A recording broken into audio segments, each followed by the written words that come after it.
Turn the headphones up. I mean, just, yeah, you good? Let me turn these lights off. Hey. Let me fire this cookie real quick. Hey. You know how we get it. Yeah, find my lighter though. Nigga.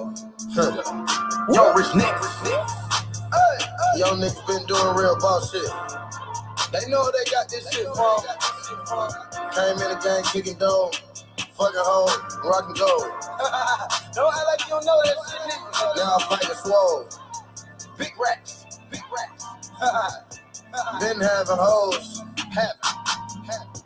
been having niggas on go, for real. Whoop. Ask about it. Yeah, I'ma put on for my city. No, you gon' put on for these bitches. Young nigga, I came from nothing. And now I'm at parties with Diddy. See, at first they didn't believe me. Now this shit coming way too easy. I'm with a paid assassin. Run to the money, we dashing. We the one came out with dabbing. We put them on trap fashion. I made a play out of Athens. I'm whipping up Kylie Kardashian. The same niggas see me having. You should be the same niggas laughing. Now my palms itching. Now my palms itching. Money came from bomb picture. My mama be the witness. Mama free my convicts. They took a long sentence. All my niggas came from the north, they born menace. Hey, no Kanye. I walk in the top like with Ye. Pop it through motherfucking sight. Call up the little boy, hey. Then pop a eight, they try. Then I fill up backwood. The cookies that came from the bag. Bitch, I came from the trap. Take her phone, she wanna snap. I don't get no sleep. I just take nap. Now look at my peep. 12 at the trap. Look at my peep. 12 at the trap. Hey, my nigga go run with that set. Hey, my nigga go fuck in the pack. I jump out the window, then 40 y'all dash. That's the shit I used to do in the past. Now we two players, we playing with cash. Jump at my top just to dump out the ass. Wrestle with work like my neck Kevin Nash. Let me take it back just for 2 minutes. 14 cent and 9 had 2s in it. And you notice that the gin had windows. With the fur fucking $1 million bando. Some niggas came in looking messy, but nigga, you know we came in with the fashion. Talking about the Nutella, but we the most underrated rappers popping in heaven. My niggas having a 30 plus a 30 in the vicinity, literally. So that's a thing. We give you names on these nigga clones, but it's every rapper in the industry. And they wonder why we be pressing these niggas, they don't let us in their facility. Cause if you ask me, I feel like I should get a percentage of where they be stealing me. Give me. And more than niggas, they tickle me. Like go in and jump out the embassy. Mama said niggas are envy me. Behind the line shooting at my enemy. Cripple got Hollywood like a dead Kimberly. Drinking codeine, moving slow like a centipede. We brought that flow back when niggas, they know people compare to me, go to both us in harmony. I put my blood, sweat, and tears in the game, and I still got more years, so I bet they remember me. All of these niggas, they tryna rap nowadays when I just spitting out buckets is enemy. Remember taking trips in the infinity, looking for gold, electronics or Benjamins. The black is sizzling, got up that low kick cause witnesses snitching. Who the fuck told on us I win the trench now? These niggas bitches just want some attention. Bang, niggas get put in detention. It ain't my fault, nigga, it's your decision. Yo, no presents up under your Christmas tree. Cause I am the Grinch on Christmas. When the white get children, no watching Disney. Cause nigga, we making a history. I bought 20 pounds of activists, you think I'm selling them, but that's just for me to see it. If you don't believe me, you can ask Quavo. Matter of fact, I'll say we're right there with.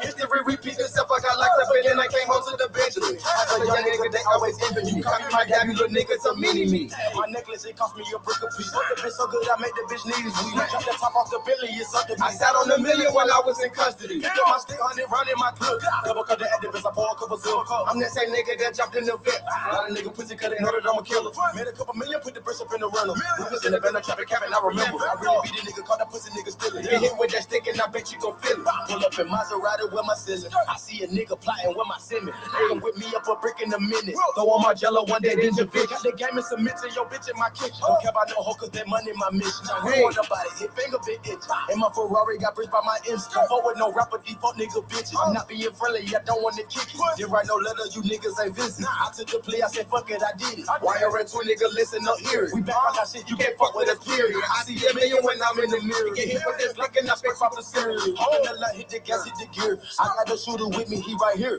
I got your bitch on my dick on my lip. The police be watching me like a premiere. Put that little bitch on some Miley. She ride on my dick like a trolley. All of my cars are exotic. Knock a nigga off, don't get indicted. Hey, we're back again. We're back again, people. We're back again. Shout out to everybody in the motherfucking chat. We're gonna start it off early. I have a million things to say, so I'm not even gonna take too long with the introductions. I don't have all night to go tonight. I actually wasn't even supposed to do this show tonight, but I made time. I had to do it. So here we are. Thank you guys for joining me. I know I didn't tell you I was gonna go live tonight. I know I usually go live on Monday nights, so that is what it is.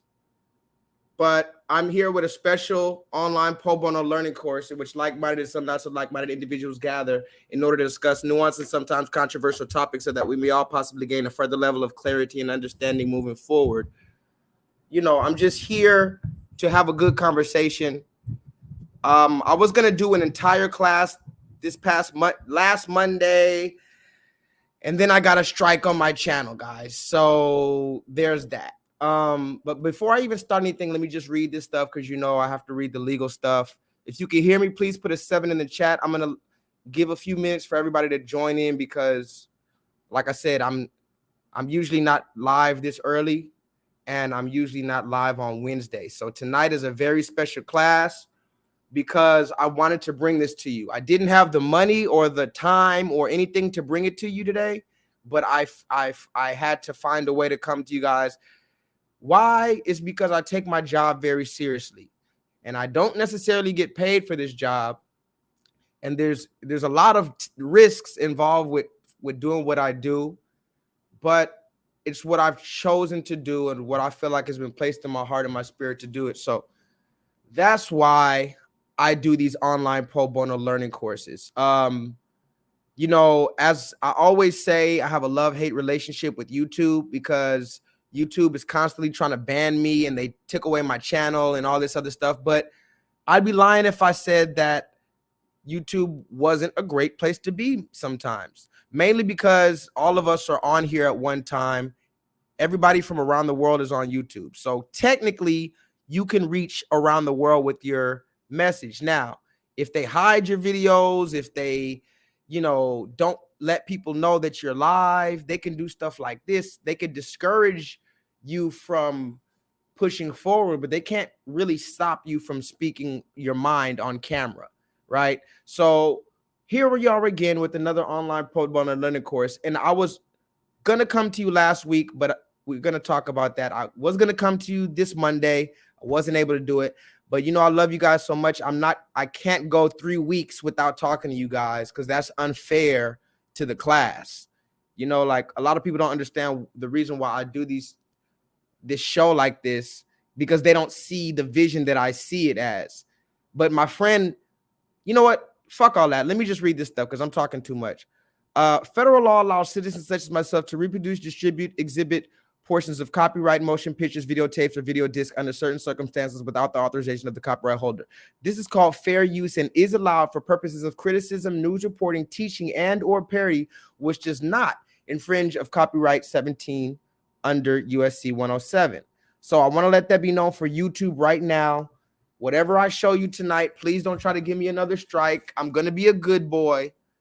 And whatever footage I show is not to make money off of it or monetize it. I do not have monetization on my channel, and I intend to keep it that way. So if I show a clip of a movie, or if I show a clip of a show, something like that, just bear with me, YouTube. Now, with all that being said, I want to say 1 or 2 more things before I even start. Thank you to my people on patreon.com/J-LEETHAL7. I'm telling you guys, I'm about to start uploading a whole bunch of stuff over there on my channel on Patreon. It's just a lot going on right now, guys, but I'm going to start uploading all of my uncensored content onto Patreon, all of the receipts that I think would get me a strike on YouTube, or because, you know, here's the thing. I got a strike. I got strikes on YouTube. This channel was supposed to be deleted. I got up to 2 strikes on this channel before. And as you know, if you get 3 strikes on this channel, that's it. So I got 2 strikes on this channel before. And then I was able to keep it cool till they took away 1 strike and they took away another strike. And on Instagram, a lot of you don't know, or nobody really knows, but on Instagram, I don't even know what the fuck I'm doing on Instagram. Like, they don't give you they give you warnings on Instagram, but they don't tell you, okay, you got 3 strikes. At least on YouTube, they show you how many strikes you have. They show when it expires. And yeah, they could give you a bullshit strike, but at least they show you that. Instagram, as you could ask Little Boosie, as Little Boosie knows, Instagram has it to where you can post some comments. It doesn't even have to be a video that you posted that was, you know, containing nudity or whatever. You could just go leave a comment on somebody else's shit. And if you're on Instagram, you'll know what I'm talking about. You have the little bar. It asks you, you know, are you sure you want to post this comment? You know, they'll literally ask you that. Are you sure you want to post this comment? This comment looks similar to other comments that have been reported in the past. And I'm like, are you reading my comments? Because they'll give you a warning on your comment, even if you don't curse. I understand calling somebody a bitch ass motherfucking whatever in your comments. I can see how that gets flagged or taken down for harassment. But sometimes I think I put black people are funny or something like that. Black people are amazing. I think I put that one time. Black people are amazing. And they gave me a warning. Hey, are you sure you want to post this? Because what are they saying? If you post enough comments like that where they have to flag it, or if you post enough videos that they have to remove, they'll just delete your shit. You'll just wake up one day and it'll look like you've been blocked from your own fucking page. Nothing there. And now, it depends on how often you use social media, but even for a person who just uses Instagram for fun, they're going to be pissed off if their fucking page gets taken. Imagine though, if your page is like my page on Instagram, where if you go on my page on Instagram, you barely going to see my face. Out of the thousands of pictures and videos that I've posted on my page, you're barely going to see my face on any of them. And the only time I post my face is when I'm showing the videos I've done here or whatever the case. I'm not taking selfies and shit like that all day on my Instagram. So if they delete my Instagram, that's going to be a loss because I have thousands of receipts on there from before my channel got deleted. Sometimes, a lot of times, I go back all the way back into my receipts on Instagram because that's why they call me the receipt king over here, because I got thousands of receipts. So one of them. So I'm like, oh, Dwayne Wade, he did this today. I'm going to pull up that receipt from 3 years ago when Dwayne Wade did that. And I'm going to show you how this is bullshit. This is the way that I operate. So I have to be very strategic with what I'm doing. And a lot of people tell me that they want me to go public on Instagram. I'm going to read your comments in a little bit, guys. Keep on commenting. I appreciate everybody coming in. I know I didn't tell anybody I was going to go live, but I'm just going to give a few more people some time. I'm probably going to go to like 11:30 or whatever tonight. But on Instagram, a lot of people tell me to go live, or not live. They tell me to go public. Forgive me.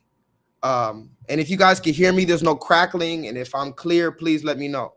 But anyway, a lot of people tell me that I need to go public on Instagram because they want to share my content. They want to share this video. They want to show somebody else the video, whatever the case, right?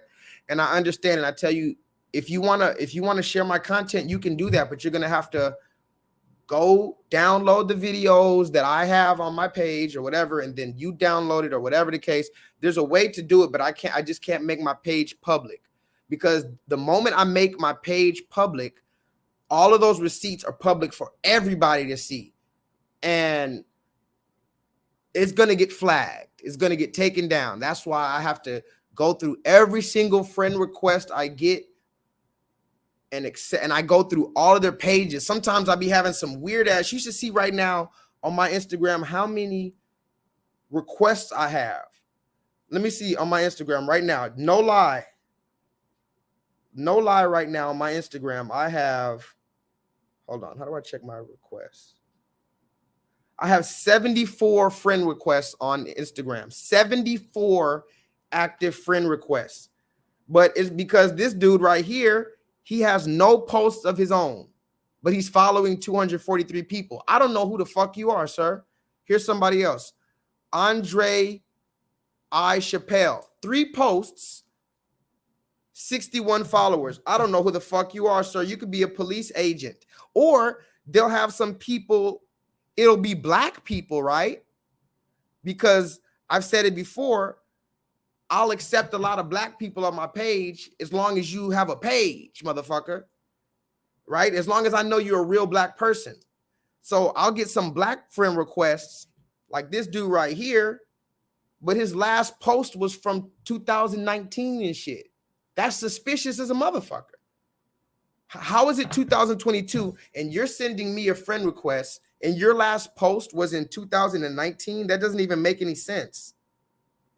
So a lot of you motherfuckers are secret federal agents, and that's what that is. That's the reason why I have to keep my Instagram private, okay? Now let's get to tonight's show because I don't have much time to talk my shit, but I have a lot of shit to talk because I haven't been here for almost 2 weeks. Again, I'm sorry I keep having to take these breaks on you, but I told you from the beginning of this show, from the very first time I started this show, I told you guys I wasn't going to be able to be here every week. I told you it's a beautiful time to be alive. I told you we got to embrace what we're doing while we're here, right?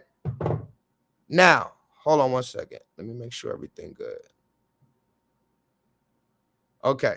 Now that we're here, I'm about to talk my shit. I have a lot of stuff to talk, guys. I really have a lot of stuff to say.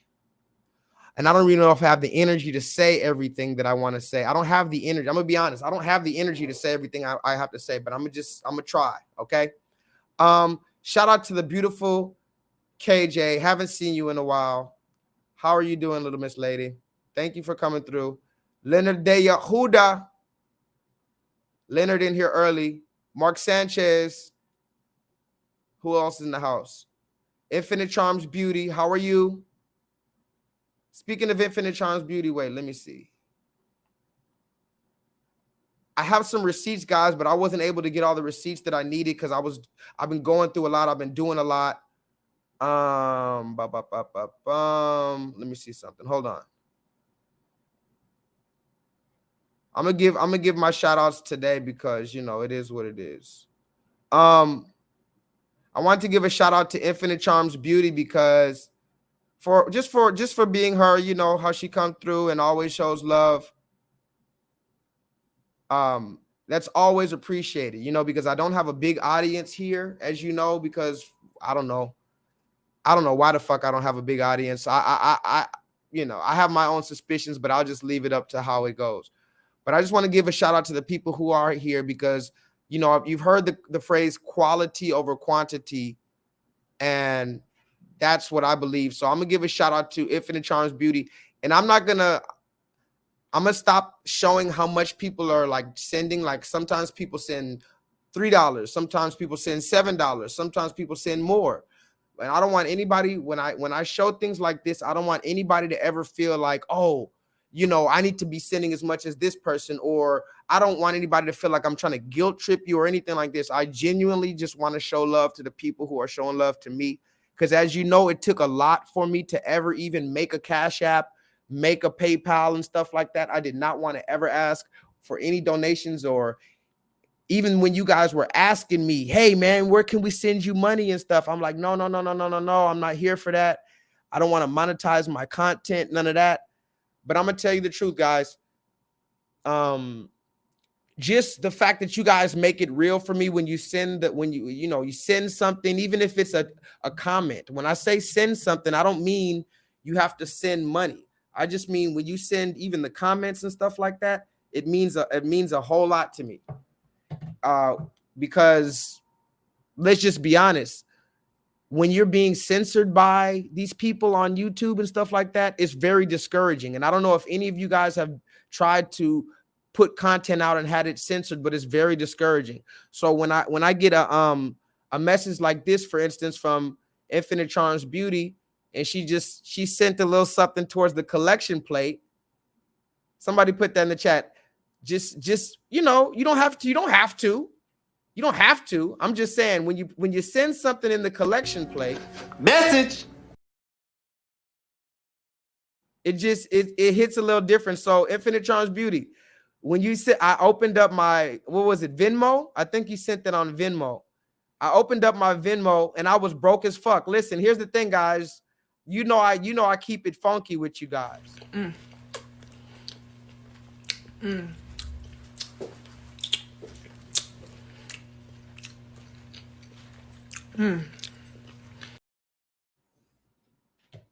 Here's the thing. I was broker than a motherfucker when I opened up this thing. I was like, Lord, what shall I do, God? I mean, I'm bordering overdraft fees, God. And then my bike messed up the other day. It was just a whole lot of bullshit. So then I didn't even know, because I don't really check all the accounts that I've made. Like I have a Patreon. The reason why I make all these different little accounts like this, like Patreon, PayPal, Venmo, Cash App. First of all, is because different people use different things. So that's the first thing. But another strategy that I'm using to save money, because I'm not good at saving money, I want to have a little bit something here. So if somebody sends me something on Venmo, that's money in this account. If somebody sends me money on Cash App, that's money in this account. So it's less easy for me to have all my money at one place. So I appreciate when that happens. So I didn't even know I had money on there. And then I woke up and then I saw that. And guess what I did, guys? I have set you apart. Oh, glory, I can't get no help in here. I have set you apart from those others. Woo, glory. From those others. Woo, glory. And now God is saying, everybody, I knew you before I put you in your mother's womb. He knew everybody. He knew everybody before he formed them in their mother's womb. Can somebody, just tell your neighbor, God knew you before you was in your mother's womb. Neighbor, God knew you before you was in your mother's womb. Oh my God! Wow! Oh my God! Because Cha-Cha, I just got love. And you know what's crazy? I just appreciate when Black women support me, because I talk so much shit about everybody, and when I go in on Black women, I don't hold my tongue. And for Black women to hear that and to still say, you know what, I support you, I want you to keep on saying that, because we need to hear that. That's the thing that's special to me. So I appreciate you guys. And if ever I give somebody a shout out or whatever, it's not to put somebody over another person or anything like that. I appreciate all of you guys, like, for your own reasons. You know what I mean? Like, for instance, my nigga Mark Sanchez. What up with Mark Sanchez? Hold on. Mark Sanchez says, all praise be to the Most High God, as you know. Because what does he mean by all praise be to the Most High God? Remember when Mike Tyson used to fight, and he used to be the biggest, baddest motherfucker? Literally, Mike Tyson, at his heyday, nobody could fuck with him. And what did he say when he would knock a motherfucker out? All glory be to Allah. All glory be to God. Give all glory to God. All glory be to Allah. Now, of course, he was a Muslim, but it was the same concept, right? It's like, oh, man, Mike, you're the strongest man ever. You're the biggest man ever. You're the baddest, scariest monster ever. You just knocked this man out. Oh, my God. Everybody wants to be you. Everybody's afraid of you. Make way for Mike Tyson. And what did Mike Tyson say? Oh, no. All glory be to God. All glory be to God. In other words, all praise, glory, and honor be to God. Why? Because the true man of understanding knows that you're nothing without God. And that's why everybody who gets in a fucking pickle, the first thing they say is God. Have you noticed, even when something hits you or something like shy, oh my God, that's just in you. It's in you to call on God when you're in a fucking distress. But I would like to submit the idea that we need to try to talk to God a little bit more. Imagine your kid only calls you when he wants money or when he crashed his car. Oh, Dad, hey, Dad. By the 10th time he calls you, what the fuck you want this time? Because think about it. You call your dad when you need tuition. You call your dad when you had got a DUI. You call your dad when you want some shoes. You call your dad when this and that. By the 20th time you call him, what do you think you think he thinks you're calling to talk about his day? Maybe your dad wants to talk about his day. Maybe your dad wants you as his child to ask, hey, how are you, Dad? What can I do for you, Dad? You know I love you, Dad, right? That's what we never do. We're always just, the only time there is a God to us is when we're going to jail. And, you know, shit, I've been to jail a few times and I call on him there too. Don't get me wrong. But I have a lot more, you know, when God does something good for me, when I have a good day and I'm off work or something, like, oh, man, all praise to God, man. Like, damn, when I'm sipping this champagne right here, like, and I'm able to, even though I'm broke, technically, I shouldn't even be sipping the champagne because I'm broke and I need to get better at saving my money. Forgive me, guys, but listen, it's a hard life when you're a runaway slave, okay? It's a really hard life when you're a runaway slave. Aaron, are you watching this live? Aaron, if you are not watching this live, press the live button, because sometimes if anybody also is watching this later, sometimes when you come back to this video, you're watching it from like 15 minutes ago instead of the actual live stream. So always press that little live button. I think it's at the bottom left or whatever, and you'll be able to see me live. So I haven't been here in a few weeks. Anyway, let's get the show started. I haven't been here in a few weeks, and does anybody know why? Does anybody know why I wasn't here? Not last Monday, but the Monday before that, because I haven't seen you in 2 Mondays. And I had to come a little early, but the reason why I wasn't here let's talk about it. Let me see if I have hold on. Because I have a lot of receipts. I wasn't able to upload all the receipts that I need, but this is one of the receipts that I want you guys to see right here. Tahuti, what up? Okay, now this was a message I got the other day. Now, as many of you know, we've been talking about, of course, Mr. Kanye West, and of course, I'm pretty sure you're tired of hearing about him, as am I, right? I mean, you know, there's a lot to digest with all of it. I'm really tired, not of hearing of Kanye West. I'm tired of hearing people's reactions to Kanye West. It's become like a Will Smith slapping Chris Rock thing. You know, when Will Smith slapped Chris Rock, everybody was talking about it to the point where there's no point in talking about it because basically damn near every angle has already been discussed. I mean, is Kanye West crazy? Oh my God, anti-Semitic, blah, blah, blah, blah, right? But, you know, here we try to bring a different perspective, or at least give you a further level of clarity and understanding moving forward. So when we talked about Kanye, we were talking about the different aspects. Remember, we said that Kanye West what is Kanye West? He's just like Tupac. He's just like all the other ones. What are they? A variable. All of these black men that I'm talking about, whether it be Kevin Samuels, Tupac Shakur, Kobe Bryant, because remember, Kobe Bryant was accused of rape. Okay, so you got Kobe Bryant, you got Kevin Samuels, you got all these men, whether they did something or not, they're all variables.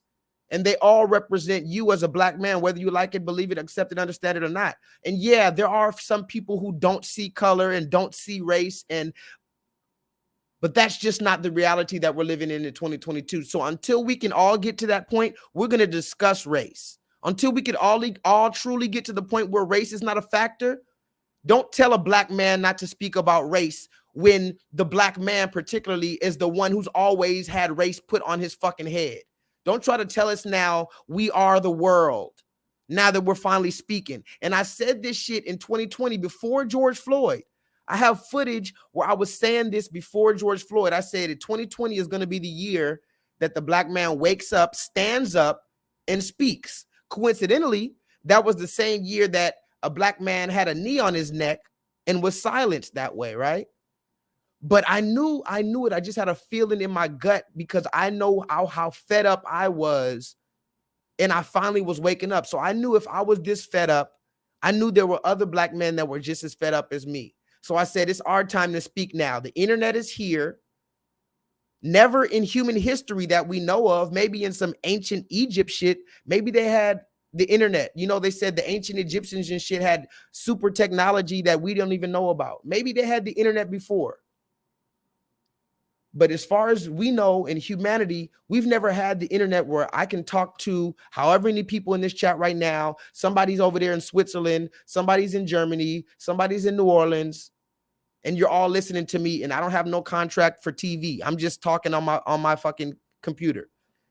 So now that the black man is able to speak, because remember, it's not that we're trying to silence the black woman, but you have had Oprah Winfrey, Whoopi Goldberg, Gayle King, all these black women that have been speaking for your perspective for at least 40 years now. So we have not had anybody to speak loud and proud for us. And don't say Snoop Dogg. Don't say Snoop Dogg. Snoop Dogg is not the representative of the true awakened black man. So now that we're speaking our speech, you got a problem with it, right? So I made a video because, you know, the Kanye West interview got deleted from the internet, right? And it got 2 million views in like less than 24 hours, and it was deleted from the internet. But before it got deleted from the internet, I actually saved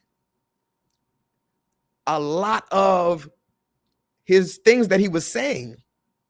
I recorded a lot of the very powerful stuff that he was saying, and then I made my own 15 or 13-minute video. So basically the original interview was about 3.5 hours long. I chopped it down to the best 13 minutes. And then I played bits and pieces of that on our last stream. And then I uploaded the full 13-minute edited video on Instagram. I mean, on YouTube. Okay. So maybe one or two of you were able to see that video before it got taken down, but it basically got taken down immediately. And I didn't know till the next morning. So I woke up the next morning with a email from YouTube. And if anybody has ever had a strike before, or if anybody's a content creator, you're going to know that one of the worst things ever is to get a email from YouTube, because you're like, oh fuck, what the fuck did I do now? What did they do now? So of course I open up the email. It says, hey J-Lethal, our team has reviewed your content, and unfortunately we think it violates our hate speech policy. Mind you, all I did was play Kanye West. So me posting Kanye West video, something I was not even saying anything in the video, I just posted pieces of what he said. I got hate speech for posting that. So you remove the following video. And the video is called Is Ye West Crazy Part 2. By the way, I'm going to put this on Patreon, and that's a promise.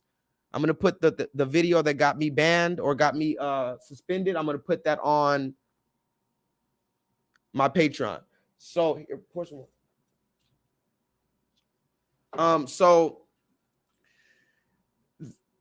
So I got my first strike. Okay, blah blah blah blah blah. We know that this might be disappointing, but it's important to us that YouTube is a safe place for all. Look at this. This is the red man speaking to you, the fucking serpent. J-Lethal, we know that it might be disappointing that we gave you a strike for hate speech, but it's important to us that YouTube is a safe place for all. Remember, they had Lil Nas X at #1 on YouTube when Lil Nas X was twerking his dick on the devil, when Lil Nas X was butt naked humping men in a gay prison cell. You remember that video? Go look up the video, Industry Baby, by that man. And I don't even say his name anymore. But yes, Lil Nas X reached #1 on YouTube after showing his dick to the devil. And these people had the nerve to send me a motherfucking message talking about they're looking out for the community and they're looking out for the children. They're trying to make the motherfucking internet a safe place for all. Wait. Bitch, you better be joking. So that was that. So now, as you know, once you get a strike, what happens? What happens when you, and this is the face I made right here when I woke up to that shit. You should have saw my face when I woke up to the hate speech. They said I gave hate speech, y'all. They said, J-Lethal, we removed your content for hate speech.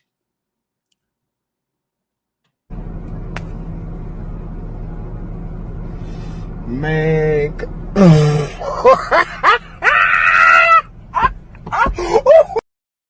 So as it goes, before again and again and again and again and again and again and again and again and again and again, and as I'm sure it'll happen at least once or twice more before it's all said and done for me, I got suspended.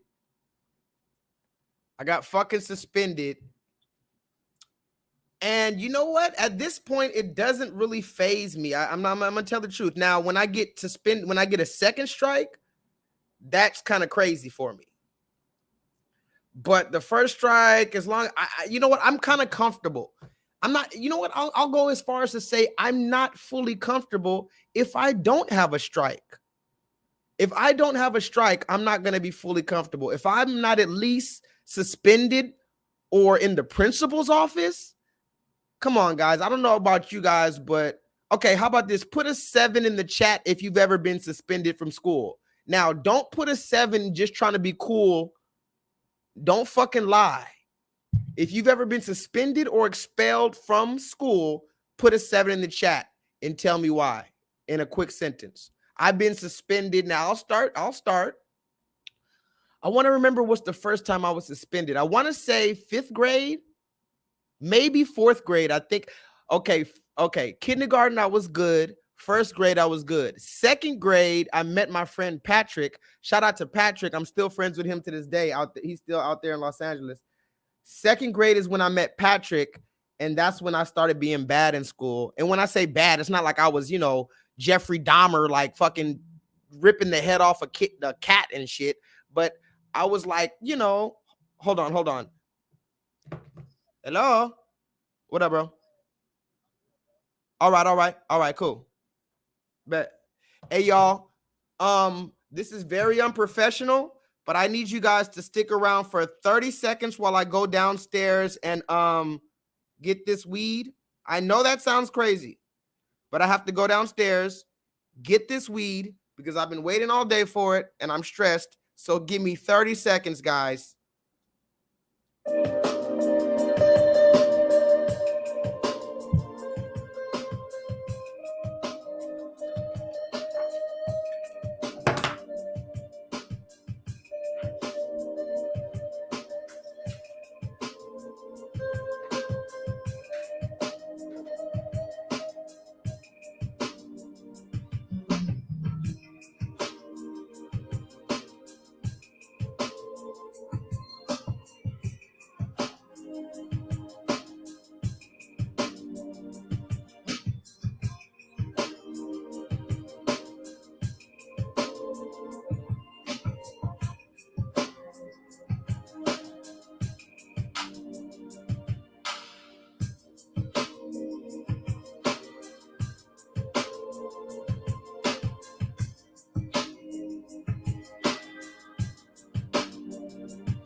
You ruin the way that I move when I breathe your air. That's my shit. You only can rescue me. Dun, dun, dun. And this is my prayer. All right, look. Whew. All right, got my reefer. Somebody put that in the chat. Got my reefer. I got a little wine. I haven't talked to you guys in a while, but I'm here now. All right? We're officially here. It's time to talk our shit. Fuck that. Fuck that. No, you know what? Fuck that. I'm going in. I gotta go in, y'all. I gotta go in. Sensational. Fuck that! Fuck that! I don't need that shit in my life. You die, motherfucker! Oh my God! What do you think I am, huh? What do you think I am, a fucking worm like you? I told you, man. I told you, don't fuck with me. I told you, no fucking kids. No, but you wouldn't listen. Well, you stupid fuck. Look at you now. Now, let's get back to what I was saying. I'm gonna read your comments. And if you didn't hear my question, the question was, has anybody in the comments section ever been suspended from school or expelled? Let me read these comments real quick. Oh, I was telling you how I got suspended. So 2nd grade is when I started being a class clown. I started talking to Patrick. 3rd grade, I met Chaz.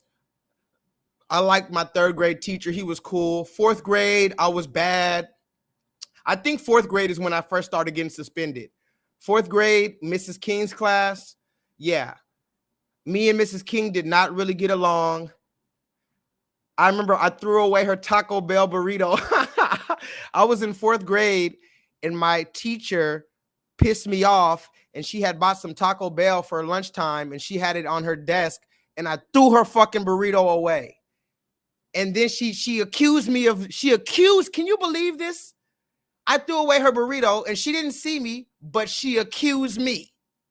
Bitch, you have no evidence. Yeah. Okay, I threw it away. Yeah, I threw it away, but you don't know that. Why are you accusing me? Why am I your first suspect, ma'am? Yeah, I threw the burrito away, if you want to be honest. Now this is the first time I'm telling the truth in my whole life. I threw Mrs. King's burrito away. And I think her name was Ms. King because I don't think she had a man. Miss King, and you know the funny story about Miss King grew up with my aunt in the neighborhood. Miss King, for whatever reason, was treating me like a little nigger. But she was like on some biracial shit. Maybe she was on some Rachel Dolezal shit. You know, by the time you get in 4th grade as a little black boy, you're already a threat to the system. Did you know that? I've said it before. Yeah, my little black kids are cute until they're about in 4th grade, around 9, something like that. That's when you stop being a cute little black boy and you start being a threat to the system. So yeah, I threw away Mrs. King's burrito and I don't feel a goddamn way about it. And then 5th grade, I was Mrs. Chernoff. This was an actual Aryan nation swastika wearing fucking German blue-eyed blonde-haired woman. So you know she was giving me hell. I got so many ass whoopings because of Mrs. Chernoff. 5th grade. So by the time I was in 5th grade, 6th grade, I had already been suspended 6, 7 times. 6th grade, I didn't get expelled from school, but they just did not extend the invitation for me to come back. My mom tried to put me in a fucking middle school that was a Catholic school, and I kept on getting suspended from that hoe, fighting or this or that. 6th grade was a very different year for me because they took me away from my friends and everything. They put me in this little stupid ass private school and niggas was trying me. And I was always kind of smaller than the other kids or whatever, just a little bit, but I was always that myself. So niggas had to try me. So 6th grade, I got in a few fights just because I was stepping into my lionhood and a lot of these niggas was trying me and I was never comfortable with the nigga trying me. So I had to show these niggas who I was at 6th grade, got into a few fights. 7th grade, she took me out of the private school, the private Catholic school. Then she put me in an all-white school. You see how instead of just letting me be, you do it. You're trying to change my environment like it's maybe it's the environment. Let's put them around a bunch of the little fucking Catholics. Let's put them around a bunch of white people. So she went from taking me away from my friend, because in 5th grade, I was very popular. I grew up with all the people in elementary school. So by 6th grade, she took me away from this. She wanted me to be, something completely different. Okay, put me in a private school. I got suspended, constantly sent to the motherfucking principal's office. 7th grade, she sent me to the all-white school. This is El Segundo. You can look this up, El Segundo Middle School. And I don't know what the demographics of El Segundo, California is today, but I know El Segundo, when I was in 7th grade, it was literally 98% white. So I'm one of the only little black boys in this school in 7th grade. That presented its own set of problems. So I got kicked out of that school for fighting and getting sent to the principal's office over and over in class clowns. Then 8th grade, she finally said, you know what? I have nowhere else to send you. So I'm going to send you back to the 8th grade where all your friends are going to. I'm going to send you to the middle school where your friends are going to. And I went there, but I got suspended there too. So ever since 4th grade, I've been getting suspended from school. Literally every single year since the 4th grade. 9th grade, she tried to take. Now again, 9th grade, that's high school for us. So 9th grade, she tried to put me in Fairfax High School, which is a very popular, I think they have a show called Fairfax now, but there's a school called Fairfax High School. And that's the school that all my friends were going to, and everybody in the neighborhood was zoned to that school. So I was supposed to go to Fairfax, but my mom didn't want me to be with my friends again. So she put me in a private school.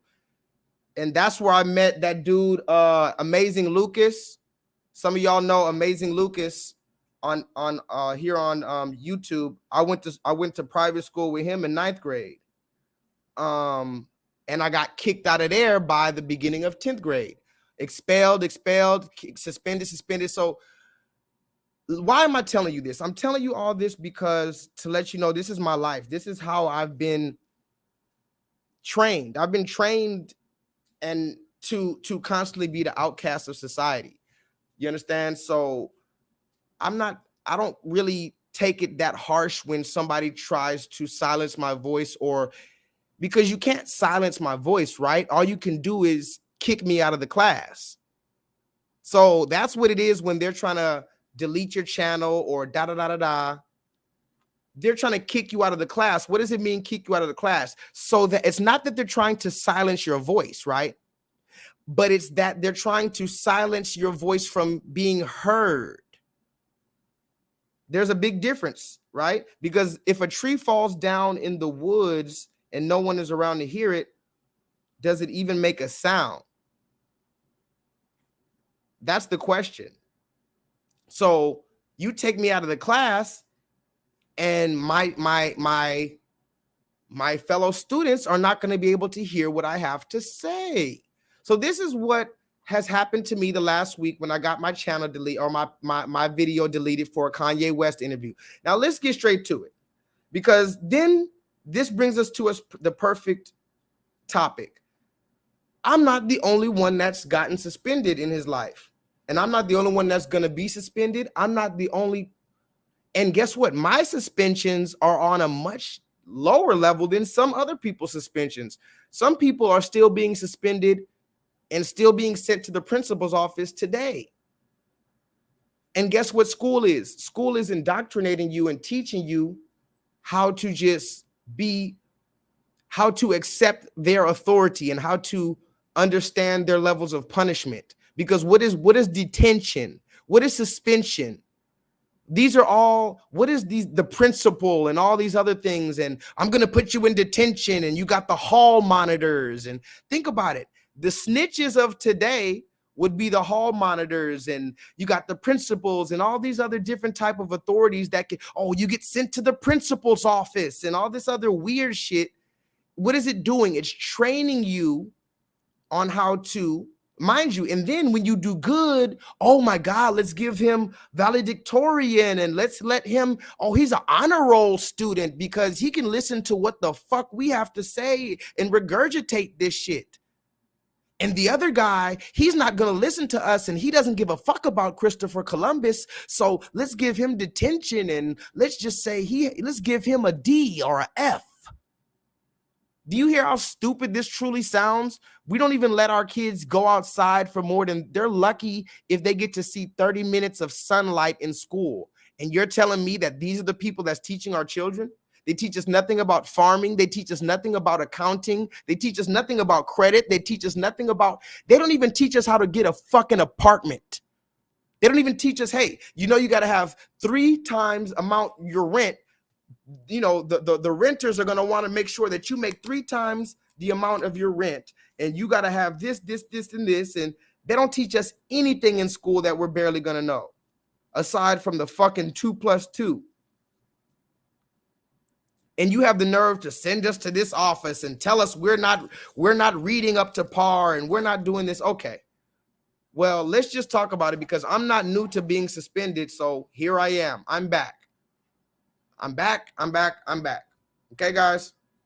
Now that I'm here with it, let's pop our shit. Now, I have a lot to say, so I'm just going to show you some. I'm not going to be able to show you all of them, but I'm going to show you some. I'm going to show you some of the things that we got to talk about tonight. Okay, guys? Let's just get straight to it, guys. And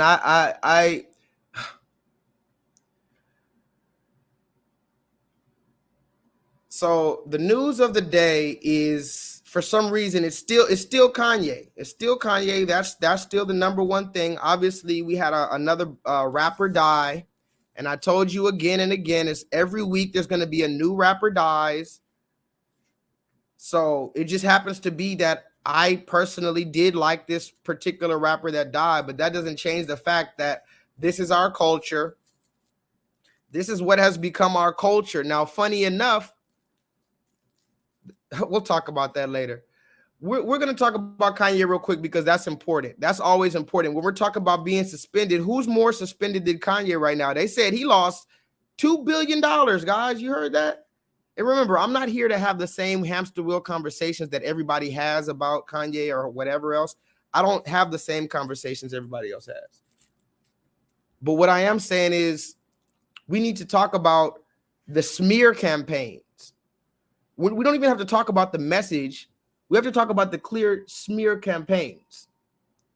Okay? Now, let's get straight to it.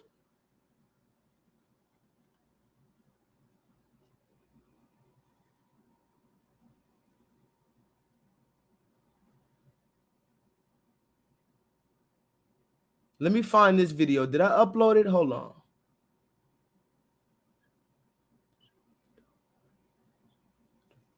Tonight here to the alarming rise in hate in this country, the investigation at this hour in Los Angeles after several people were seen hanging anti-Semitic signs from a bridge over the 405 freeway in Los Angeles. Some giving a Nazi salute, one sign saying Kanye is right. Authorities are now warning anti-Semitic incidents have hit an all-time high in this country. Our chief national correspondent Matt Gutman on why authorities are concerned across the U.S. tonight. Tonight, those banners over one of LA's busiest freeways drawing nationwide condemnation and concern. The banner reads, Kanye is right about the Jews, unfurled by white supremacists seen given the Nazi salute. The hip-hop artist Kanye West, known as Ye, has given a series of bizarre interviews in recent weeks peddling anti-Semitic conspiracy theories. And he topped those rants with this tweet, saying he was going on DEFCON 3 on Jewish people. He literally has leapt to the front of the line as probably the most visible and the most vicious anti-Semite in America today, and maybe even in public life in general. It's stunning. It's shocking. And critics are saying it's catching on. The night after those banners, leaflets blaming Jews for COVID appearing around Los Angeles, including Beverly Hills. As a daughter of the survivor of the death camp, Auschwitz, I just felt like I literally couldn't breathe. And our community was in a state of shock. Anti-Semitic incidents reaching an all-time high in 2021, more than 2,700 cases of assault, harassment, and vandalism, up 34% from 2020. Ye's anti-Semitic rhetoric causing the French fashion house Balenciaga, the talent agency CAA, and JP Morgan all to sever connections.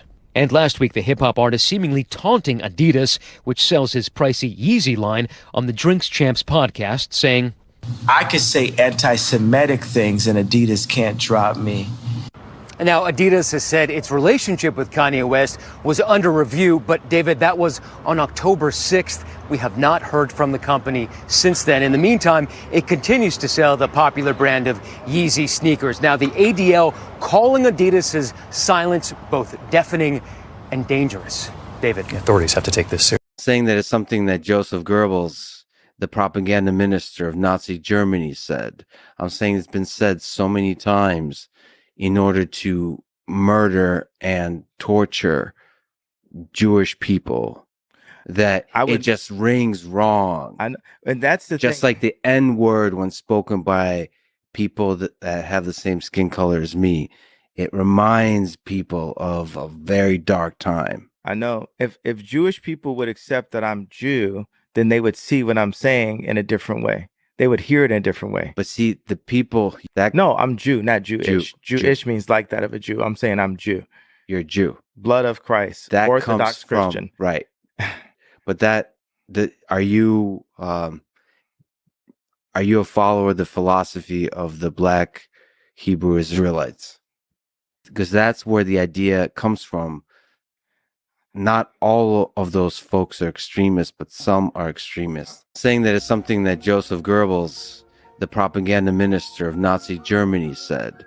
I'm saying it's been said so many times in order to murder and torture Jewish people that it just rings wrong. And that's the just thing. like the N word when spoken by people that have the same skin color as me. It reminds people of a very dark time. I know. If Jewish people would accept that I'm Jew, then they would see what I'm saying in a different way. They would hear it in a different way. But see, the people, you saying you're Jewish, no, I'm Jew, not Jewish. Jewish means like that of a Jew. I'm saying I'm Jew. No, I'm Jew, not Jewish. Jewish means like that of a Jew. Jewish means like that of a Jew. Jewish means like that of a Jew. I'm saying I'm Jew. You're a Jew. Blood of Christ. That Orthodox comes from, Christian. Right. But are you a follower of the philosophy of the Black Hebrew Israelites?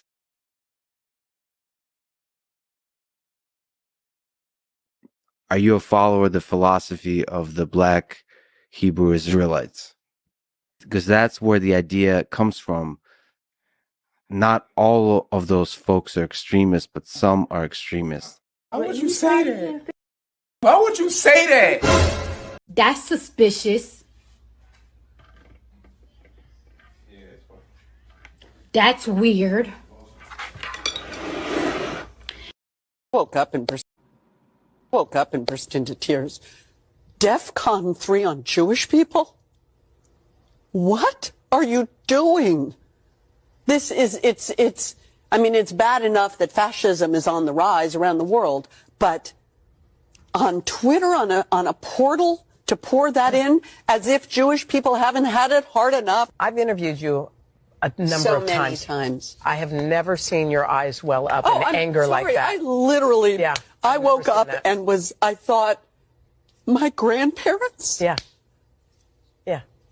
It's just abhorrent. Yeah. It's abhorrent behavior. I hope he gets help. I hope his children get help from him. Wow. It's terrible. Shut up, bitch. Bitch, shut the fuck up. You call a bitch. Fuck that motherfucker. Let's kick that bitch ass. Why are you like that? Okay. Let's cool it, guys. Cool it down. Simmer down in the classroom. Order in the court. Order in the motherfucking court. It's been a little minute since I've been able to see you guys. I had to come to you this week. Listen closely to me, guys. I wasn't even supposed to see you this week. Some shit happened. I wasn't able to come on Monday. I don't have time the rest of the week. I wasn't even supposed to come today. I had to come talk to you guys. I wanted to let you guys know I didn't forget about you. That's the thing. We have a special connection in this class. I'm not just going to leave you guys high and dry like that.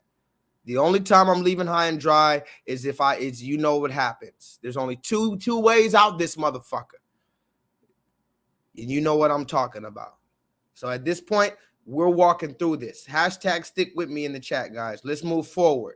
Now, we need to make it very clear what the main point of this whole thing is, this whole Kanye West thing. Forget his name. Remember, I told you this before. Remember now? You see how no matter what, when it's somebody like, see, this is the crazy thing. How do you have a discussion? Who should get the message out? Should it be a not famous person like J-Lethal? Because some would argue that the best way to get the message out is stay underground like a J-Lethal, like a Harriet Tubman. Or more people would argue that someone like a Kanye West, a Michael Jackson would be the only type of person that could blow this shit out of the water because they already have the eyes on them. So let me ask you guys in the chat. Who is the perfect one to bring this message out? Because remember, it says at the end days, the true word of God is going to go out into the four corners of the earth. If that's not the internet, how else can the word of God go out to all the corners of the earth if it's not the internet? What else method that the human being has ever created can get a word out to every corner of the earth except the internet? But that's the first thing. Secondly, again, if we're not going to allow a person such as Kanye West to get this message out, who is going to get the message out? And I told you before to try to separate this man from his celebrity and actually listen to the message. Now, remember, he's even having fun with it now. He posted on his Instagram, he said, Ye has cut ties with Kanye West, meaning everybody's cutting ties with him now. It's Adidas and Balenciaga, and what we're seeing is a public lynching, guys. I just need you guys to understand what we're seeing because I'm not going to get riled up. I don't have too much time to go in on this subject, but I just want you to know that what we're seeing is not only a suspension, but it's also a public lynching. Now, remember, this is a picture of me. This is not really me, but basically, this is a representation of me and you guys in the classroom. This is us. This is us sitting in the principal's office after we got kicked out of our private school. You see, they made us wear our tie. They made us wear all their proper etiquette. They made us sit under this artificial sunlight. They fed us this fucking, what was that lunch food? Why don't they feed us proper food in our public schools in America? I've seen some public schools in Switzerland and shit like that.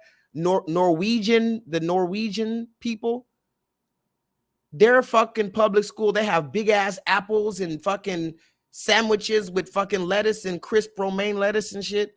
Our schools, public school, they got slop, mystery meat, sloppy Joe. We used to have chalupas, fucking pizza, this little fucking frozen ass pizza. You're giving that to our children and have the nerve to tell them that breakfast is the most important day of, well, they better hope that they have a good breakfast at home. And on a side note, did you know that the Black Panthers are the one that made it available for everybody to have free lunches and stuff?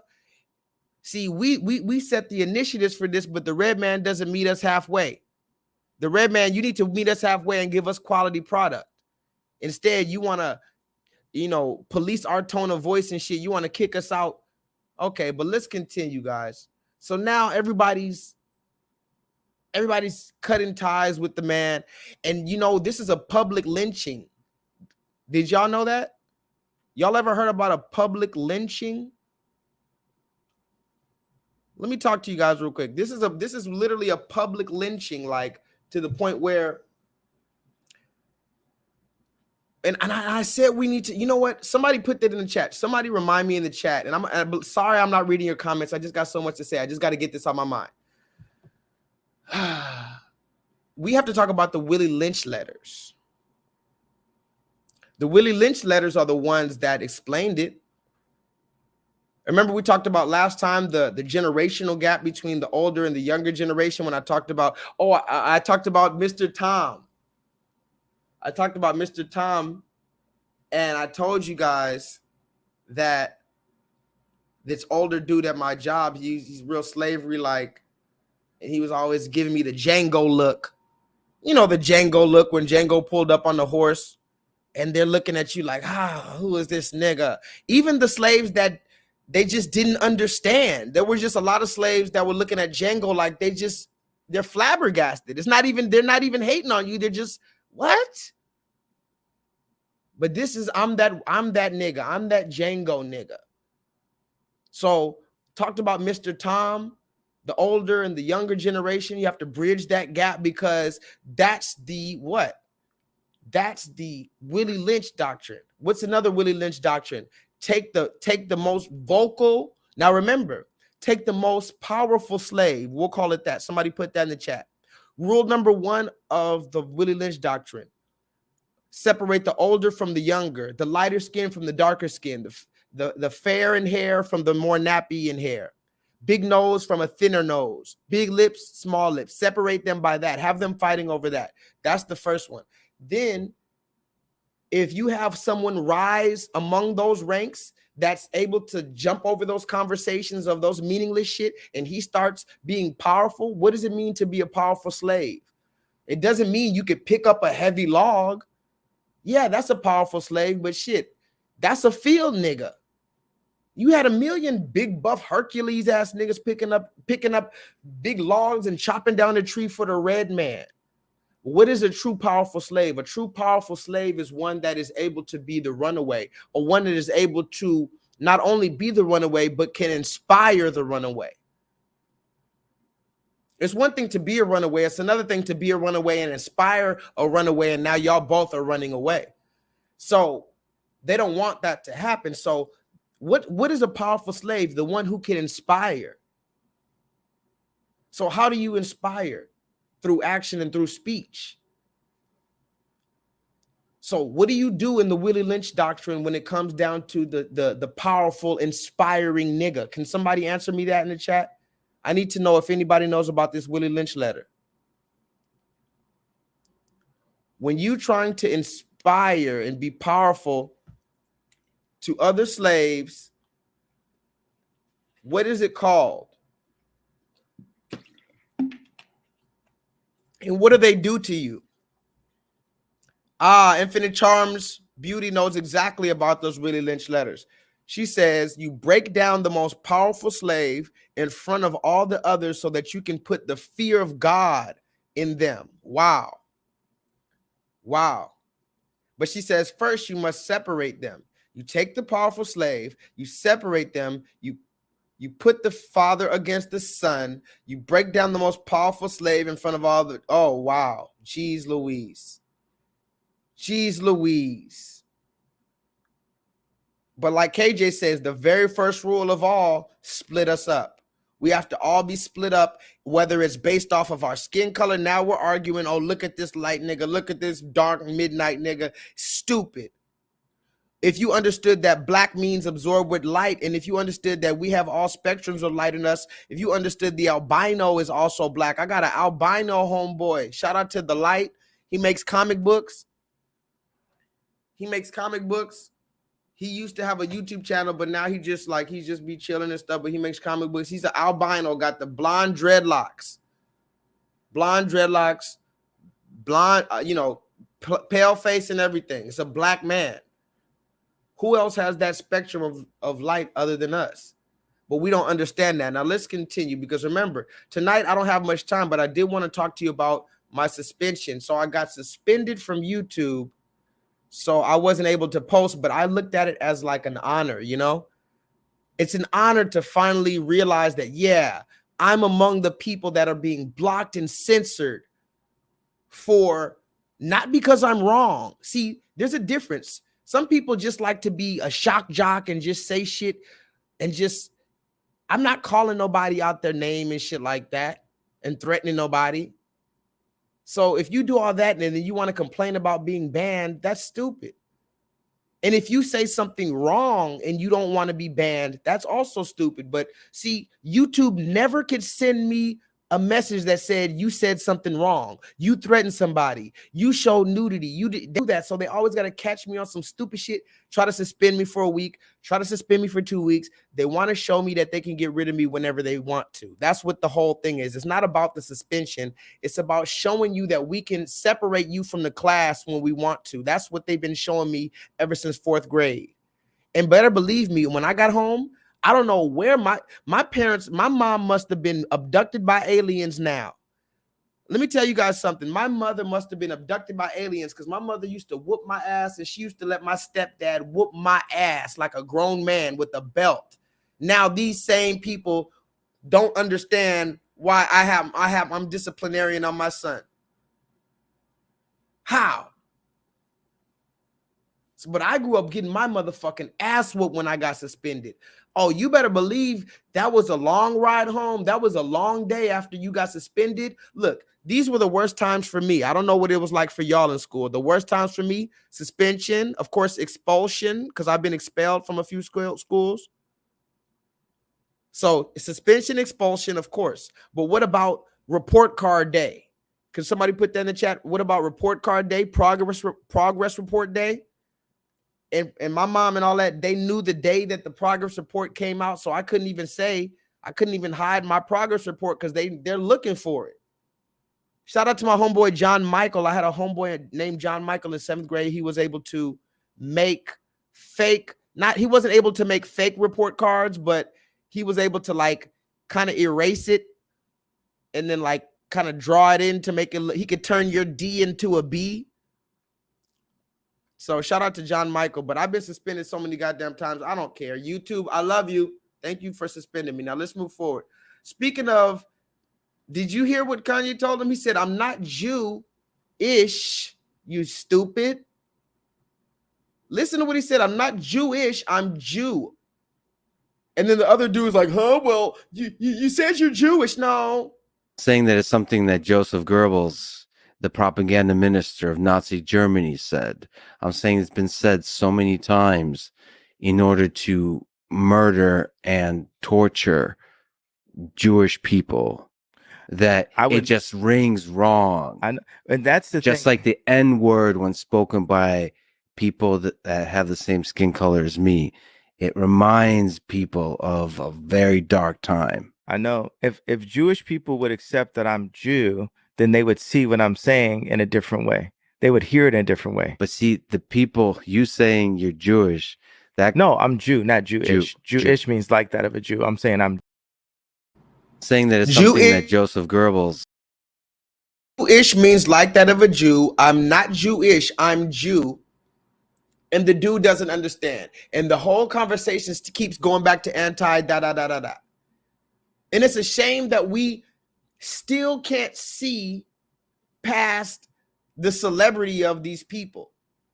Because here's the thing. A lot of people saying, you know, are you worshiping Kanye? You know, that's what the question is for the people who support him and whatever like that. It's not about that. It's about the conversation that it brings. And for some reason, nobody can understand that. It was the same thing with this. Remember? You remember when I showed you, I said, look at this. I said, Pete Davidson, I said, the mother's new boyfriend has Kanye's daughter sitting on his lap. This was before he said anything about the Jewish people. And everybody was still calling him crazy because he said he doesn't want his daughter sitting on a man's lap. And I said, okay, if we're not going to separate his celebrity from this, and if you're not going to have a conversation about it, what the fuck are we really doing? It's not about Kanye West. It was never about Kanye West. It just happens to be that Kanye West is the most vocal, famous celebrity. All the stars align with this right here. He's always been the most vocal hip hop artist. He's the only artist who's been around for damn near going on 20 years, and he's still getting better. Okay. He has the credibility in every circle. He could drop an album today, and it's probably, if he dropped an album today, I'll be honest, it'll probably sell more than any of his other albums. But instead of focusing on that, can we for once focus on what was being said? because he said, I'm Jew, not Jewish. And then listen to what the woman came out and said. Look at the Red Devil. The Red Devil came out and said, oh my God, I can't believe it. You hear how they always clutch their pearls talking about their fucking grandparents? They tell us to get over slavery. They tell us to get over Jim Crow. They tell us to get over Flint, Michigan, which is still going on. They tell us to get over George Floyd because that was 2 years ago. But when it comes down to the so-called Jewish man, oh, my grandmother was in Germany and she was in Auschwitz with she had to survive off a loaf of bread, my grandmother. Well, ma'am, very honestly, might I boldly tell you to get the fuck over it like you tell us to get over it? Remember, did you go through it? That's what they love to tell us about our grandparents and our people who got bit by German shepherds and they put the water hoses on us and all that shit. Did you go through it, ma'am? Jamie Lee Curtis, did you go through it? I know you've been running away from Michael Myers and shit, but did you go through slavery? Did you even go through the motherfucking so-called Holocaust? No, you didn't. But instead, you chose to open your mouth. Instead of open your mouth to have a discussion about what is Jew versus what is Jewish, you want to open your mouth about what? She said, I hope his kids get saved from him. Listen to Jamie Lee Curtis, the devil. Because Jamie Lee Curtis didn't come out clutching her pearls when she saw this little girl sitting on this other man's lap. And we already know what be happening with these little girls and the mother's new boyfriend. So don't even make me go there. We know what happens with the mother's new boyfriend and the little girls, traditionally speaking. So when you saw this Jamie Lee Curtis, you didn't say, I hope his kids get saved from Pete Davidson. But now he says something, and it actually has nothing to do with his kids or their safety. But you say you hope the kids get saved from him. Woke up and burst into tears. DEFCON 3 on Jewish people? What are you doing? This is, I mean, it's bad enough that fascism is on the rise around the world, but on Twitter, on a portal to pour that in as if Jewish people haven't had it hard enough. I've interviewed you a number of times. I have never seen your eyes well up in anger like that. I literally, I woke up and I thought, my grandparents? Yeah. It's just abhorrent. Yeah. It's abhorrent behavior. I hope he gets help. I hope his children get help from him. Wow. It's terrible. Yeah. It's been it's caused a ton of reaction. And so if we aren't reacting, who are we? Yeah. What does it say about people who aren't reacting? Yeah. Who woke up and read that and thought, oh, if we aren't reacting, Jamie, whoever your name is, what are you reacting to?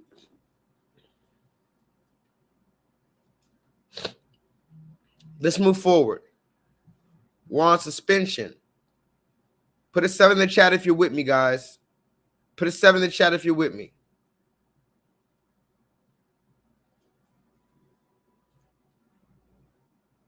Oh, this is a good one.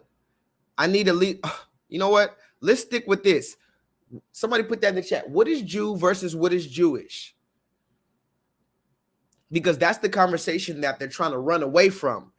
Oh, he went to, and I'm going to be honest about Kanye. I wish he would have said DEFCON. I wish he would have said that instead of giving them that wiggle room to act like he was about to attack somebody.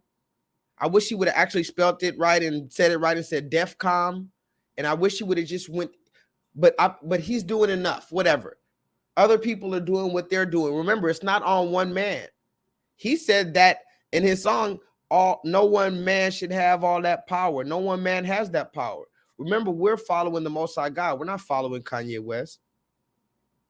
But if you're one of my niggas in the chat, put a 7 because I got some new shit to show you. But I do want to say this. Since we're talking about this Jew versus Jewish thing and they're trying to run away from that, how about this, Jamie Lee Curtis? Jamie Lee Curtis is trying to run away from the motherfucking Jewish versus you conversation, just like she runs away from Michael Myers. That's a good one. That's actually a good joke.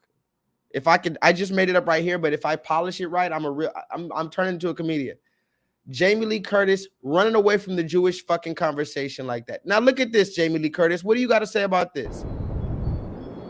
Artis Plandori Expeditions is displaying the exhibition The Mystery Man, which seeks to answer one of history's great questions. Who was the man in the Shroud of Turin? A lo largo de la historia, throughout history, painters have detailed the image of Jesus of Nazareth. For the first time ever, we are going to see this body in human form without the mediation of artists. After more than 15 years of scientific studies, a hyper-realistic work of the man whose silhouette appears on the shroud will be displayed. I approached this story of the shroud like everyone else, looking for a scientific, forensic explanation. I became one of them. I got caught up in this whirlwind of history. What was the explanation of the shroud? And there came a moment when I understood that the most wonderful things in this world have no explanation. The shroud, on display in Turin, Italy, is considered to be the relic that wrapped the body of Jesus of Nazareth after his death. Science has confirmed that the cloth, at some point in its history, covered a severely tortured man. It shows the same wounds that Jesus suffered and that are described in the Gospels, those caused by the crown of thorns, the scourging, crucifixion, and the piercing in the side. I was in front of the image, at least that we all have, of Jesus of Nazareth, and I believe that you are going to have the opportunity to feel for the first time in history and in the world the image and the reflection of his work as it has never been done before, without any kind of interpretation, only with his reflection, only with what he tried to do. The exhibition with this hyper-realistic image of Jesus opened in the Cathedral of Salamanca, Spain on October 13th. It will travel around the world to show the most accurate recreation to date of what could have been the face and body of Jesus. Yeah. You can't make this shit up, people. You cannot make this shit up.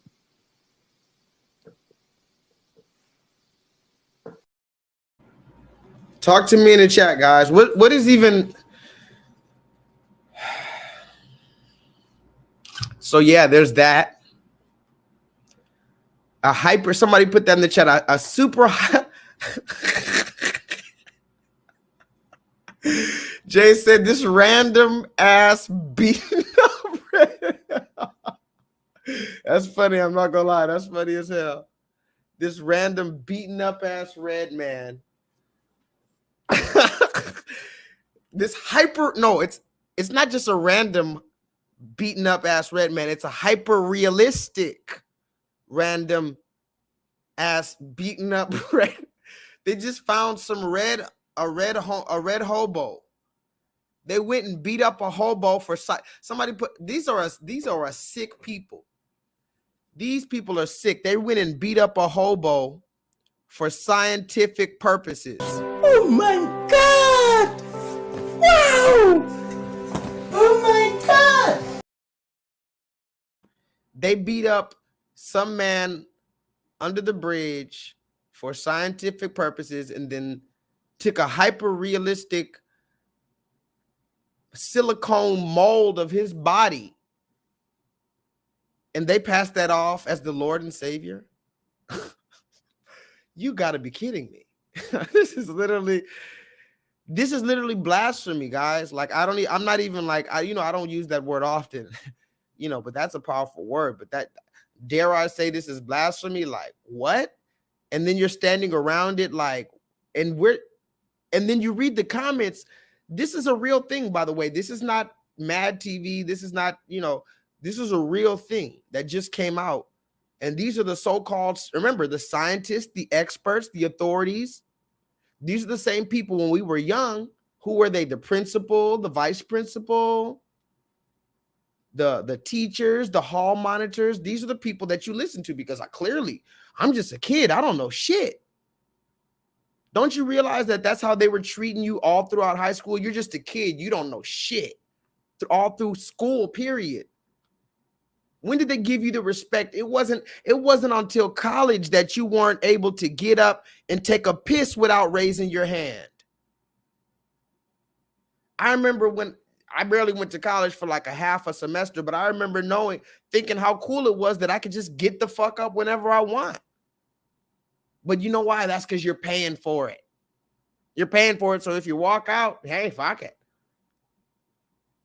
but they don't let you even take a piss in school unless you raise your hand. And I remember sometimes I want to take a piss. Now, do you have a bladder problem? Do you have? They used to ask us, do you have a fucking doctor's note that shows you have a bladder problem because you can't take a piss twice during this hour class? Ma'am, what if I need to take a piss and then a shit? How about that? Or I'd be the type of kid that would push my limits. Okay, I know I got my piss pass. I got my shit pass. Now I need my vomit pass. I'm the type of nigga that would make up a whole new pass. Okay, you give me one time for shitting, one time for pissing. I need one time I need to go vomit. What are you going to tell me? It's a whole nother opening. It's a whole nother open. I got to go vomit. Why do you need to vomit? I don't know. I got to go vomit. Maybe because that fucking chalupa you gave us during lunchtime, you made us sit in the fucking cafeteria, eat this fucking chalupa. They used to have the chalupas. I'm telling you, when I was little, it was this things called chalupas, and they had a little ground beef ball, and I guarantee you it wasn't USDA prime beef. This was probably human experiment meat they was giving us in 5th grade out here. I didn't eat that shit. I'm gonna tell you the truth. Shout out to my mom. My mom did make me my little, Capri Sun. I have my little honey bun. She made me some lunch. I'm never gonna front on the things my mom did. You know what I'm saying? I don't really fuck with her for a number of reasons, Mom. That shit ain't cool at all. But you did make me honey buns and shit in school, and I used to flex on the kids that was eating the chalupas and shit. Like, oh, you eating chalupas, bro? You eating chalupas, bro? Nah, we ain't doing that. Let's move forward. How about this? Okay, so what I want you to do is I want you to breathe. Don't think about peeing. Okay. Just go ahead and breathe in and breathe out. Sandra's giving you the Pedialyte. Go ahead and grab the Pedialyte. Okay. You're going to have to hold it because Sandra needs her hand so she can do what she needs to do, okay? So now we need you to just breathe in and breathe out, okay? Just relax your muscles, okay? Think about, relaxing your uterus instead of or your bladder, okay? Actually, I don't want to show the whole thing because I don't even know what the fuck will give me a strike anymore, but you get the deal. She's got her BBL surgery, and this is just another part of it that they don't show. We've already showed you the videos where they have to ride home in the Uber with their booty in the air because you can't sit on your ass for 6 weeks after the BBL. We've already showed you the other ones where they got concrete in their booty. Now their booty's turning purple, is fucking melting like it's been hit with nucleic acid, sulfuric acid. We saw the other booty that just turns into just mold and flips around. Now this was Sukihana. This is another woman I've showed you before. Let me show you the picture of Sukihana with the she's twerking on a 6-year-old boy. Actually, I'm being generous. The boy looks more like he's 4 years old. Sukihana twerking on a 4-year-old boy, and it's cute because the sisterhood, guys. I'm gonna stay on your ass about it.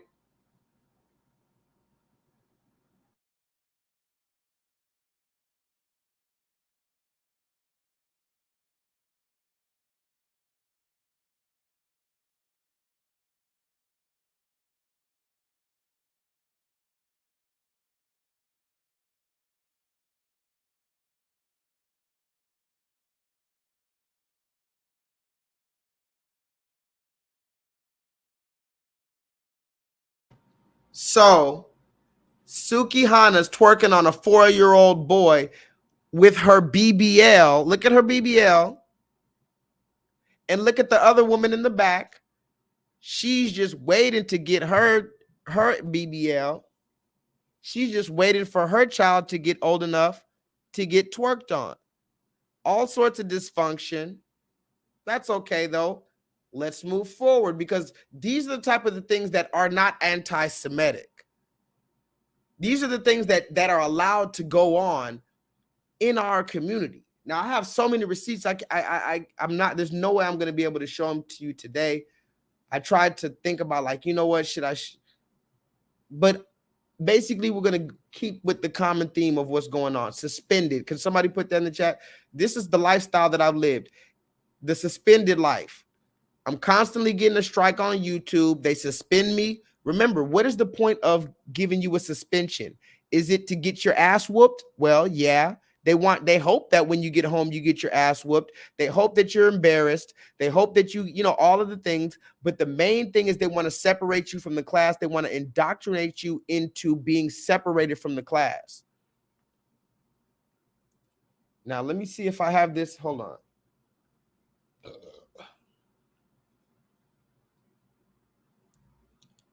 I have a few receipts, but I want to make sure I do show you some receipts tonight because, like I said, I haven't seen you in a while. Let me see. Share. Copy link. Hold on, guys. I got so many receipts, I promise. I'm just going to start showing you some crazy receipts out of nowhere. Fuck it. I was going to try to stick to the plan, but let's stick to it. They said Kanye West is being suspended and everybody's dropping, because remember, here's the thing. Now it's not about Kanye anymore, right? Does anybody know what it's about? It's not about Kanye anymore. It's about who associates with him. So if you associate with that ideology, I don't know if you heard about Kyrie Irving. We don't have time to talk about all these things right now. But Kyrie Irving, same dude, we've talked about him before. Kyrie Irving is the same dude that refused to take the injection. Remember, they told Kyrie Irving, you're ruining it for the rest of your team. Your team is not going to win the championship. Kevin Durant is going to hate you. You're fucking putting the world at danger because you're not going to get these injections and these boosters. Kyrie said, they said, you're going to lose millions of dollars. Remember when they told Kyrie Irving that you're going to lose millions of dollars because you cannot take this injection or the boosters. And what did Kyrie say? He said, all right, cool. I'm cool with that. That's all he said. He said, don't ask me no more. You already told me what's going to happen. That's cool. If that happens, cool. Now, remember what they told Truman on the Truman Show. They told Truman, what did they tell Truman? They said, we cannot completely stop Truman from escaping this reality, but we can strongly discourage him. We can make it damn hard for him to escape this reality. We can't make it impossible. If he truly, truly, truly wants to escape this reality, he can. He has the power, and we don't have the authority to stop him. But we can make it really hard. We could discourage him. We could take away his job, his money, his friends, his livelihood, damn near take away his sanity. We can make him feel like we're taking away his health. We could take away his reputation. Right? But we can't truly take away. So that's what they did to Kyrie. And now they're doing the same thing again because allegedly Kyrie Irving posted some anti-Semitic comments. So now Kyrie's also being forced to apologize. But remember, like I told you, all these people are just variables, right? So let's continue. Now let's talk about these shoes real quick, because these shoes, to me, I've always said it, and I made some videos on my Instagram about it. These shoes are ugly as fuck to me. I'm not going to lie. These shoes are extremely ugly to me. They've always been ugly to me. Now, sometimes people wear them, and I guess the more you see them, the more you get used to seeing them. But I can't say that I would go out and buy these shoes. And especially if I just saw these shoes on a lineup, there's no way I'm just, hold on. Yeah. If I saw these shoes on a lineup, there's no way I would just buy these shoes. Damn, what the fuck? Hold on. Hold on, guys.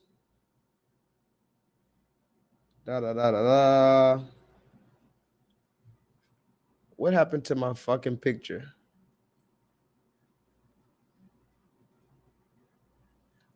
Where's that picture at? Oh, here it is. Okay.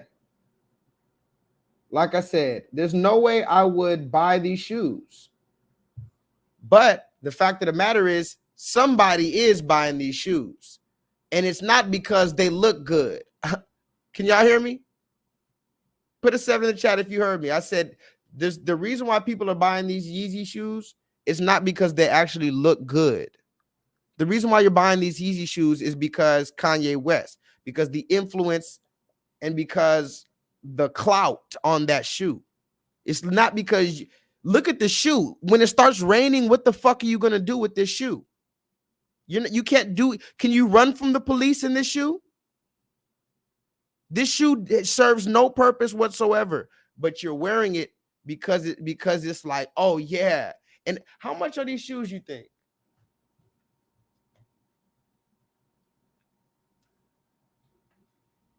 How much you think these shoes are?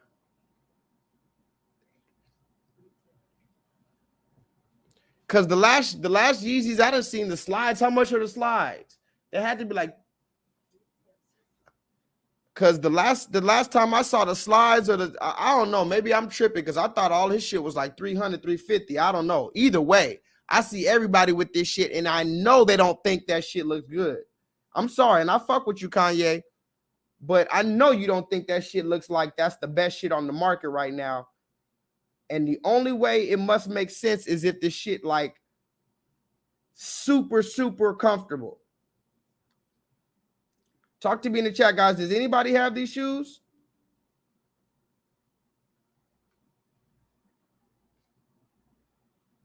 Don't lie. If any of y'all got these shoes, let me know. I'm not going to make fun of you, but I'm just trying to understand what the fuck is the purpose of them. But regardless, my point is the same so-called Jewish man that's trying to cancel Kanye. Can y'all hear me? Hold on. Hold on.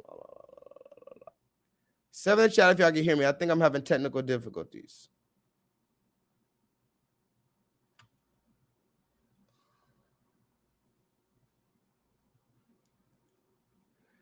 Okay. The same so-called goddamn Jewish man that's trying to cancel Kanye, they don't understand that he's already infiltrated their children's minds. Somebody put that in the chat. This is a beautiful time to be alive. He's already infiltrated your children's minds. So now it's just a race for time. You're not going to live forever, even though you're trying to find the elixir to live forever. You sucking on blood and shit, trying to live forever. Your children are who are going to be your legacy. And your children, I find it so funny when I see a racist person with Michael Jordan shoes on. I just find it so funny. Because you're being influenced by us without you even damn near knowing it. Or a racist person with their baseball cap turned backwards. It was us that turned our cap backwards first. It was us that did these little things because we were always going against the societal norms of how stuff was worn. But just so you know, the white man's children, forgive me, the red man's children are already infiltrated. Bitch, did you start? I keep an AR. Shawty wanna fuck, but she shop at Walmart. In the Royce, then I see double R's. But when I'm in it, all I wanna see is stars. I'm a little Macy, put these diamonds in your facey. If I catch a op, I could never catch a Casey.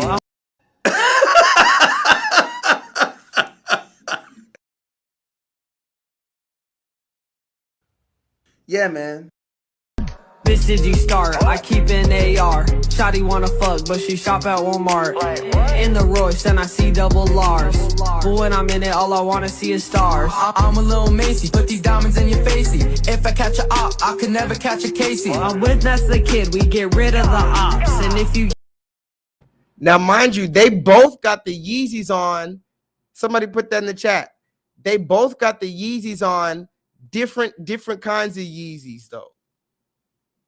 So if you don't like these, you got these. Now, mind you, I'm not talking shit about all Yeezys because a lot of the Yeezys are fire. Especially the first ones that he was coming out with, the Red Octobers, the Louis Vuitton ones. Those Louis Vuitton ones were crazy. The Red Octobers were crazy.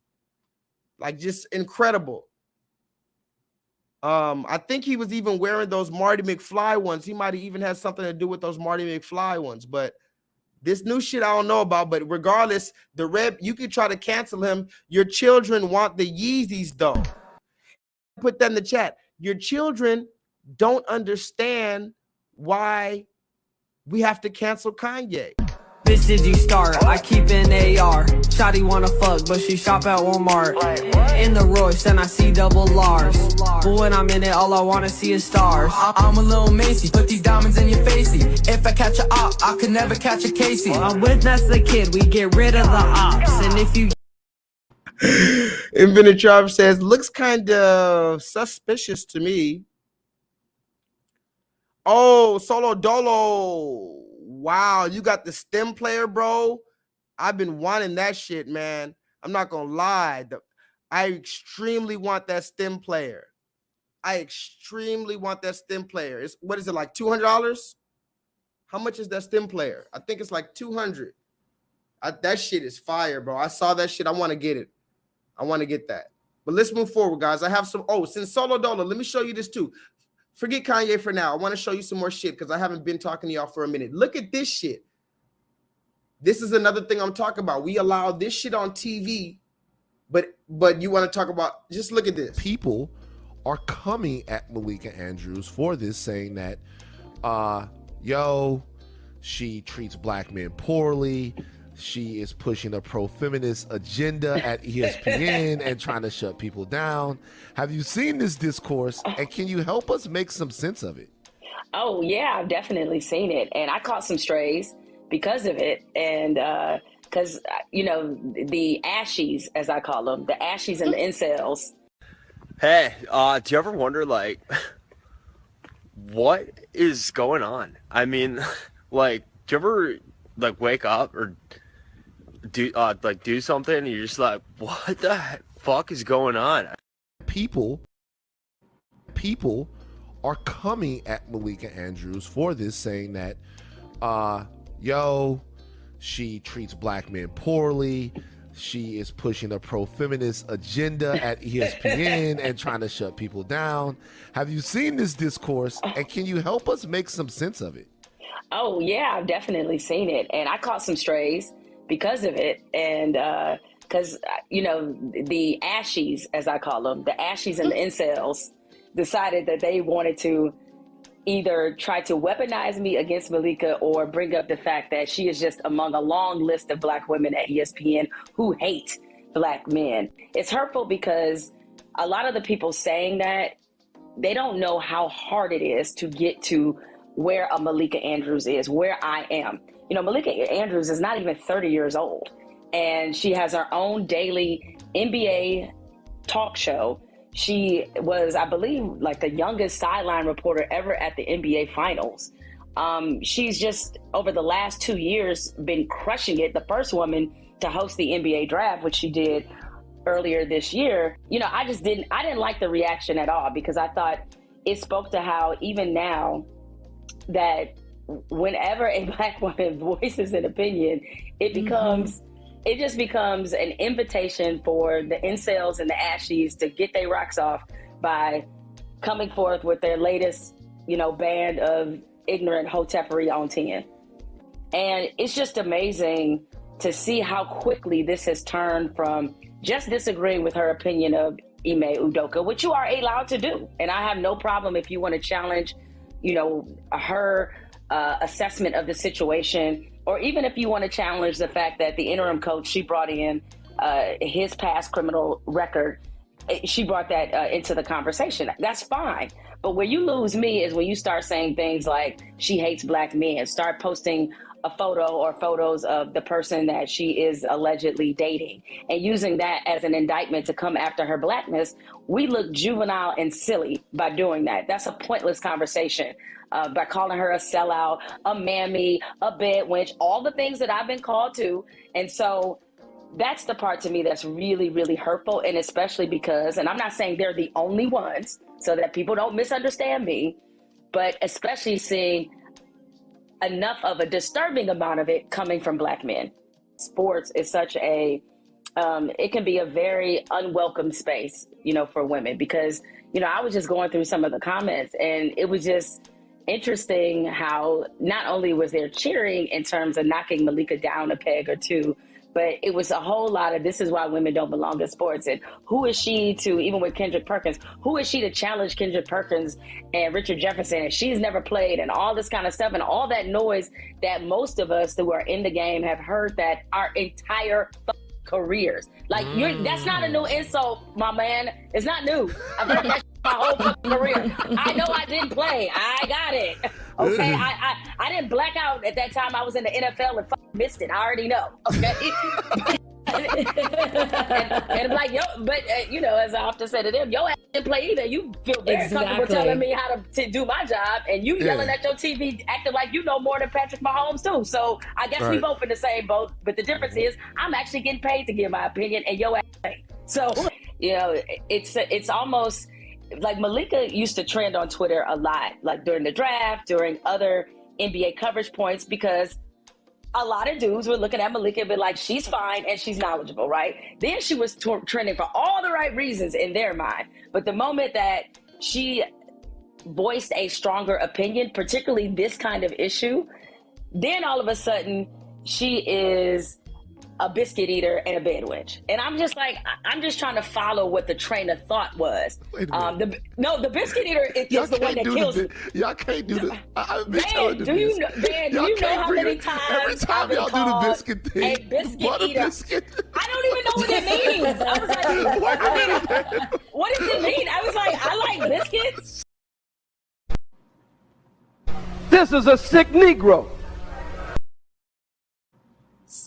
Somebody put that in the chat. I don't even know what it means. I like biscuits. This literally said this woman. Now listen, these people revealed to the now welcome to the plantation. Somebody put that in the chat. Welcome back to the plantation. These people literally revealed to you who they serve and who they are. There's no way you're connected to the grassroots and you don't know what a goddamn butter biscuit is. And you don't know about the butter biscuit eating motherfuckers in the plantation. You see? They call me a bad wench and a biscuit eater. I have no idea. You know what it means because you bust that. Somebody put that in the chat. She bust that pussy open for the hot butter biscuits from Zaddy. That's what it is. You better not let DJ Kid come around this woman. You already got the goddamn blonde hair. That's fucking hilarious. Talk to me in the chat. And then listen to what she said. She said, wait, let me read the comment. She said, ashies and incels. So she starts the conversation because now mind you, let me give you a little backstory. Why am I talking about this? And who is this woman? Somebody put that in the chat. Why is J-Lethal talking about this? And who is this woman? Are coming at Malika Andrews for this, saying that, she treats black men poorly. She is pushing a pro-feminist agenda at ESPN and trying to shut people down. Have you seen this discourse? And can you help us make some sense of it?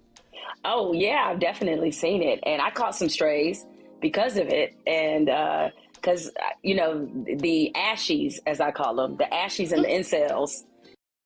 Now, I need you to make it very clear because I do not have much time tonight. I told you. Listen to me, when she says an ashy, she's not talking about any other race but a black man. She says she calls somebody an ashy, you're talking about black men. And an incel, we're not even going to go into the conversation about sex, ma'am.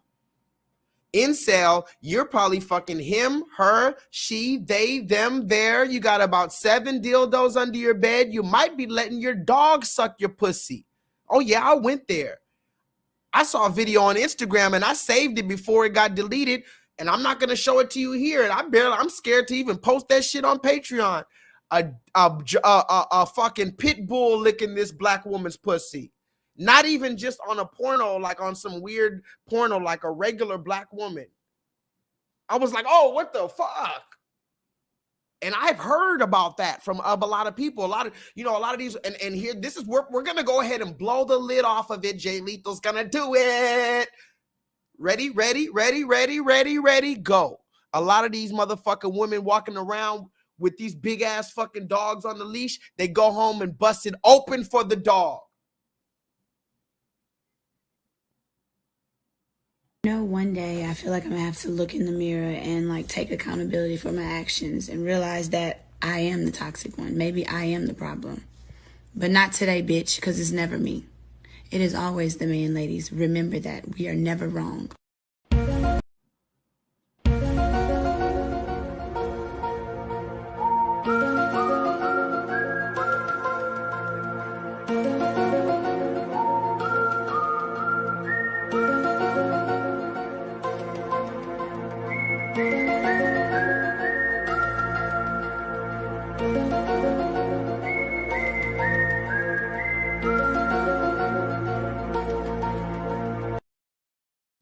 Now, you may ask yourself, why am I going there? Well, I'm going there because it needs to be gone. It needs to be gone there because you've exposed every little dirty secret of the black man for so long. And now that the black man's speaking up, we get no support. We get no support. Let's, again, talk about the variables. Did the black, again, was the black woman really rallying around Tupac's messages when he was alive? Or does she even still rally around them now? Or does she just only play keep your head up? Think about it now. Wait a minute. Does the black woman know? Oh, I'm about to, here's another one. I haven't been here for a minute. Does the black woman know any other song from Tupac except Keep Your Head Up? Because every black woman got a Tupac hoodie or a Tupac shirt walking around. Here's another one. Would the black woman give George Floyd $5 at the 7-Eleven gas station if he was alive before his foot was on his neck? The same black woman that got George Floyd on his shirt now. Would you give him $5 when he was alive? Hey, man, can I have $5? No, I don't have it. Here's another one. Name me another thing that Malcolm X said except the black woman is the most unprotected. Can you do that? Here's one last more for you just before I move forward. Can you, listen to me closely, can you name me any other scripture except God so loved the world that he gave his son, John 3:16? Whoa, hey, why are you insulting my intelligence? Are you serious? Oh, yeah. I stand corrected. You got keep your head up, and they gonna say, yeah, J-Lethal, I know dear mama. Even though she was a black, thank you for that. Thank you for that, God. Solo Dolo, thank you for that, my brother. You just brought out a motherfucking receipt that I forgot about. Hold on. Damn, I don't even know if I can find this receipt. I got so many receipts. Lord God, help me find this receipt. Oh God, I found the receipt, God. This is the receipt, God. My nigga Solo Dolo just brought out a whole segment I forgot to bring out. Hidden segment. Doom, doom, doom. Thank you, Solo Dolo. You have unlocked the ultimate hidden segment. It wasn't even supposed to happen tonight, but it's going to happen tonight. This was on my mind tonight, God. This was on my mind.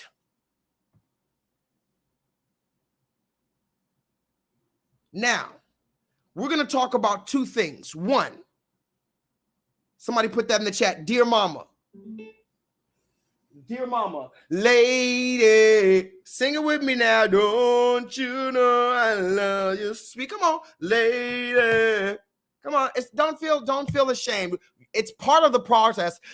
Place none above your sweet lady. Yeah.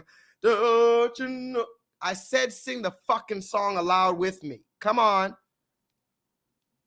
When I was pregnant in jail, I thought I was going to have a baby and the baby would never be with me, but I was acquitted a month and 3 days before Tupac was born. I was real happy because I had a son. When I was young, me and my mama had beef, 17 years old, kicked out on the streets. Though back into time, I never thought I'd see a friend. Ain't a woman alive that could take my mama. Sing it. Suspended from school.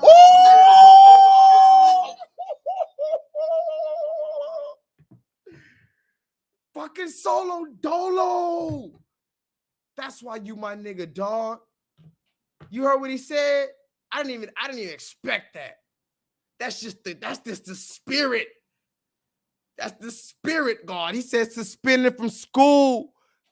Hold on. Out on the streets. Though back at the time, I never thought I'd see a face. Ain't a woman alive that can take my mama's place. Suspended from school. I'm scared to go home. I was a fool with the big boys breaking all the rules. I shed tears for my baby sister. Over the years, we was poor than the other little kids. And even though I had different daddies, the same drama when things went wrong. We blame mama. I reminisce on the stress I caused. It was hell. Hugging on my mama from a jail cell. Come on, and who thinking elementary? Hey, I see the penitentiary one day. Running from the police, that's right. Then mama catch me, put a whoop into my backside. Listen, and even as a crack fiend, mama, you always was a black queen, mama. Stop. Stop.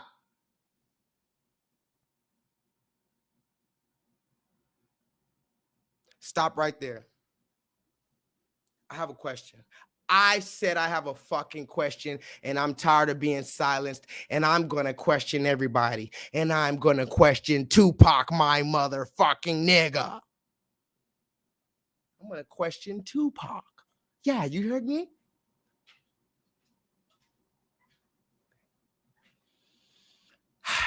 Now, you heard that lyric. We all know the lyric so much that this could be played at the motherfucking family reunion.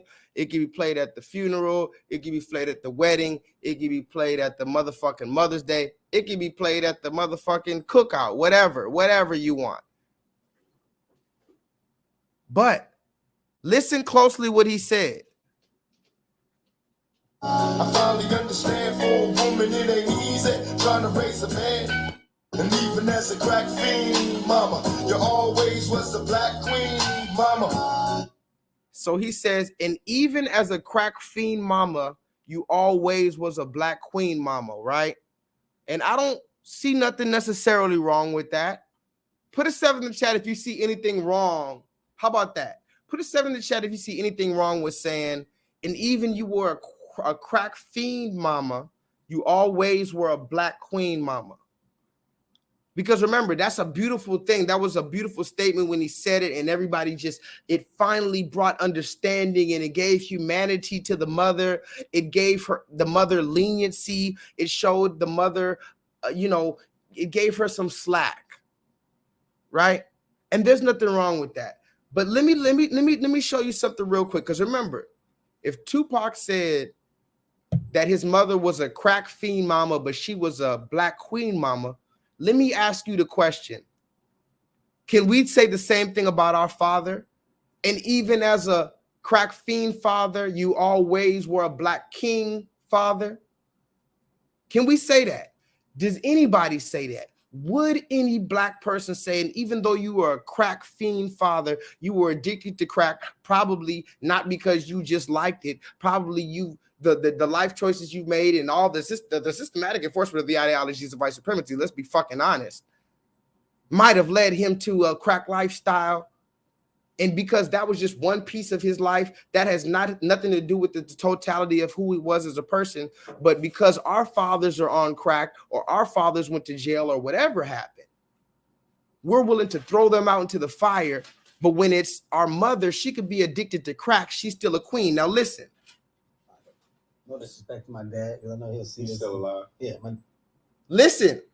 My dad's still alive. My dad wasn't the best. Good father. Being different from mine. Good father. Being different from mine. I had a bad father. No disrespect to my dad, because I know he'll see this. He's still alive. Yeah, my dad's still alive. By the way, this is Willard Smith and Kevin Hart. Both of them dressed like women. Both of them dressed with women dresses and wigs on and makeup on their motherfucking face. Listen to these black men sit there and disparage their father. Willard Smith and Kevin Hart.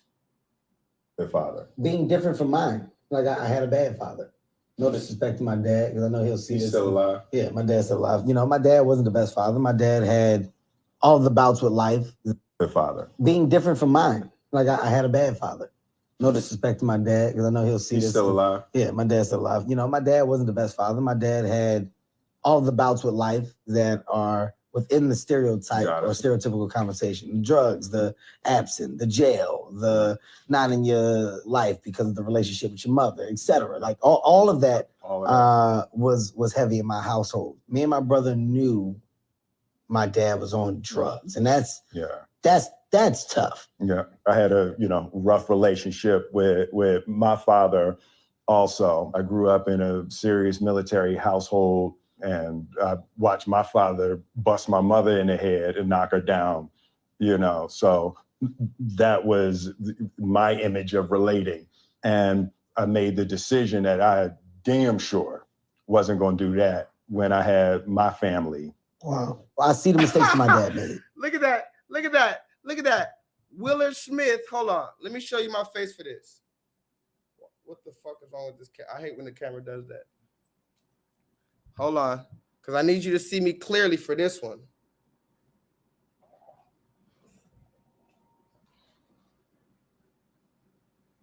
Okay, let's get back to it. Willard Smith, out of all people, listen to what Will Smith said. He said, now, first of all, Kevin Hart said, I had a bad father. Now, again, Tupac said, even though you were a black queen, a crack fiend mother, you were a black queen mother. So we can give our mother the ability to be a crack fiend or a prostitute or whatever else. But whatever our fathers do, we hold it against them forever. The first thing out this man, Kevin Hart's mouth is, I had a bad father. That's the words that you use to describe your father the moment you're discussing with another black man on television on the goddamn Red Table Talk. You see this pussy ass shit, and ironically, Kevin Hart's father just fucking passed away like 2 weeks ago. And ironically, Kevin Hart arguably is famous because of his comedy about his dad. About how his dad was there trying to stand up for him and trying to fight people and trying to be there at his school and stuff like that. But now your dad is I had a bad father. Listen to him. The father. Being different. The father. Being different from mine. Like I had a bad father. No disrespect to my dad, because I know he'll see this. He's still alive? Yeah. I had a bad father. I had a bad father is what Kevin Hart said about his dad. But here's the funnier part. Hold on, let me show you my face. Here's the funnier part is when Will Smith says, my dad smacked my mom in the head. Hold on, I'm trying to fix this goddamn camera. Come on, motherfucker. Whatever. Did you hear Will Smith? He said, my dad smacked my mom in the head and that traumatized me. And I promised I'm never going to smack Jada in her bald ass pecan fucking gumball drop ass head. Will Smith, you should have smacked Jada Smith in her motherfucking head like your dad did your mom. And maybe she would have made a nice Will Smith. You see how you came out, Will Smith? Nice and respectful because your mama got smacked in her head when she needed to. That's a lot. My dad wasn't the best father. My dad had all the bouts with life that are within the stereotype or stereotypical conversation. The drugs, the absent, the jail, the not in your life because of the relationship with your mother, etc. Like all of that was heavy in my household. Me and my brother knew my dad was on drugs, and that's tough. Yeah, I had a rough relationship with my father. Also, I grew up in a serious military household, and I watched my father bust my mother in the head and knock her down. So that was my image of relating, and I made the decision that I damn sure wasn't going to do that when I had my family. Wow. Well, wow. My dad was so bad. Get the fuck out of here. Hold on.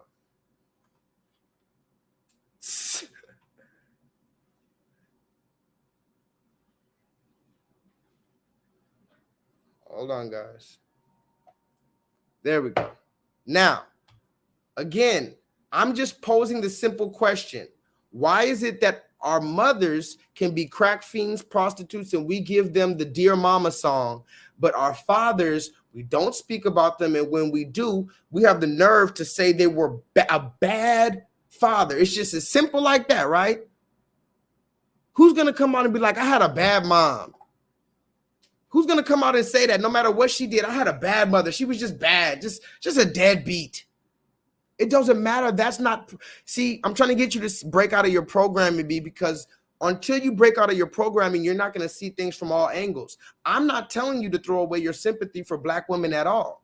What I'm telling you is to gain sympathy for black men, the same sympathy that you have for her. Because guess what? A lot of these, and this is where I'm going deep with it, a lot of these black women need to be shamed, and you guys know that. Meanwhile, you trying to shame Kanye for saying some shit that you don't understand. You got the red. Now, you need to be very careful. Remember what Malcolm X said. Now, here's a quote. Do any of you black women know this quote? The same black women that quote Malcolm X when you say that he said the black woman is unprotected. Do you know this quote? He said, you better be careful of anybody that America is putting up on a poster as their American sweetheart. You better be careful of any Negro that America is promoting on the mainstream, like, yeah, vote for him. So all I'm saying is, I'm not saying follow what Kanye's saying, but he's definitely not being promoted by the goddamn white man right now. Or should I say the goddamn so-called Jewish man, the red man, all the same thing if you ask me. Because remember, what is a Jew versus Jewish? Somebody put that in the chat. I'm going to go ahead and say it. What is a Jew versus Jewish? And I'm not trying to be anti-Semitic when I say this. I'm asking you questions. I'm breaking the algorithm right now. I'm not supposed to say Jew. I'm not supposed to say Jewish. I'm not supposed to say anti-Semitic in my videos. I've said all three because I'm asking you a simple question. What does it mean? Research your real history. Semitic. Right. Who are the Semitic people? And then we're going to get to the public enemy thing. Right. So I looked up who is the Semitic people. And there's a list of Semitic people. And anyone can do this right now. You can look up who are the Semitic people. What are the Semitic languages? Right. Has absolutely nothing to do with any white people. Right. Not at all. So in order for me to be anti-Semitic, I'd have to be anti-black man, anti-black woman, anti-black people, anti-Africa, anti-all of the people. Because the Semitic people are black people. Are black people. So y'all get that clarity. We're going to say that again. Now, the Semitic people are black people. So I cannot be anti-Semitic. Now, what do they really use the phrase anti-Semitic to do? That's the thing. To divide us. Exactly. Right. So they put this title on you, anti-Semitic, and then they neutralize you. Right. Separated me from the group. Right. Say he's a Jew hater. He hate white people. He hate gay people. He hate all white people with freckles and red hair, whatever. Right. And they put that on me, which I never said these things. Right. You understand what I'm saying? I just ran down the history given to me by my elders. And anybody could read this for themselves. Right. So it ain't a Professor Griff hating people thing. Right. Now, closer to what happened with the public enemy thing, the brother by the name of James. So basically, this conversation has been going on, guys. But now you see how it always becomes about apologizing and you have to get the right education. Okay, well, if we need to be educated, educate us all at one time.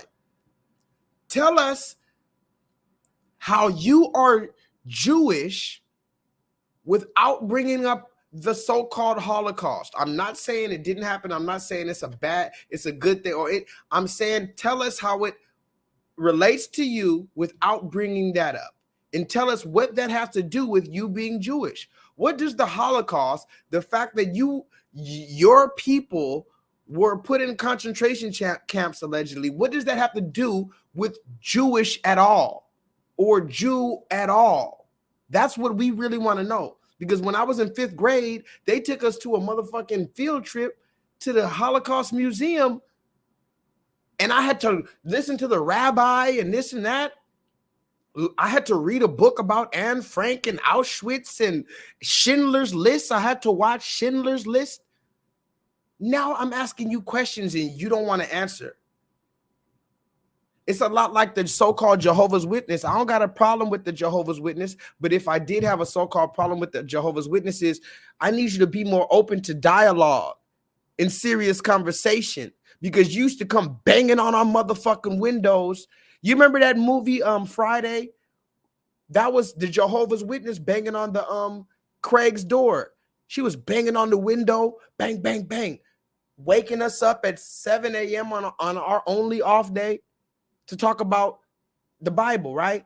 And remember, Craig said, "No, I don't want to talk about it." She said, "Fuck you, you old half-dead motherfucker."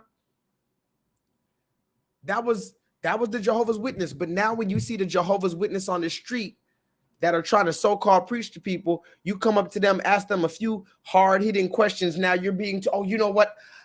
I don't want to do this. And see, it's all type of weird shit going on. But again, back to my topic. Let's talk about this, guys. How about this? Yes, I like being ran. Yes, I like gangbangs. I like being manhandled by several different men at once, if you want to call it.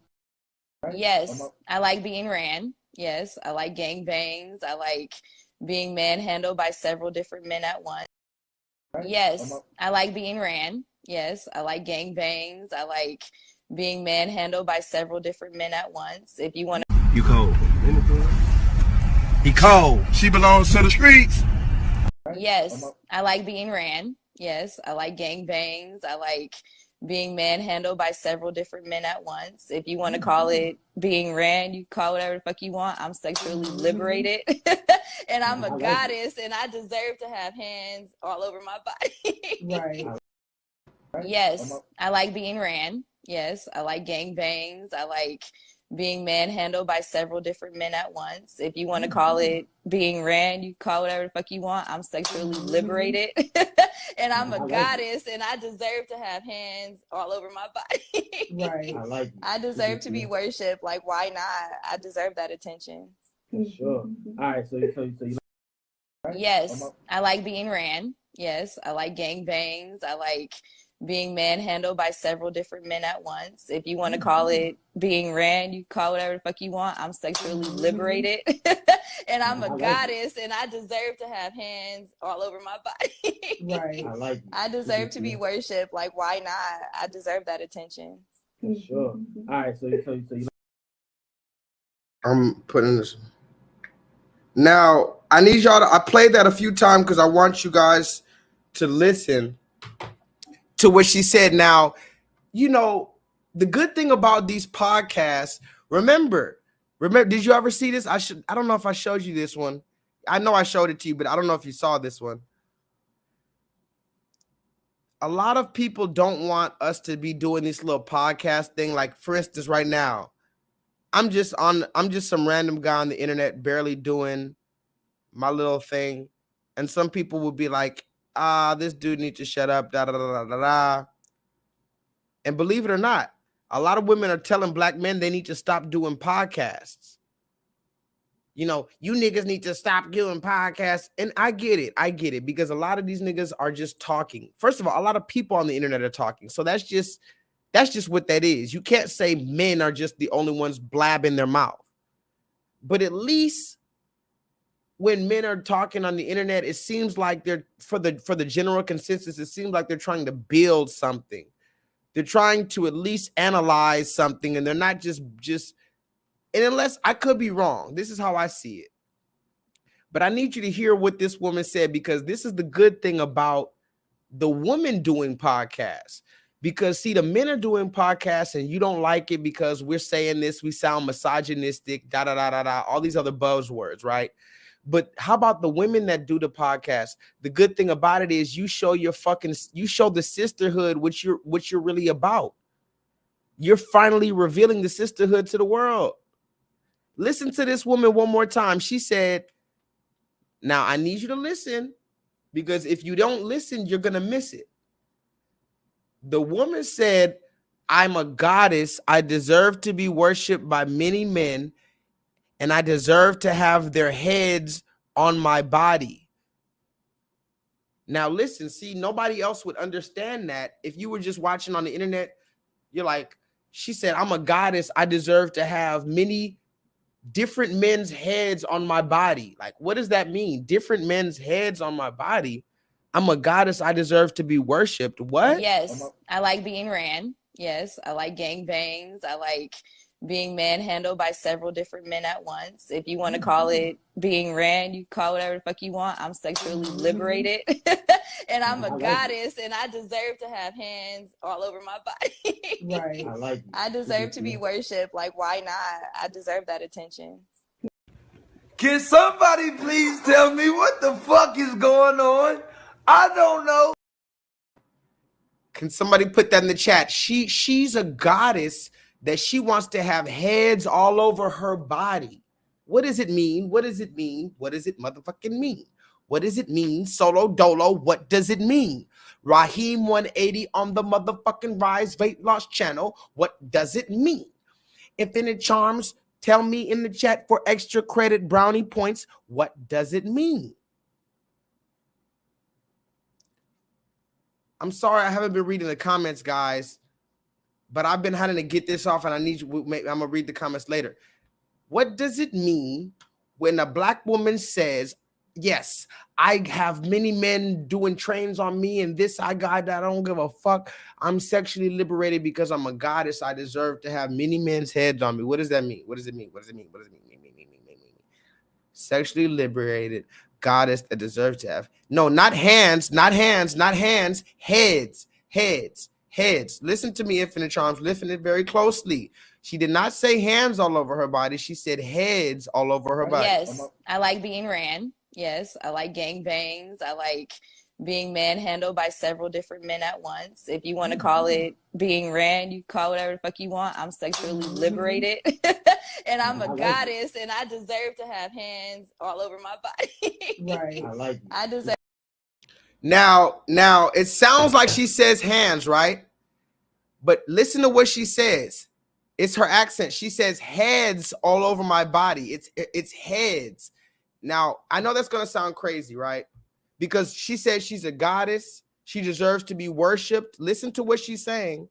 And she deserves to have heads over her body. Now, listen to this. It's not hands. It's heads. I'm going to show you why it's heads. And this is hopefully going to open your mind. Now, I'm sure you've seen this before. I'm sure you've seen that before, right? Infinite Charms.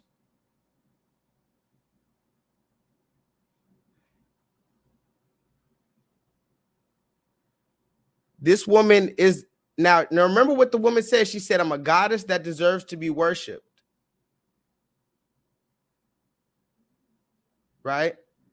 Now look right here. Look right here. I got to pull it out. I got to pull out the receipt. I'm sorry, guys. Let's see. Where is it at, Callie? Where is it at? Where is it at? Where is it at? Where is it at? Where is it at? Where is it at? Ah, here it is. Kali, also referenced as Makali Badawa, whatever, is a Hindu goddess. Remember, the woman says she's a goddess. Is a Hindu goddess who is considered to be the goddess of ultimate power, time, destruction, and change. In this tradition, she is considered a ferocious form of goddess, blah, blah, blah, the supreme of all powers, the ultimate reality. She's the first of the 10 Mahivas in the Hindu tradition, right? Now, when you see the picture, though, you see how she has these heads all over her body right here. Look. You see their head. She has a whole necklace made of different men's heads on her neck. She's holding another man's head, draining his blood. She's standing on another man. She's taking all the heads off these different men and collecting the power for her own self. She's getting her power. Now, mind you, I'm asking you, and see, this is another thing. A lot of our women identify with this when they see this picture, or when see this. The thing, I'm putting myself in a dangerous position because I'm talking about things that are even above me. But I have to expose whenever I see some crazy shit. I gotta expose some shit. Now look at this. Look at the bottom right there. She's stepping on that dude right there, He has a snake on him, all type of crazy demonic imagery, but this is literally what it is. So when the woman says she wants heads over her body and she wants to be worshipped as a goddess because she deserves it, this is what she's talking about. Now imagine the reverse of this picture right here. That wouldn't even make sense. It wouldn't even make sense for a man to have a picture like this with women's heads cut off and shit like that. He's stepping on a dead woman, another dead woman head off, and he's standing there with another dead woman draining her blood, and he has a bunch of dead women hanging from his neck. That wouldn't work. That wouldn't even work. And imagine some man talking about, yeah, that's me.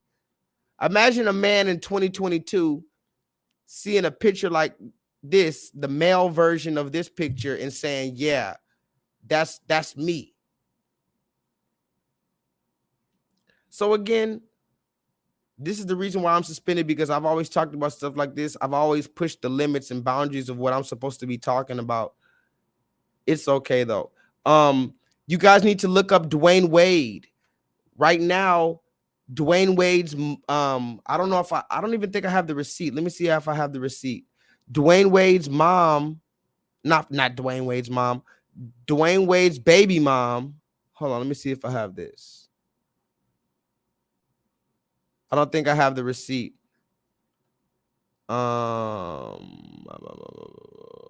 Yeah, I don't have the receipt, but Dwayne Wade's baby mom right now is filing a petition in court to stop them from transitioning her son. Now, mind you, her son is Zion, aka Zaya. Everybody knows he's turning into a woman, whatever you want to call it. But we always ask, what happened to the mom? Like, we know about Gabrielle Union, but that's not his mom. Where's Zaya's mom? And I told you before, the only nigga that gets custody of his kids, you got to bend the fuck over. If you think you about to get custody of your kids over a woman in America, you got to bend the fuck over. And that black woman has to be a real black woman. Zion Wade's mother is a real black woman from what I see, and she's not standing for that shit. That's the reason why Zion Wade's mother, now listen to this, Zion Wade's biological mother is being treated like a black man. Do you hear me? You've never seen this before, a black woman being treated like a black man in America. She can't see her kids being turned into fucking, don't even get me started. But if you look into it, I'm going to pull up the receipts next time I see you guys. Zion Wade's mom is filing a petition to stop him from publicly transitioning and from changing his name and getting a new birth certificate and all that. And if you read the story about it, she says that Dwayne Wade told her that a large reason why he's going through with this is because of money. Now listen to that. Dwayne Wade allegedly told his baby mama the reason, one of the main factors that I'm allowing our 15, 14, 13, 12-year-old boy to turn into a fucking woman and change his name from Zion, which is a biblical name. I'm going to change his name from that into some fucking woman, is because of money. And you can look into it. I'm going to pull a receipt up just so we can read it together. But when you look it up, you're going to see that's what his mother is saying right now. And she's in court fighting. Remember, you tell us always go to court, even though I told you the goddamn red man is the motherfucking devil that the Bible speaks of. And you telling me I got to go to court to ask the red man for permission to see my kids? Okay, well, that's what his woman is doing right now. She's filing a court petition. Do you think she's going to win?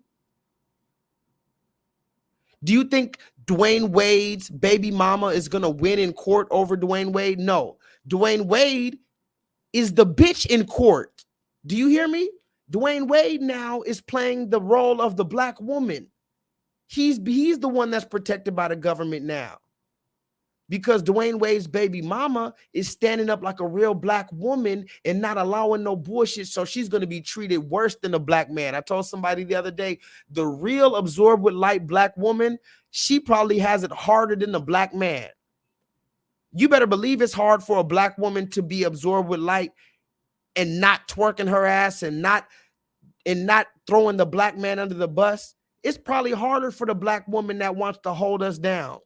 So that's why I always give honor and glory to the woman who's willing to stand with us, knowing the shit that we're going through. She could see through this shit. She just realizes, oh, you're just, yeah, fuck that shit. I know that you're rich. You're rich without the money. See, there's a difference when you realize somebody is rich without the money, and imagine how they look when they have the money. See, you have to see through that. A lot of people can't see through that. And, you know, you have that stripper mentality. You ever been to the strip club? The stripper mentality, you can have $75 in ones, just $75, but get them in all in ones. You got every stripper coming over to you because she thinks you got a fucking big ass wad of money. It's $75 versus you have 5 $100 bills. It doesn't look like you have as much from afar. So you're going to gain more, you know, come on, let's talk about it. Let's move forward. Does anybody know the Entertainment Heights online pro bono interactive learning course in which like-minded and sometimes like-minded individuals gather in order to discuss nuances, sometimes controversial topics that they may all possibly gain a motherfucking further level of credit and understanding moving forward.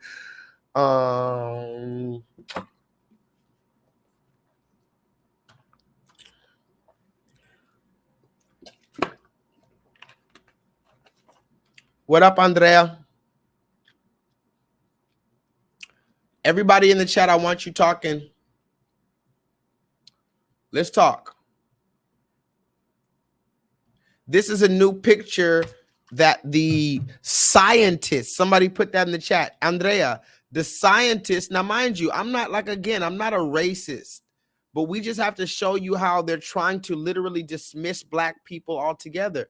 This is the reason why I talk about race, guys. I don't want to talk about race all the time and being black. I was out in New Orleans this past weekend and I ran into some dude and he was kind of drunk. I was kind of drunk, older Hispanic dude. And he was just talking some real shit, man. And I was telling him, man, I don't want to feel like a black man. I just want to feel like a man.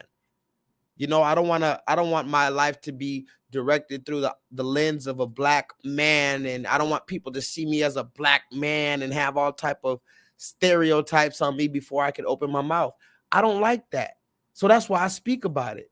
If it wasn't the case, I wouldn't speak about it. Like, for instance, they said the scientists at Princeton University, now mind you, didn't Carlton from the Fresh Prince of Bel-Air, didn't he go to Princeton or something? So Princeton is like Yale or one of the most famous fucking schools in the world. It says scientists at Princeton University have reconstructed this 3D model of how Adam, the first human being created by so-called God, might have looked. Notice how the serpent says he might have looked that way. Because you're not bold enough to say that this is the truth. You're not bold enough to say that this is what you believe the truth to be. You say he might have looked that way. Shit. I might have fucked your bitch. You know what I mean? Hey, I don't know. Did I fuck your bitch? I don't know. I might have. Might is a very strong word. And mind you, just like everybody said in the chat, this motherfucker looks like Vin Diesel, and I think you're playing a game on us. You're literally joking with us. You put Vin Diesel on a video game and said that this is Adam? Really? How? Okay. Now, we can explain how people get lighter through albinism. How do people get darker? That's my question. If we could already explain how people get lighter through albinism, and you see it today, just the other day I saw an albino child from a black African woman. So we see today how we have multiple different, but where do you see today the black coming from the so-called white? You don't see it. So how is Adam white? Where did black come from? That's the simple question of the day, guys. I mean, it's not anti-Semitism. It's not anything else to ask these questions. It's just a simple, what is going on here? Again, here's another one. Speaking of this, Let's play some more videos, guys. You've been very patient. I'm gonna just play you some videos. How about that? Put a 7 in the chat if I can just play you some videos. But wait, there's more. Hang on to your seat, baby, cause this one's a screamer.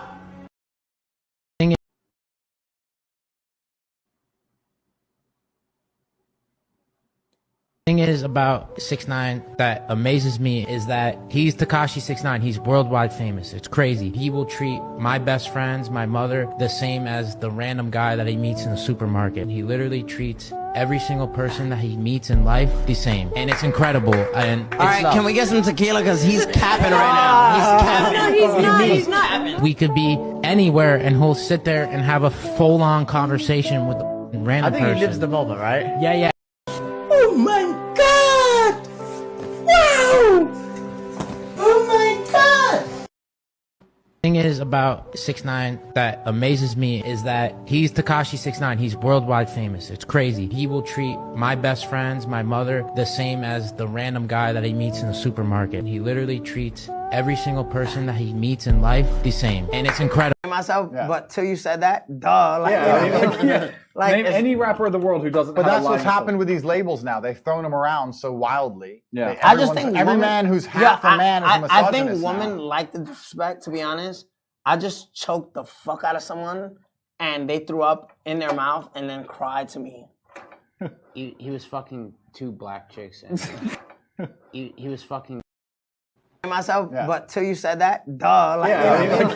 Name any rapper in the world who doesn't. But have that's a line what's happened with these labels now. They've thrown them around so wildly. Yeah, I just think every man who's half a man is a misogynist. I think women like the disrespect. To be honest, I just choked the fuck out of someone, and they threw up in their mouth and then cried to me. He was fucking 2 black chicks, and he was fucking 2 black chicks, and he was fucking 2 black chicks. This is all haram. This is haram, bro. This is haram. Wait, are you Muslim? I'm Muslim, yeah. He is. Okay. He is, but I'm not. Do you want context to that story? That made no sense. You just said you choked a pair of chicks. But is that misogynistic? No, but you were having sex with them in the fucking steam room. Yeah, he loves that. And no, but you were having sex with them in the fucking steam room. Yeah, he loves that. And No, but you were having sex with them in the fucking steam room. Yeah, he loves that. And What is going on here? This is not normal. This is not how things are supposed to function. And they both had boyfriends. No, wait. No, wait. All right, Jennifer, let's hear the story. Come on. Okay, all right, they both had boyfriends. So I have these Cuban chains, right? Wait. I need you to listen because I'm not going to play this again. I'm going to say this one time and one time only. How about this? Is this anti-Semitic? He said he choked 2 black women and put dog chains on black women and choked the fuck out of them and made them vomit and cry. And they sat there and laughed about it. 2 black women in particular. It wasn't just 2 bitches, 2 black bitches. He put the chain on her neck like a dog and choked her like a ghetto gagger till she cried. That's what 6ix9ine said. And remember, he treats everybody the same. That's what Steve Will Do It said, the goddamn red man. You see how these people conglomerate against us?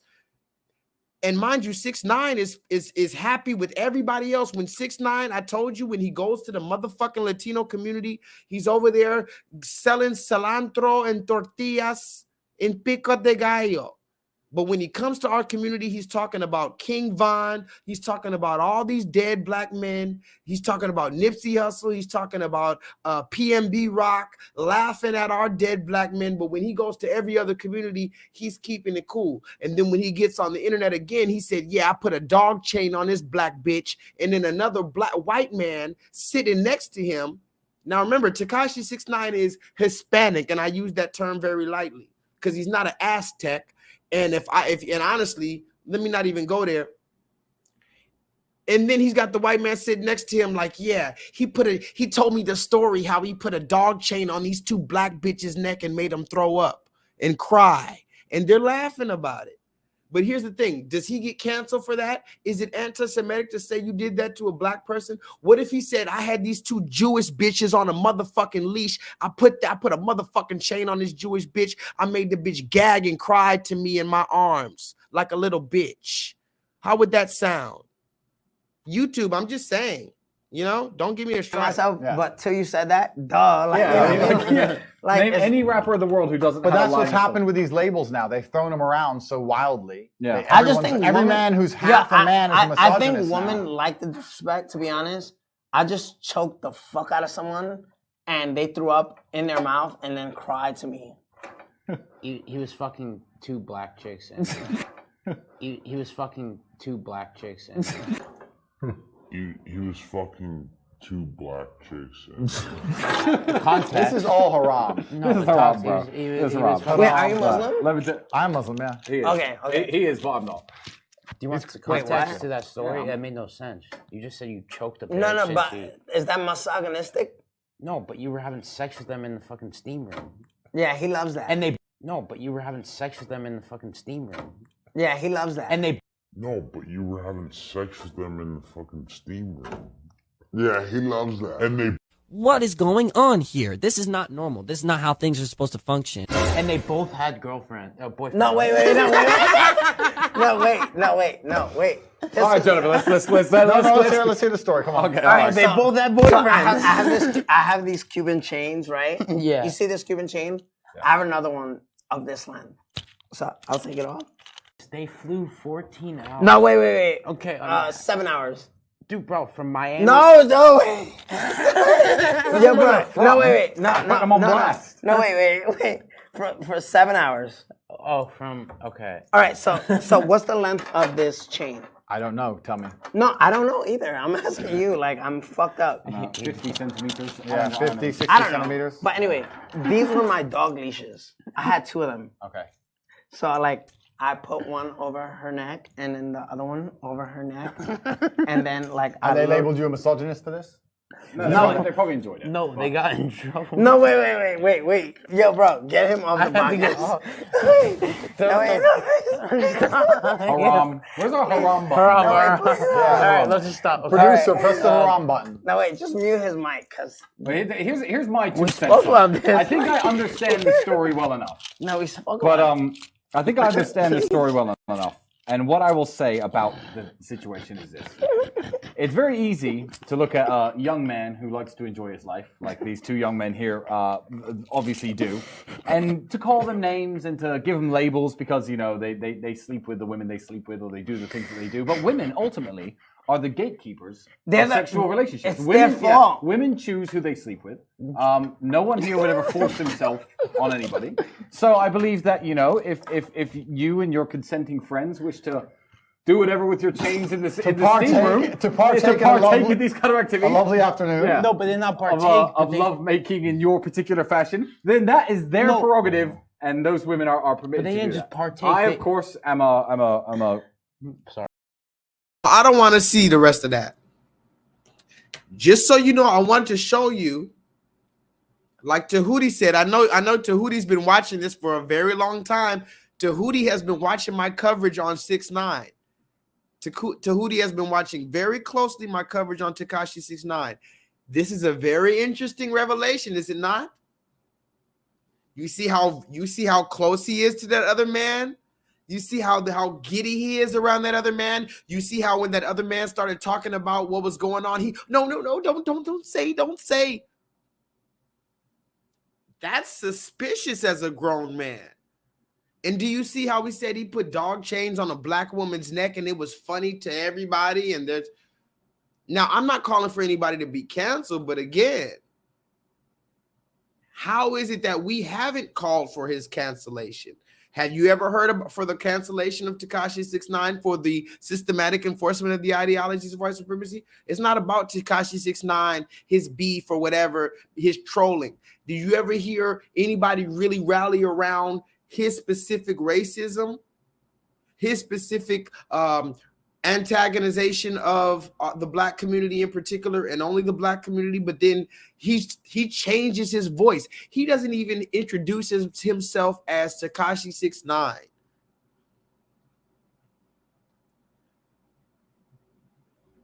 He doesn't even introduce himself as Tekashi 6ix9ine when he introduces himself to other communities. when he introduces himself to the Latino community, the white community, all these other communities, hey, it's Daniel. Or if he does say Tekashi, he's like, he changes his whole fucking mannerisms. It's Tekashi 6ix9ine. I'm over here in New York, and I'm going to give a family in Puerto Rico a lot of money right now. But then when he gets to the black community, yeah, nigga, yeah, he over here talking to Lil Durk and all this shit. Yeah, nigga, what you gonna do? Your homeboy got killed and you ain't gonna slide for him. He throwing money on the ground because he has the police behind him. And I need you to understand that the red man doesn't have any new playbook, but he can update his current playbook. Can somebody put that in the chat? The red man can never create new playbooks or a new play, but he can update his playbook. So this is the updated counterintelligence program, the infiltration that is very clear, because at least in the Black Panthers, they could infiltrate you with other black people. It's one thing to be tricked by a black person, but you let a goddamn non-black person come in here and call you all type of niggas, laugh at all your dead black men every time a dead black. I'm surprised he didn't laugh at Takeoff. The only reason why 6ix9ine didn't laugh at Takeoff is because people love Takeoff like damn near like a Nipsey Hussle type. Because when a black man stays out the way and he stays solid his entire life, when he dies, people going back and look at that and they recognize that shit. That's a real shit. So a Takeoff, shout out to Takeoff. A Takeoff who kept his mouth motherfucking closed. You never saw him in no drama. He never wore no motherfucking dress. Now, mind you, of course, he was involved in the industry. We all know Takeoff and Offset and all them were involved in the industry. I mean, let's just be real about it. But you never saw them really doing no ho shit. And all of them always held their composure. Offset said, man, look, I ain't telling nobody to get that motherfucking injection. I'm not getting that injection. I don't trust that injection. You remember when I showed you the video of Offset? They ran up, TMZ ran up on Offset. They said, hey, what do you think about the injection? Are you going to tell black people to take it? He said, no, I'm not. I don't trust that shit. I'm not telling black people to take that shit. So as far as these dudes, they kept it thorough for the most part, but I'm not here to judge them for whatever affiliations they may or may not have had. Remember, the Most High God is the ultimate judge. We're not here to judge these secret affiliations unless these affiliations affect our community. The reason why I go into Dwayne Wade and shit, I don't give a fuck what Dwayne Wade does in his life. But once you start doing this shit on a mass public profile and you try to call yourself a leader in the black community, I have a video of Dwayne Wade. He said, we have been placed as the leaders. He said, me and Gabrielle Union have been placed. Listen to the wordage. Me and Gabrielle Union have been placed as the leaders in the black community. And now I want to tell you about my son, daughter. First of all, who has the authority to place you as a leader in the fucking black community, bitch? I want to talk to him and slap him across his motherfucking face. Because anybody who's in the grassroots of Black America, you know there's no motherfucking leaders out here. Either you motherfucking with this shit or you not at the end of the day. Ain't no goddamn leader now. Because we've seen how you do our leaders. At the end of the day now, it's like some Kevin Samuels shit. You just say the shit and then they kill you. And then your message moves on. But you had to do that shit hard like Kevin Samuels did to where the bitch hates you.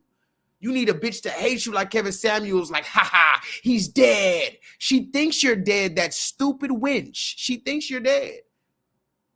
They thought the Christ was dead too. Remember that. They thought the Christ was dead. It's the same energy. It's a variable. I need you to understand what I'm saying. It's that variable. Once you reach that Christ energy and you spitting that shit that needs to be said, they can kill you. What? Bitch, what was I going to die of diabetes anyway? I was going to die of COVID anyway. That's what you told me. Am I scared of you coming to kill me, but you're telling me I could die from COVID anyway? Why the fuck? I'd rather die from being a revolutionary and you shot me down or poisoned my drink than die from some stupid ass fucking sickness that you made up.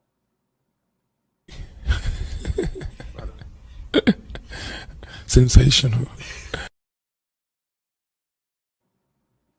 Let's move forward though, because maybe I might be tripping. I think I'm tripping a little bit. I'm not going to take too much longer of your time, guys. I just wanted to show. I really want to check in with you guys, because I haven't talked to you in a little minute. By the way, shout out to my people on patreon.com/JLEETHAL7. I really appreciate you. If you would like to donate to a black teacher, black leader, revolutionary, black filmmaker, black journalist, and an all-around cool guy, you can do that. Mind you, I be broke. Like, listen, I went to New Orleans the other day because my friend, I haven't seen him in over 5 years.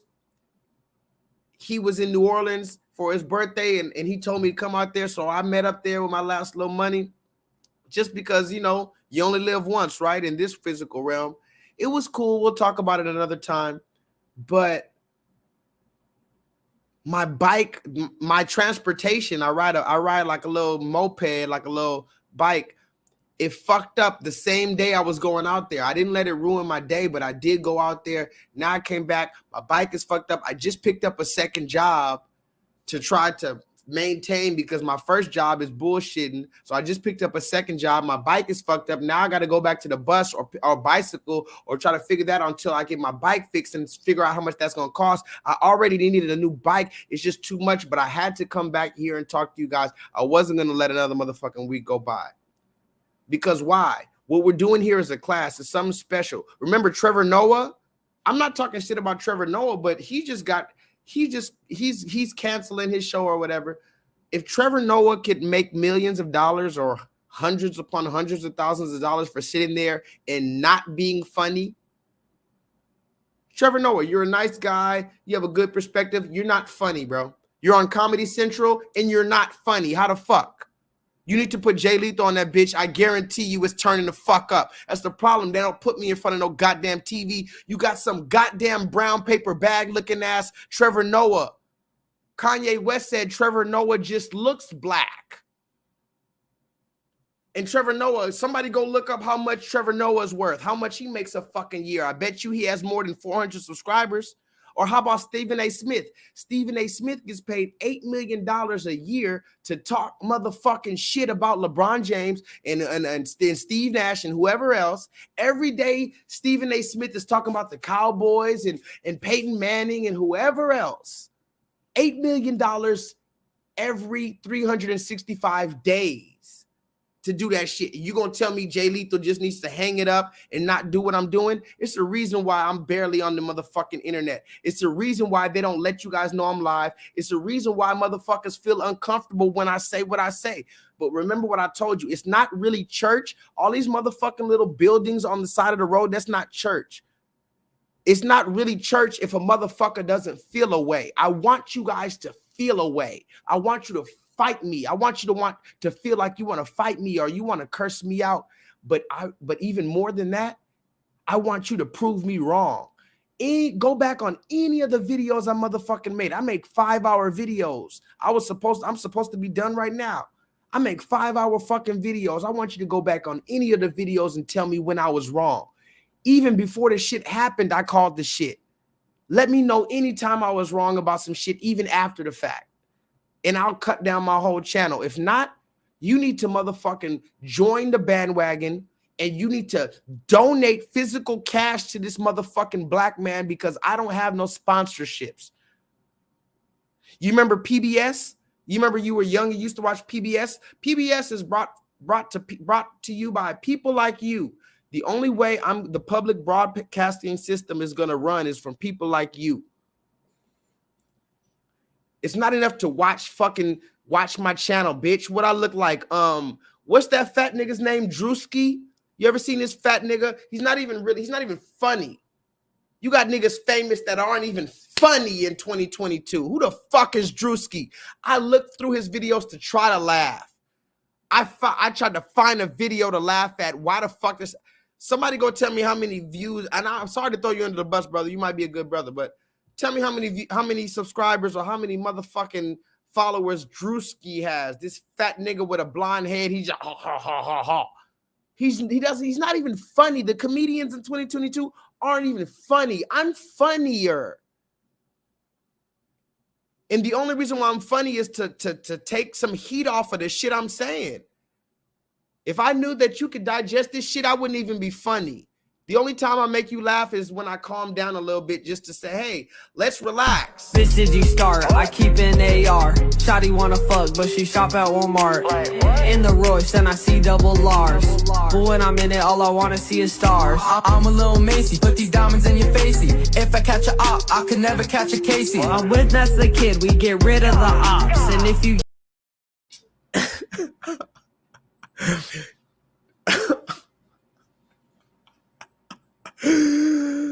let's continue.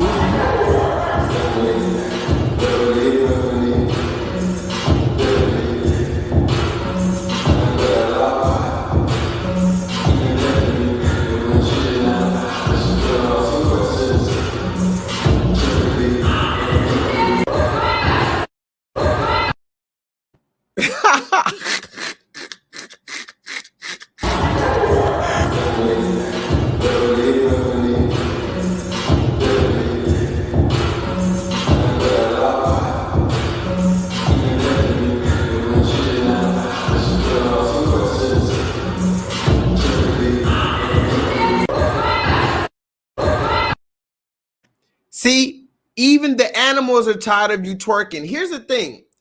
You know, I've been going in on this twerking shit. I told you we need to ban the yoga pants in public because you're weaponizing the yoga pants. All type of shit, right? Here's the thing, though. I'm gonna challenge black women now.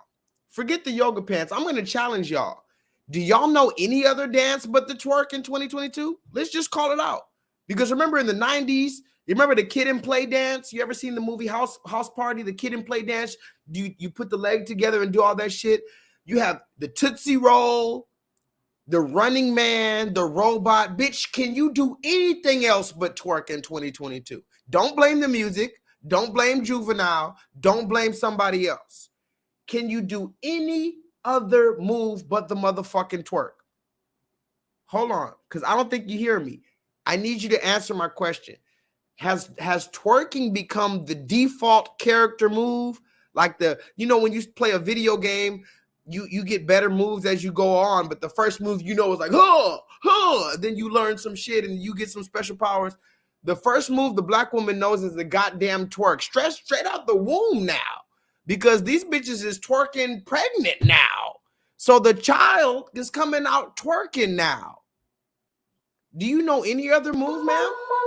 Bitch, it ain't even my birthday, but I can ball if I want to. Pull up on cars if I want to. How about that bitch with that on in my jumpsuit? Go. Just do what I say and I love you, okay? I get this shit from my uncle. I told Bay get 22 inches of weed tonight. I want. Bitch, it ain't even my birthday, but I can ball if I want to. Pull up on cars if I want to. How about that bitch with that on in my jumpsuit? Go. Just do what I say and I love you, okay? I get this shit from my uncle. I told Bay get 22 inches of weed tonight. I want. You see, this man is doing the robot and all type of, this nigga broke it down like Iron Man. And what does she come and do? Her defense mechanism. I told you before, not only is the twerk the default character move, listen to me. Who's listening in the chat? I'm gonna read some comments. KJ, put this in the chat. Not only is the twerk the black woman's the introduction character video game move, but it's also her defense mechanism. This nigga came and started broken down the dance, and she just went straight to twerk. Man, can you do anything else in this world except twerk? You know, here's the thing. I think we could use this to our advantage. I just realized it. I was doing some research. I said, what's wrong with this twerking thing? How can we use this twerking thing to our advantage? I figured it out. Or better yet, this black woman on TikTok figured out how to use twerking to our advantage. Solo Dolo, look at this. Amazing. This is something we've never thought before. I'm going to give it up to the black woman. I didn't even think of this. Look at this. Let me tell you something. Why y'all out here doing this? They are erasing history. Hip twerk on that, fucker. No, because be so fucking for real. Be so fucking for real. Y'all every day on this app to fucking everything. Meanwhile, you remember when your great-great-grandma was a slave? Yeah, they about to take that out the history books if they haven't already. Hip twerk on that. Twerk on that. You.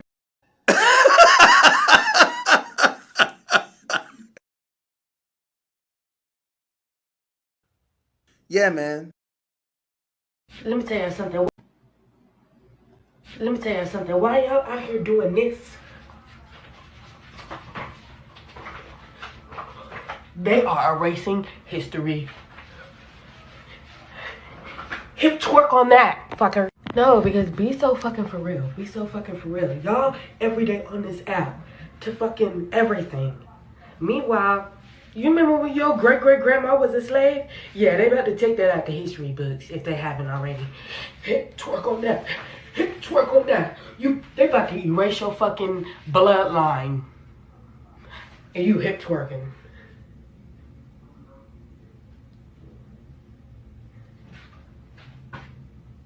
Like, I get it. We supposed to be optimistic. But can we be fucking for real? Can we be fucking for real? Hip twerking these ballots. Hip twerking these elections. Hip twerking these, hip twerk on news. Hip twerk on other countries failing their people. Hip twerk on that. And you know what? That gave me a real idea, guys. I realized it. There's a real gym there. Hold on.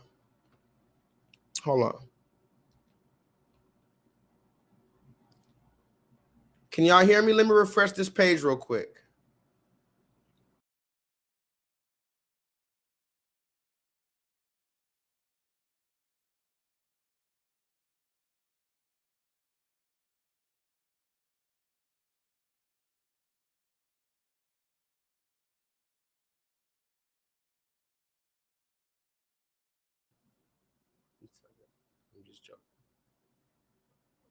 So, what up, Pedro B? I love you, brother. Just so you know, I love you, brother. I always love you, Pedro B. Pedro B is a real one. Pedro B is a real indigenous motherfucker. Like, when you see Pedro B, his face is like strong. Like, this motherfucker has a very like, it looks like a statue. Like, this man's face, he looks like he could be a statue. Pedro B, you would make a dope ass statue, bro. Imagine, you know them statues? Matter of fact, I was in New Orleans this past weekend. I saw a whole bunch of statues. Guess who they were? The goddamn red man. Wait till you see the footage I post up. I didn't have time to upload it. I'm gonna post up next time I show you. So they had some statues of the goddamn red man. I said, who is this red man? I looked closely. It said, this is the founder of New Orleans. The creator of New Orleans. Some goddamn red man. They have a statue of him standing there. But the Native American is bowing down next to him and shit. Sitting down at his feet. Pedro B, I think you should have a statue with your face with a fucking weapon right here and in the goddamn Bible in your hand, standing up like that, standing on a fucking mountaintop with your fucking hair blowing in the wind. I think that would be a dope ass statue, bro. Better than these bitch ass statues out here. You ever seen these Roman statues with their little fucking dicks? Why the fuck are you showing me your dick? And it's little too. Pick a struggle. You're gonna show me your dick. I don't want to see it. And it's the size of a goddamn Christmas light. Remember, the Romans and the Greeks, they love to show their dicks on the statue. Butt ass naked wrestling and shit like that. And you have the nerve to paint. Listen, this is how stupid the goddamn red man is. You lied about all of history, but the one thing you didn't lie about was your goddamn small dick. Sensational. I'm telling you guys, I'm a genius, man. Y'all gonna pick up on this shit later. I'm giving you the jewels right now so that whenever they come for me, you can come back to this. You remember niggas get killed every day, B. Shout out to Takeoff, but niggas get killed every day, B. I love that man. I was one of the first one on Migos. I know all this shit. I didn't like it. Matter of fact, the man got killed out here in Houston. I'm out here in Houston. I don't like that. I don't like that a black man that was trying to stay out the way was killed. And from the, I don't know, you know, it's always hearsay, but they're saying he was hit on accident. He wasn't even the target. But what does it matter? I told you every week we're going to have a segment on the black man dying. We're going to have a segment on the goddamn BBL surgery. We're going to have a segment on the lesbian stepdaddy epidemic. We're going to have all these different segments because until you realize it's repetition, how the fuck can you keep on being sad about some shit that you know is going to keep on happening? You know, a lot of people ask me, why don't I react to this way? Or do I have, you know, yes, I have feelings, but when you know how some shit is, you're numb to it. You have to grow numb to certain shit. Sorry, you have to grow numb to protect what little piece of your spirit you have left. Remember, we're trying to protect the child that we once were. That's the real God, is the child that you were. This fake ass adult, you're trying to constantly fix your hair and fix your face and wear a name tag and tell everybody else you have this big ass title. That's a fake ass shit. When you were a kid, you didn't care about no name tag or your hair or none of that shit. Your parents were fixing your hair when you were a kid. When you were a kid, you told the fucking truth. You didn't have an ego. You had an imagination. You were able to share with people. That's who you were when you were a child. And that's why the scripture says in order to enter the kingdom of heaven, you have to be like a child, because you motherfuckers are too busy fixing your hair. Now, mind you, me too. I'm worried about my shit. I'm worried about how I look. But if you can remember how you were when you were a kid, you didn't give a fuck about a mirror. And you didn't give a fuck about hoarding some shit for yourself. You just wanted to have fun and share and meet new people. And you had an open imagination. This world beat that shit out of you.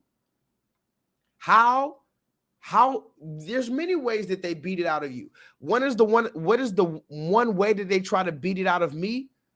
Through suspension. Remember, I told you I got suspended since the 4th grade. I got suspended in the 4th grade, 5th grade, 6th grade, 7th grade, 8th grade, 9th grade, 10th grade.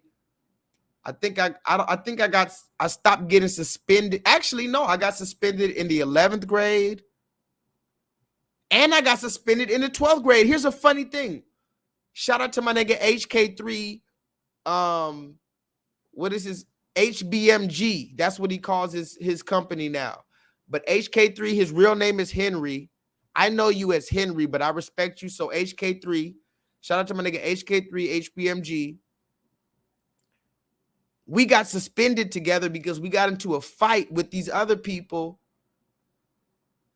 on like the last 3 days of school in 12th grade. So I wasn't even able to go to school for the last 3 days of my senior year because I got suspended. So I've been suspended from I just realized this right now.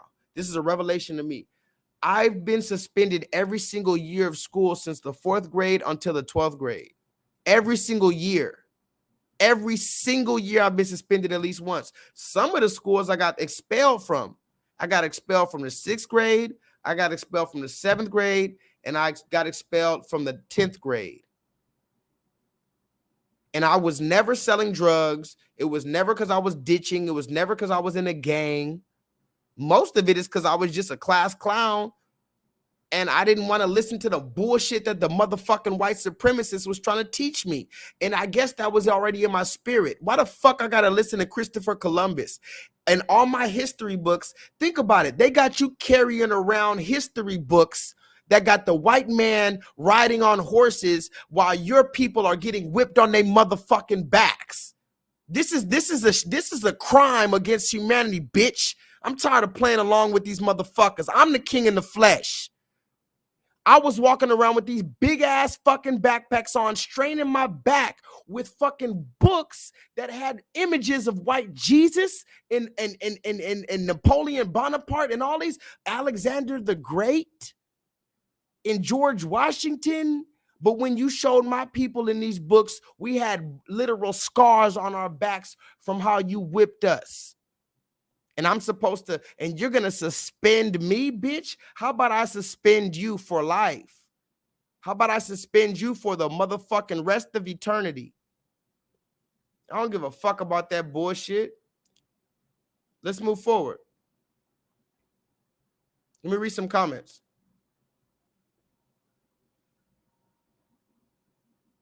Let me read some comments, guys.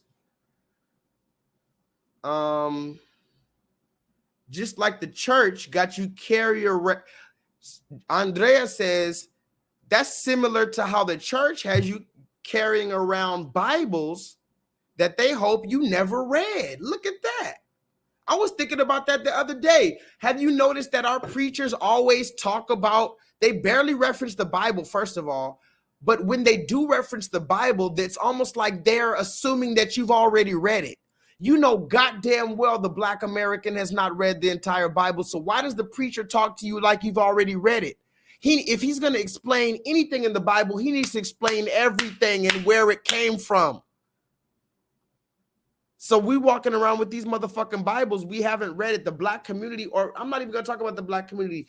Anybody who's calling himself a Christian probably hasn't even read the fucking Bible, the entire one. I haven't read the entire Bible front to back. I be hard on myself. That shit, it's hard for me because every word is like, what the fuck? Every word is a mind fuck. So how is it these preachers are out here preaching the word of God? They haven't even read this shit their entire self. And if they did read the scriptures their entire self, how come these preachers aren't telling us who the devil is in 2022? Ask yourself, what preacher is out here saying, yeah, Donald Trump is the motherfucking devil that the Bible speaks of. Joe Biden is the motherfucking devil that the Bible speaks of. That's who they're talking about. The Bible says there's going to be leaders, kings that are devils that are going to be preaching the devil doctrine, and we're supposed to expose that. How come the preachers don't do that? Because I'm telling you, the real preachers are us, nigga. I'm the word of God out here. And I don't give a fuck about nobody else's expectations of me. Because to be honest, I'm gonna just be honest. Unless you're a UFC fighter, you cannot fuck with me physically. Unless you train boxing or MMA, you cannot fuck with me physically. So get that out the way. So I shouldn't have to answer to nobody else. Even the goddamn white man has to have a gun, fucking protein powder shakes, steroids, his big ass fucking tanks, military, and his big ass fucking Ford F-150 truck to try to fuck with me. The black man cannot be fucked with. I'm 150 pounds soaking wet, and niggas cannot fuck with me, and they know it. So that's off the top of the matter. Now let's talk about intellectuality. Let's just say I lose all of my fucking power in my body and I'm sitting here in a wheelchair and I can't even move. I can still destroy you with my mouth, with my mind. So who the fuck should I bow to or ask permission for? Why should I ask you how should I wear my hair or do anything that I do? I'm the creator on this realm. Who are you? This is what I'm saying, like, bro.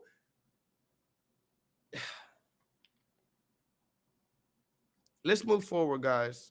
I'm sorry.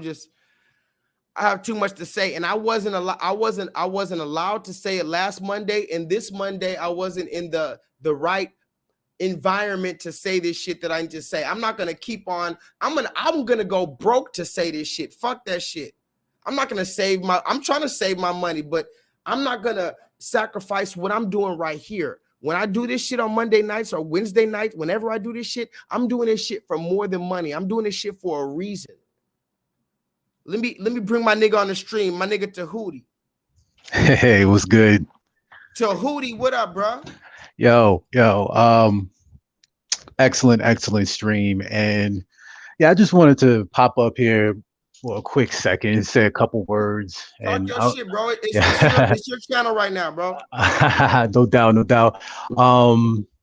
Yeah, I mean, just really what's going on right now with the internet, and what's the beautiful part about it is the preservation of this pure knowledge that we're bringing out, because all of this is not only being recorded in our minds and in our hearts as people, but it's being recorded so everybody can see it. And you know, we have all these people who want to censor everything, these book burners, I mean these Jesuits, wow, you know, the other day I just learned that they had Khazarian Roman emperors. I was like, oh, okay, that's news to me. I did not know that.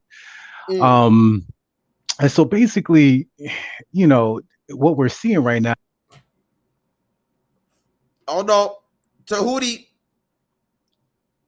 come back, bro. I can't hear you. You were about to go in, dog. Bro, can you hear me? Tahuti? Can you hear me? Yeah, I can hear you, bro. All right. So I'm back.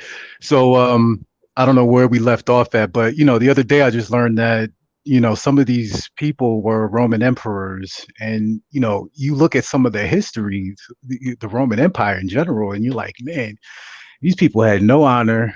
They had no concept of any justice, no law, just completely lawless, and they know exactly who the Most High is. And I'm not a Christian per se. I'm not, you know, Jewish per se. I mean, I am, but I'm not. It's hard. We can explain that later. But you know, I'll ride with anybody who is for truth and who's building this kingdom of Yahuwah, as one would say it. I'll ride with that 100% in building that kingdom. What we're seeing right now, though, is you know, these people just it's interesting kind of sitting back looking at them, but I always look at it as a 90-degree angle, and how, you know, if you ever want to build anything, you got to have a right angle in order to do that. And what these people are trying to do is say a 90-degree angle. They're trying to build a skyscraper, but they're building it and trying to tell you that a right angle is 87 degrees. And so they're building it, and it's just a beautiful thing seeing, you know, your words penetrate through all around the planet, because we're all speaking the same language. A lot of us out here who our spiritual powers are starting to develop and come alive. And you know, it's, you know, I just wanted to just come here and just say a word, and you know, I appreciate it. I love you, brother. I appreciate what you do. Thank you. Man, Tahuti, brother. It's been a short time, it's been a long time, but it's from the minute, listen, and it's not even about, see, I was gonna make a video when I first started my channel called Listen to Me. Are you listening to me, brother? Yeah, I'm here. I was gonna make a video when I first started the channel 7 years ago, and I still want to make the video. And here's the video. It's called, and I don't remember if I had the exact name, but it was like basically called the 100 names of God, or let's just call it the 700 names of God. In other words, let me tell you something like this before we get out of here, Tahuti. You know, do you know my actual name? Jason, right?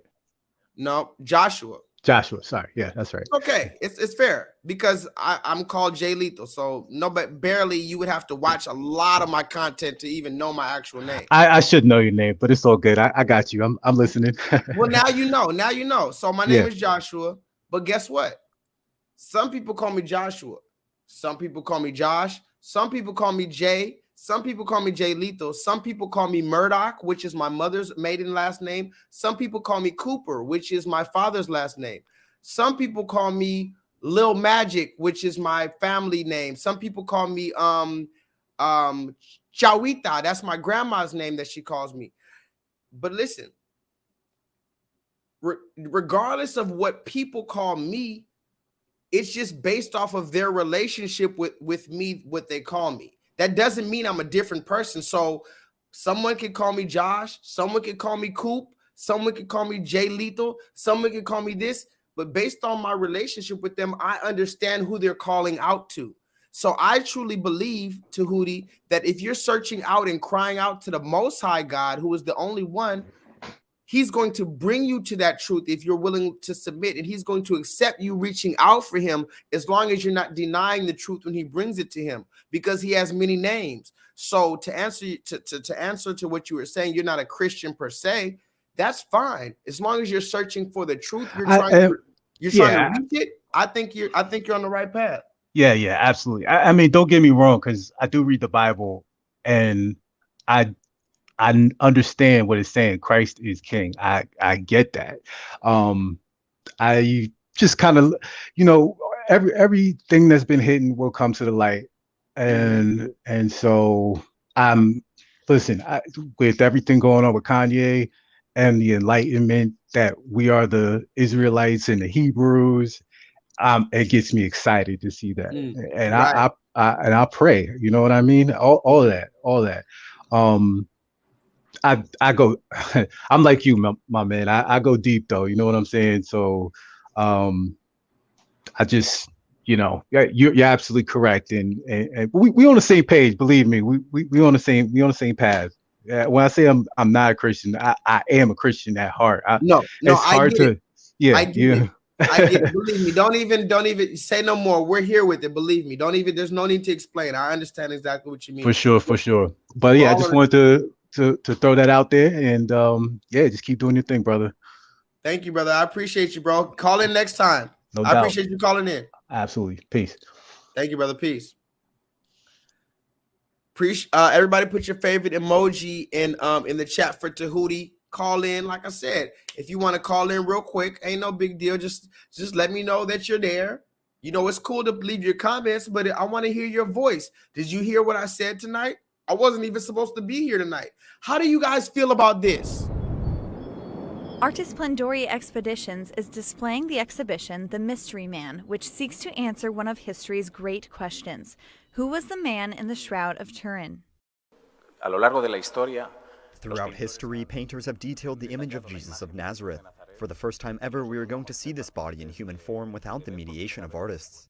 After more than 15 years of scientific studies, a hyper-realistic work of the man whose silhouette appears on the shroud will be displayed. Look at that bullshit. Tell me what you guys think about that in the comments, but we got to move forward. Oh, this is what I was saying before I got the call. I was saying, listen to my revelation, Tahuti. We can use twerking to our advantage.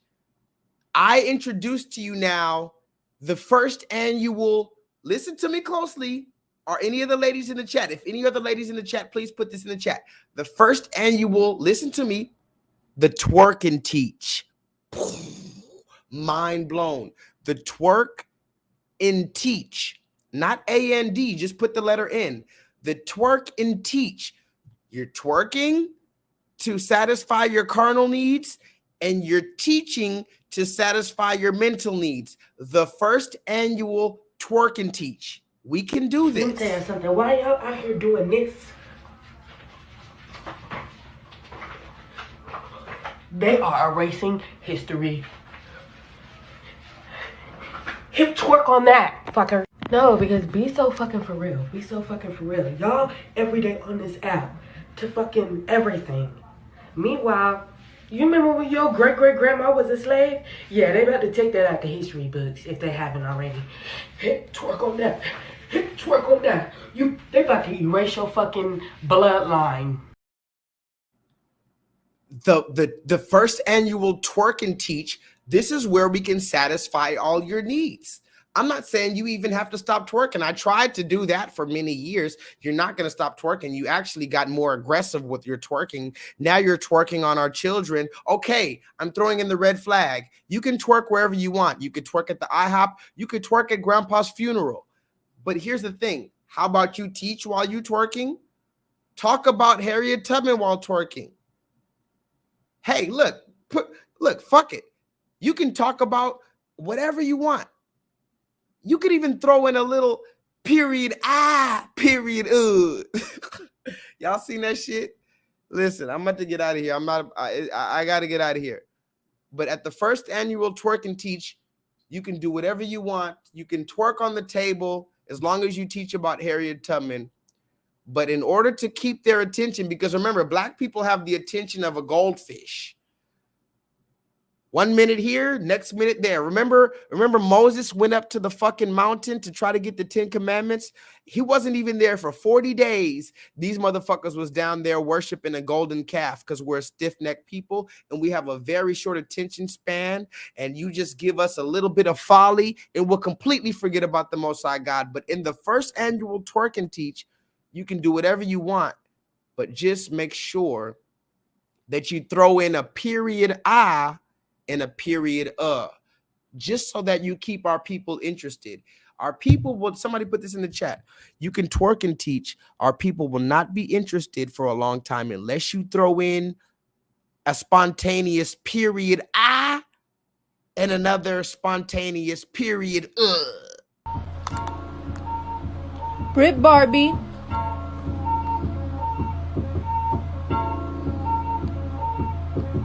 Period period period period period period period period period period period period period period period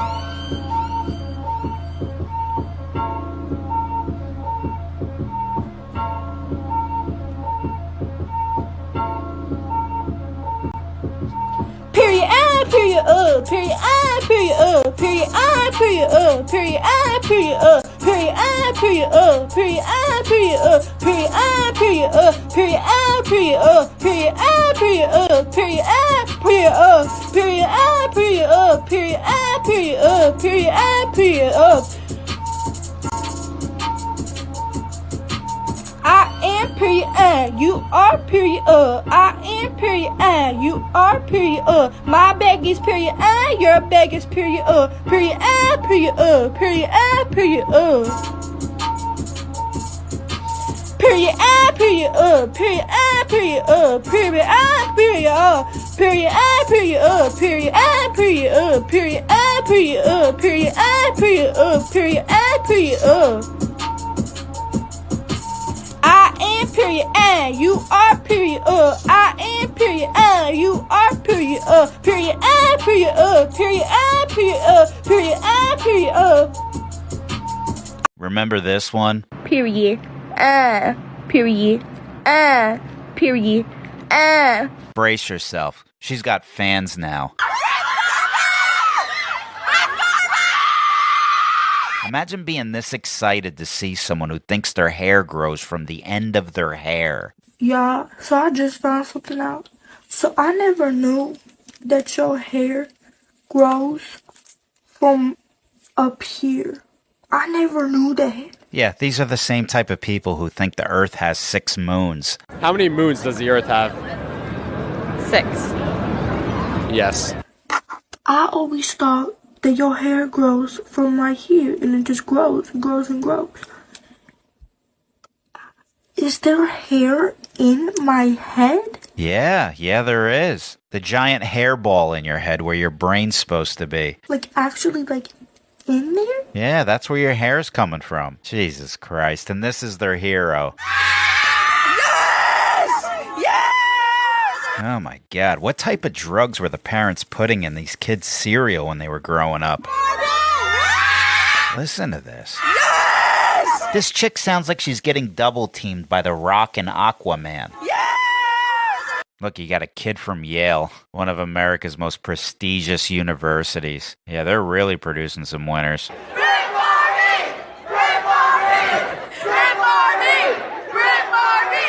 I blame Master P for all of this. Make him say, Oh, you made him say, all right. Period, period, Looks like you got your wish, pal. Security, security, security, security, na na na. Hi.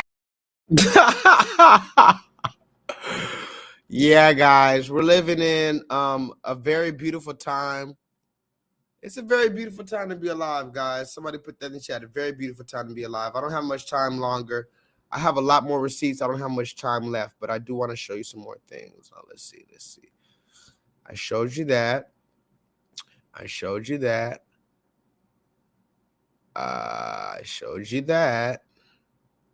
How about this? Motherfucking Monet. Next. Fuck all these other bitches. Next. I do nails, I cook, I sew clothes, I do all of that shit. I'm really with the shit. Other way, baby. You're not even gonna fight. What's up with y'all? Who said I'm not ready to fight? Who said I'm I said fight for your position. Like I said next. Bitch, give me my motherfucking bracelet because these bitches ain't got shit on me. How? Why? I got character. I Prove it. Tell him. Tell him. Like I said, I won't. Tell them. Bitch, I am that bitch. I sew clothes, I do nails, I do.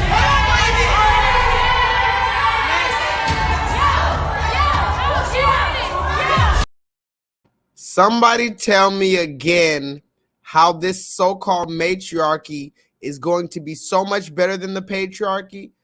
Tell me again how the matriarchy is so much better than the patriarchy, right? Worst case scenario, the man is going to do some slick underhanded shit, but he's going to maintain his composure in public.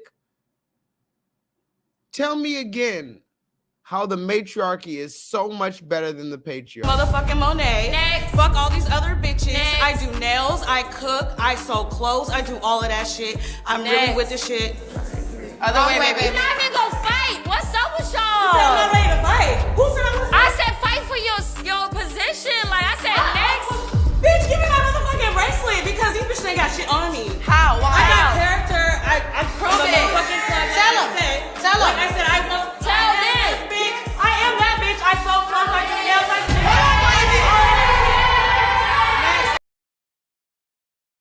I do nails. I'm that bitch. I have the 30-inch weave. This is why you need to choose me for your stupid ass reality show that's going to further stigmatize the Black American community. You have 500 funky hood rat crab leg eating Dr. Pepper drinking bitches. You got 500 bullet wound having assholes in fucking South Carolina joining to be part of the Baddies Club. They got a new show called Baddies East, Baddies West, Baddies North, Baddies South. So now you got bitches all around the globe, or at least all around America, because that's where it's important, right? You got bitches all around America, predominantly black, because that's what's important, right? You got black bitches all around America competing to be on this show, Baddies West. It's bad enough when black men are trying to join the NBA, even though there's only 400 people in the NBA, but you got 10 million black men trying to fill a position of 500. Imagine going to an interview and there's 10 million people there. You're going to be quite intimidated, especially when you find out there's only 500 positions available.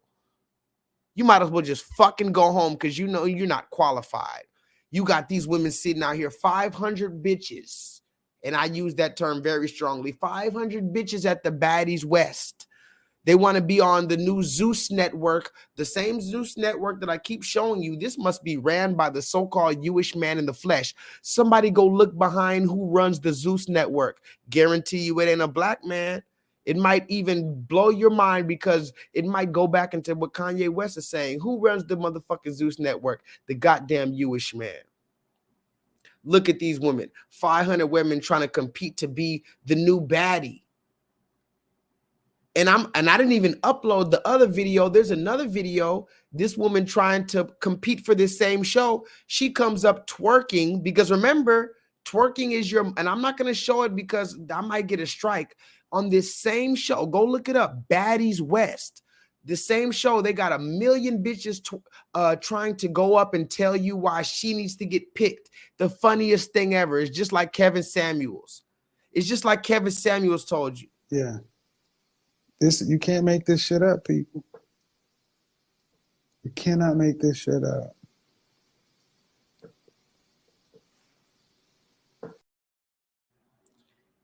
You got 500 bitches and they come up to, and remember, look, they got 4 bitches judging 500 other bitches. This is a beautiful time to be alive. 5 ratchet bitches judging 500 other ratchet bitches. So now the 500 other ratchet bitches in the city are trying to prove to these 5 ratchet bitches nobody has credentials. They're all ratchet bitches. 500 ratchet bitches trying to prove to 5 ratchet bitches that they're one of the ratchet bitches that needs to be joined on this show. You know how women are. Women are hating, especially if they see a woman that's better than them. They're especially not going to let her get no shine. Let's talk about the goddamn matriarchy. This show, Baddies West, might be a fucking exhibition to show you how the matriarchy looks. I have another video. I might show it on my next video. I might just upload it on a Patreon when I get a chance. I'm sorry for my Patreon viewers. I haven't been uploading a lot. But listen, I have a video of a woman on this show. She's twerking because she went up in front of 500 people and she said, the reason why you need to choose me is because now I can twerk. I can twerk. I can twerk. So she starts twerking because that's the defense mechanism, because that's the fucking introduction character move to the cartoon, to the fucking video game. She starts twerking, but she had her fucking tampon string was hanging out of her pussy. Somebody put that in the chat. This woman's tampon string was hanging out of her pussy while she was twerking for the Baddies West. And they called it out. They said, your tampon is hanging out. And she said, don't call me out. I'm going to show you next time. She said, don't call me out. I was twerking for you guys. You were not, only you guys saw my tampon string. You're not supposed to call me out that I'm twerking on my period. Yeah. You can't make this shit up, people. You cannot make this shit up.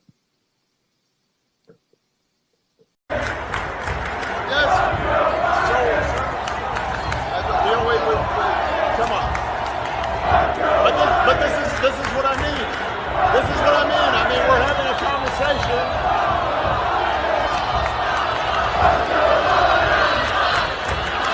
Hold on a minute.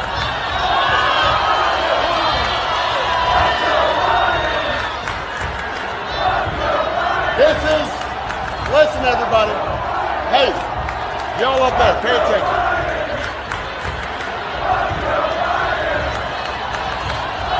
Here's what happened. Listen. 11. Now, somebody put that in the chat. Does anybody know the name of tonight's online pro bono interactive learning course, in which like-minded and some not so like-minded individuals gather in order to discuss nuances, sometimes controversial topics, so that we may all possibly gain a motherfucking further level of clarity and understanding moving forward?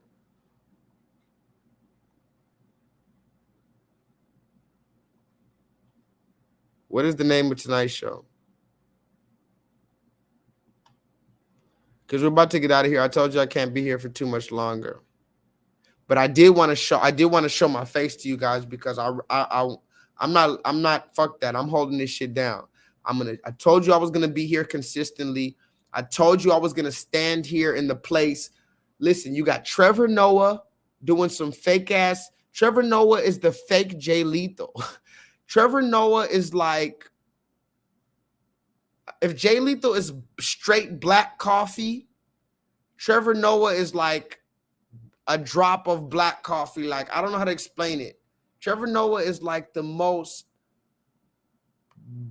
brand name version, like not brand name, but like store brand, you know, like Great Value. You know, you got Honey Nut Cheerios and you got sugar circles or whatever the fuck they sell in the bag. You got the original fucking cereal in the box, and you got that fake ass Great Value shit in the bag. Trevor Noah is getting paid to be so-called funny and woke. I'm funny and woke. That's my lane, Trevor Noah, and I'm glad you got the fuck out my lane. Maybe you saw my channel, bitch ass nigga. There's no reason why Trevor Noah should be on Comedy Central talking woke funny shit. I should be the one. It's a fact.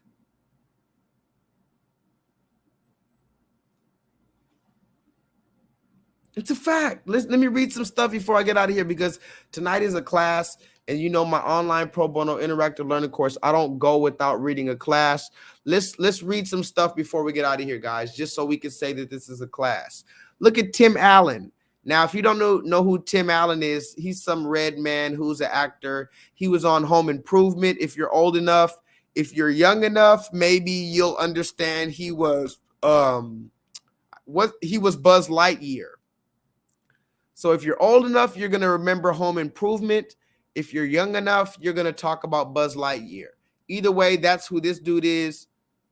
Mind you, he got caught for cocaine. This dude was in jail for cocaine possession before he became Buzz Lightyear, before he became Tim the Toolman Taylor. Tim Allen was in jail for cocaine possession well before he was famous. And remember, just like I'm gonna put him on the screen, just like the goddamn they put the black man on the screen. How come you don't know about Tim Allen being a goddamn drug smuggler and a fucking cocaine peddler?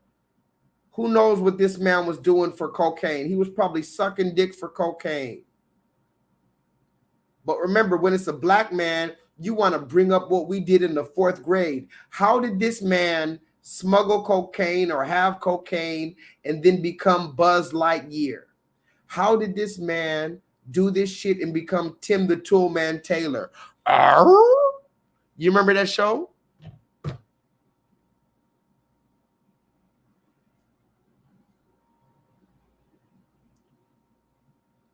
This fucking camera gets on my nerves.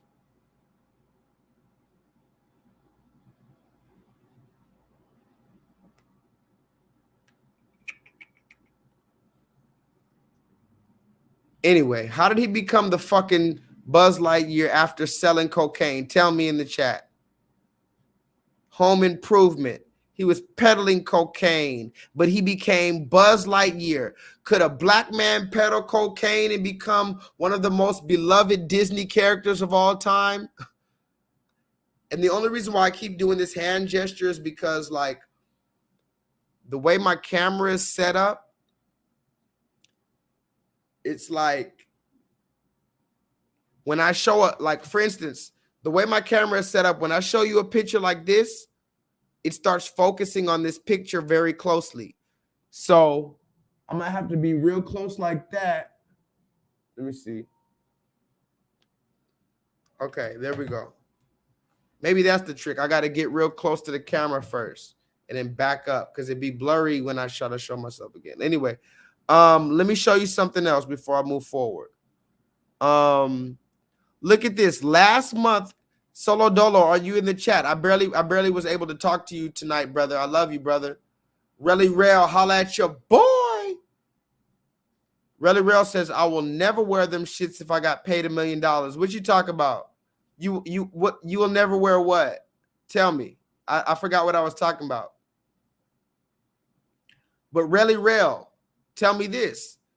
Since you're talking about wearing something, have you ever worn saggy pants? As a black man, Relly Rail, have you ever sagged your pants? Look at this. This is the truth. Last month, or this wasn't last month, but whatever month this was, Shreveport Councilwoman Lavette Fuller proposed to abolish a law. Now listen to the law. Debate about the law evolved from an incident in which a police officer in Shreveport shot a black man in an attempt to stop him because his pants were below his waistline. I'm going to say that one more time. In Shreveport, Louisiana, there was a law against sagging your pants in which 96% of the people who were convicted of this law were black. And they said a police officer in Shreveport, Louisiana, I just came from Louisiana, a police officer in Shreveport, Louisiana shot a black man in attempting to stop him because his pants were below his waistline. Now, why am I talking about this? Because I've talked about it before, the criminalization of the black man's culture. Now, I'm not here to talk about if it's okay to sag your pants or not, if it's culturally acceptable, because remember, you can't talk about culturally acceptable when this is going on at Walmart. I can't even go to Walmart without seeing this. I'm not saying I don't like it. I'm just saying I can't even go to Walmart without seeing this. So don't talk to me about culturally acceptable or indecent or any of that bullshit. But for some reason, this is acceptable, but this is not acceptable. And we're going to continue to talk about it. We're going to continue to talk about it. Why are we going to continue to talk about it? Well, because it's simple. Somebody put that in the chat. The systematic enforcement of the ideologies of white supremacy That it's simple like that. Do it look like it's a gun in my fucking pocket? Look at it. So I'm saying, what's supposed to be hitting my pocket? It's supposed to be a gun. Y'all saying I'm just asking a question here. It's in my pocket, man. Okay. So I'm in the time? Yes, you are. For what? Question. About what? Find out what's in your pockets. To find out what's in my pockets. Yes. Really, brother, what y'all doing up here? You are being detained for questioning to find out what is in your random pockets, black man. Somebody put that in the chat. Random black man in America. And when I say America, I mean 3Ks. You are being questioned about what is in your pockets. That's why you're detained. You're not being detained because you're, suspicious of a crime. That there's some suspicion of a crime going on here. Nobody reported you. They didn't see you do anything. They just want to know what's in your goddamn pants. And that's how they can detain you. And this is the people that you want me to follow? Do it look like it's a gun in my fucking pocket? Look at it. So I'm saying, what's supposed to be hitting my pocket? It's supposed to be a gun. Y'all saying I'm just asking a question here. It's in my pocket, man. Okay. So I'm in the time? Yes, you are. For what? Question. About what? Find out what's in your pockets. To find out what's in my pockets. Yes. Really, brother, what y'all doing up here? Bro, listen, man, listen. I know law, y'all can do what y'all want to do. Or whatever, bro. Whatever y'all say in my pocket, bro. Hold on, let me show y'all. So hold on. Let me put my pants up. Hold on, look. Hold on. Now, what's supposed to be in my pocket? Hold on, let me do this right here. What's supposed to be in my pockets? There's no need for you to get loud, man. Come on, man. You know what's going on. Look at me. I'm saying like, why did y'all come to me like this? So what did you come to me about? What's supposed to be in my pockets? Let me put my pants up. Put my pants down. What's supposed to be in my pockets? If you'll stop talking for a second, let me talk to you, I'll tell you. But you keep wanting to talk over me. Okay, what's supposed to be in my pockets? You walk around the square, your pants are hanging down, you're holding them up, looks like something heavy in your pockets. Okay. You're going to keep interrupting me. You're going to let me talk. I'm telling you what's going on. I'm listening to you talking right now. No, you're not. You keep trying to talk over me. So be quiet.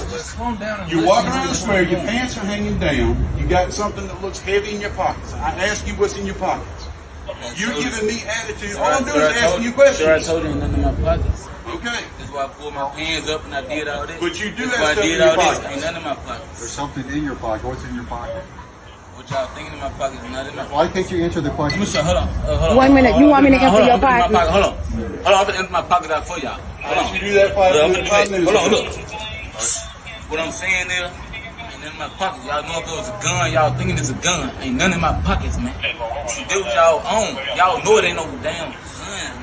I don't know what's in your That's what I'm pocket. saying. Like, no, what I'm saying is when I did this, y'all know it ain't no gun. It would have fell down. Y'all would have saw a gun in my pants. It's straight, right? I done been here lawsuit like this. Like, come on.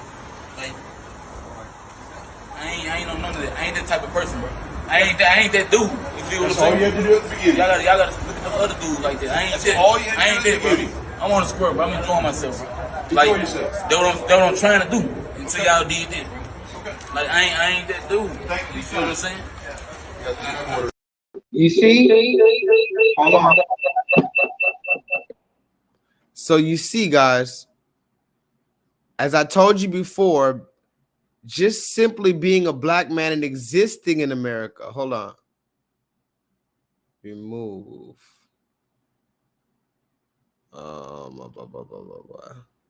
Somebody put that in the chat. Just simply being a black man in America and existing is enough to be questioned.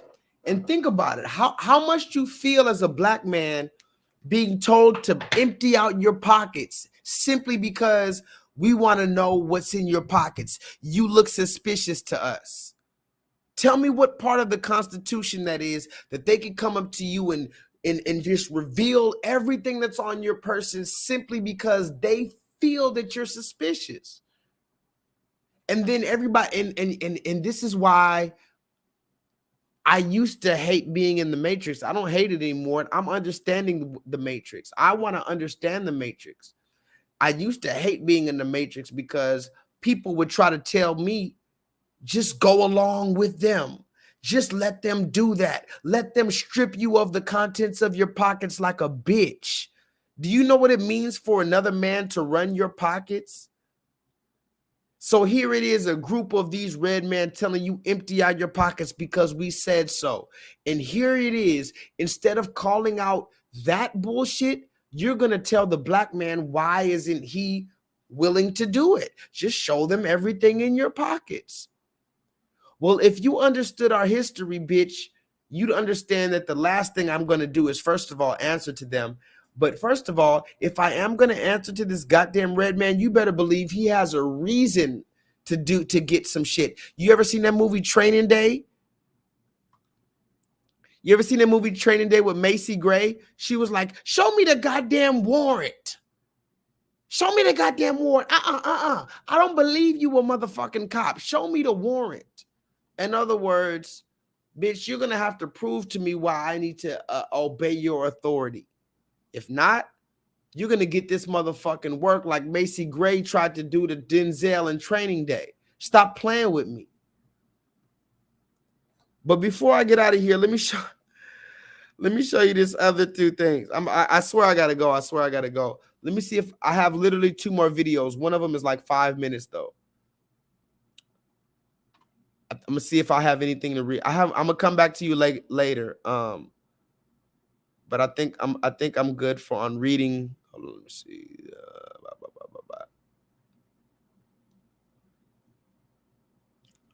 I'm gonna read these comments. I'm gonna read these things later. Hold on.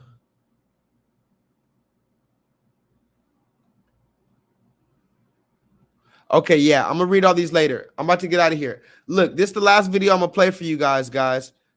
Thank you guys for joining me. I'm gonna play 2 more videos, literally. First one is this. This is the first one I'm gonna play. That's the strongest type of woman you will ever find on this planet is a single mother. Goodness. That's the strongest type of woman you will ever find on this planet is a single mother. Goodness.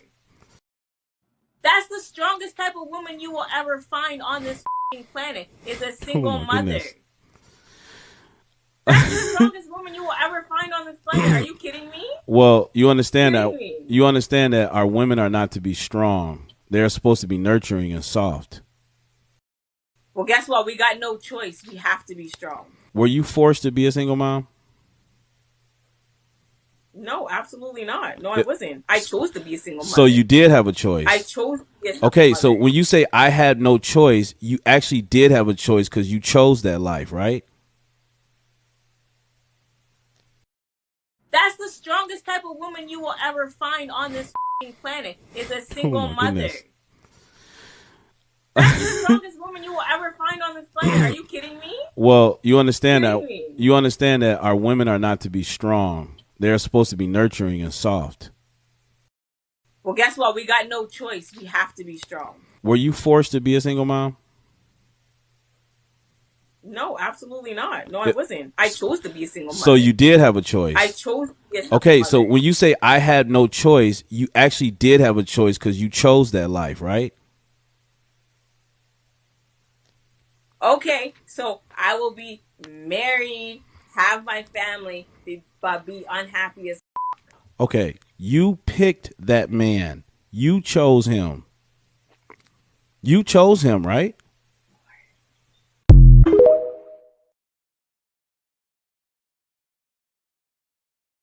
The question always comes back to your happiness. You're willing to leave and be a willing single mother and all this other shit for your happiness. You're not worried about what the child is going through at all. It's your happiness. And I'm glad that these women are getting on camera and getting on the podcast and they're finally saying it. That's just what it is, guys. We have to address it as it comes. This is the last video I'm going to show you and I'm going to get out of here. Look at this shit, and it's about 5 minutes, so I need you to watch this shit. But Solo Dolo, really, I need you to see this, brother. Hey, Kendra. Child, I thought you was a whole man with your head down.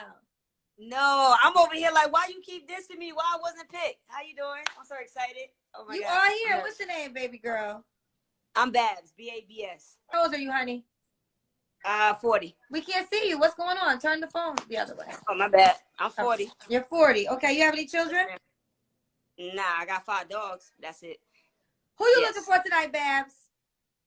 Looking for a female. Okay. I like chocolate women. I don't want no white girls, no light skins. I want Girl, my you chocolate goddess. light bright, okay? But you sunlight bright. You is I love chocolate. clear water bright. Are you really telling me there's a difference in a light-skinned woman versus a dark-skinned woman? Well, it's all on how they treat me. I know the chocolate women I've dated treated me right.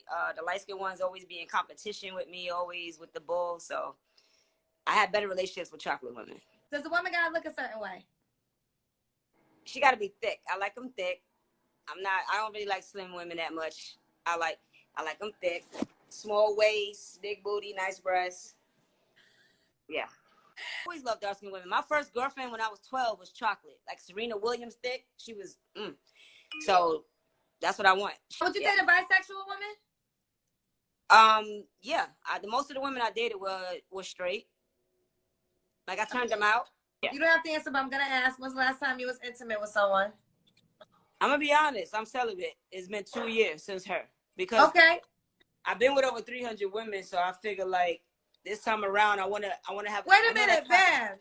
You're 40 Kendra, years please old? don't judge me. Don't judge me. Wait. You slept with 300 women? 360 plus. I forgot. I don't know after that number. I've kind of lost track. I was a little thought when I was young. You know, I used to turn women out. So, and then you started to count? And hold up. No kissing, no going down. Straight straps. So I know you don't really know. Straight straps. That's it. No making love. I don't want you to think I sat there and made love with all these 300 women. It was like, they come in the bathroom, hit it from the back, that kind of stuff. I only went down on 6 women in my whole life. No cap. And the other 360 were just women you were banging with a strap? Yes, ma'am. So when did you get divorced?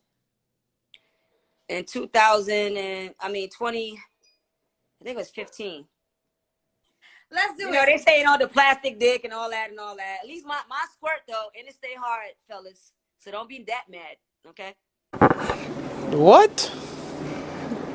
Bro, what are you talking about, man? Let's do it. They saying all the plastic dick and all that. At least my squirt though, and it stay hard, fellas. So don't be that mad, okay? Wait. I'm just saying. Plastic penis squirts? Yeah, it squirts. And it's not plastic. Mine costs a lot of money. So it really feels real. It gets warm. It gets soft. It gets hard. It do what it do.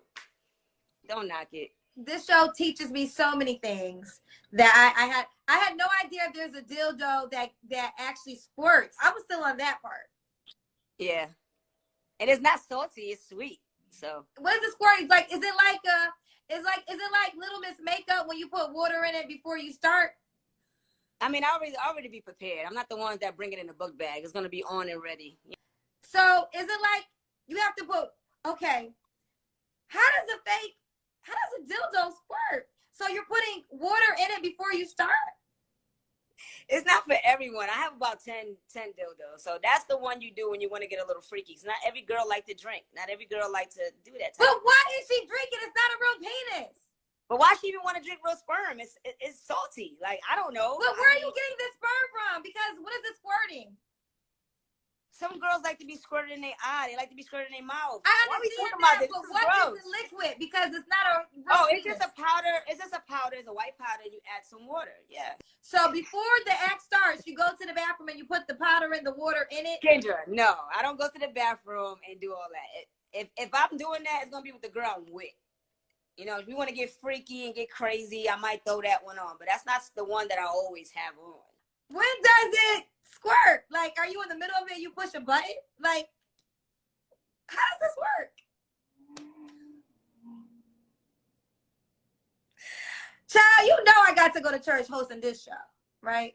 And I want to know, like, when is the moment that you say, like, it's like a Power Ranger? Are you pretending to be a Power Ranger? Or you say, 1, 2, 3, activate?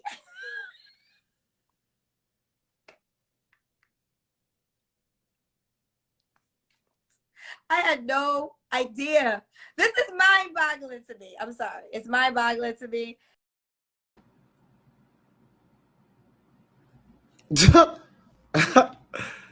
Hold on, let me refresh this page. Let me refresh the page.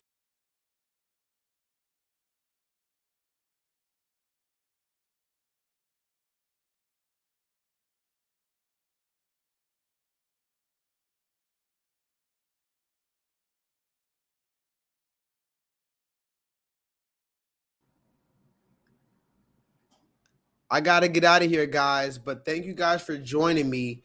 I just wanted you guys to hear, I just wanted you guys to see that not only is there a lesbian stepdaddy epidemic, somebody put that in the chat. Infinite Charms, put that in the chat. Not only is there a lesbian stepdaddy epidemic, but now the lesbian stepdaddy, she's fucking your baby mama from the back. But not only your baby mama, she's fucking your baby mama from the back, and she's fucking 360 other black women from the back with her strap on. You might ask, what is she fucking my baby mama from the back in the bathroom with? Well, I'll tell you right now. J-Lethal will tell you. This lesbian stepdaddy, she's fucking your baby mama from the back with a strap on. And she's whispering in sweet nothings into your baby mother's ear.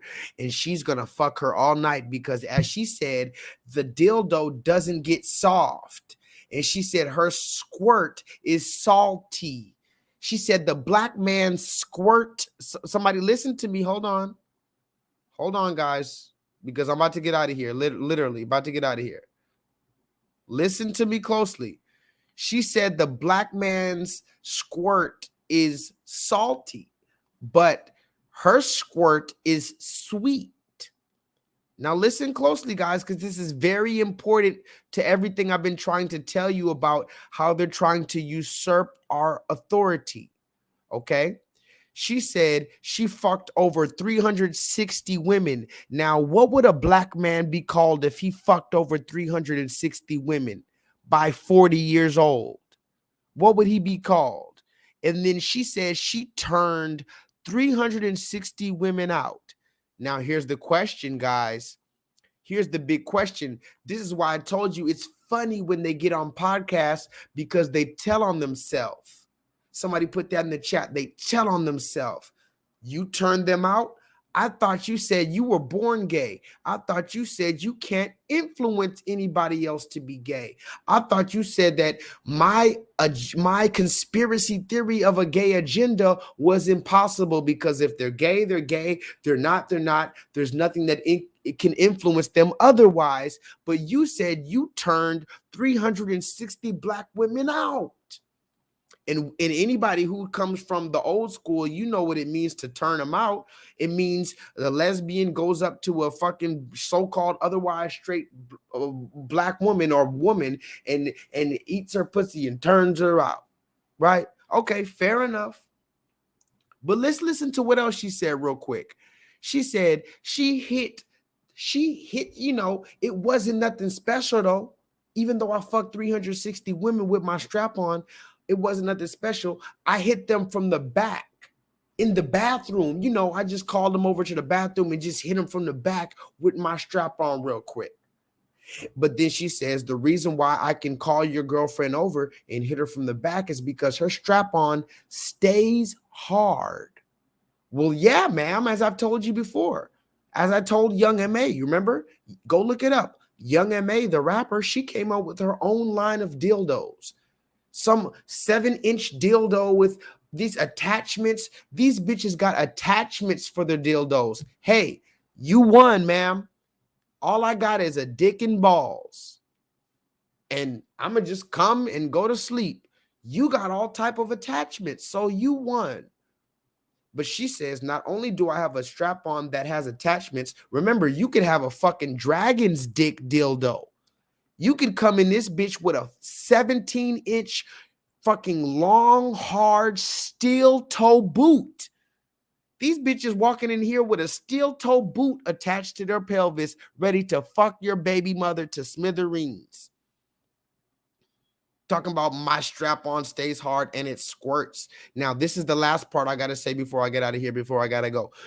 This woman, now this is literally, if you don't remember anything about J-Lethal, remember J-Lethal was one of the first ones that exposed it. These women have strap-ons that squirt. It's one thing that a woman has a strap-on.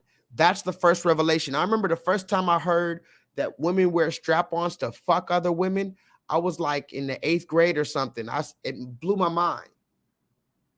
And then I found out that these women are walking around with these strap-ons even when they're not fucking other women. They're just walking around with the strap-on on a Tuesday morning at work.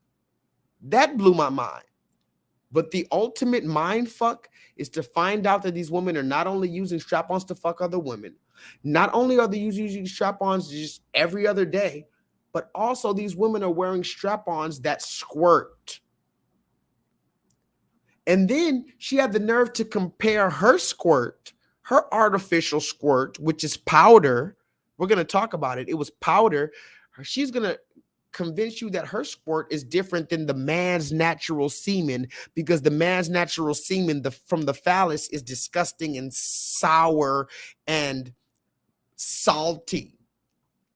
But she says her squirt is sweet. So remember, this is the type of shit we always asked ourselves, what are these lesbian stepdaddies telling our women in their ear? This is the type of shit that they're telling you. I'm going to fuck you all night, girl. Yeah. I'm going to fuck you better than your baby daddy because my strap-on stays hard and your baby daddy's going to come and get soft. And guess what? My squirt is, I'm going to squirt just like your baby daddy, but you can swallow it because it's sweet. It's not salty like that natural nigga. Let me read. She said she has over 10 dildos. Somebody put that in the chat.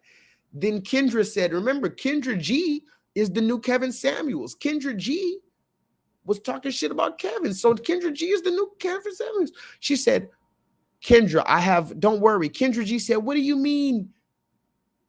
You're going to squirt in her face with some fake powder? Because then the woman says she puts powder. Listen to this. This woman is a fucking scientist. Somebody put that in the chat. This bitch is Dr. Jekyll and Mr. Hyde. She put a fucking powder like Salt Bay into the motherfucking... This bitch took a 10-inch fucking dildo.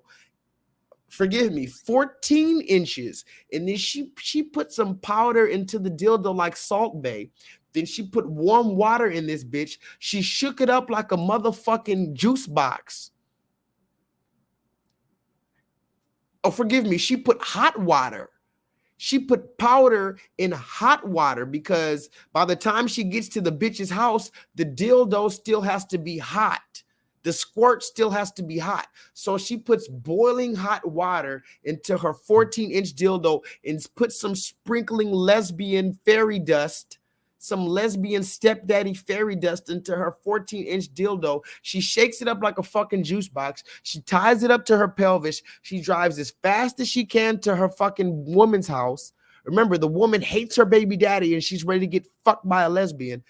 And then she puts her fucking dildo on. She walks into the door like, honey, I'm home. You remember Ricky Ricardo? Honey, I'm home. You come home with your 14-inch dragon dildo with this super hot, boiling hot, fucking fake ass semen that you put together with this powder. You shook it up. You walked home. You give her the dicking of her life because remember, a regular man, he's going to feel sensation. He's going to come and he's going to go to sleep.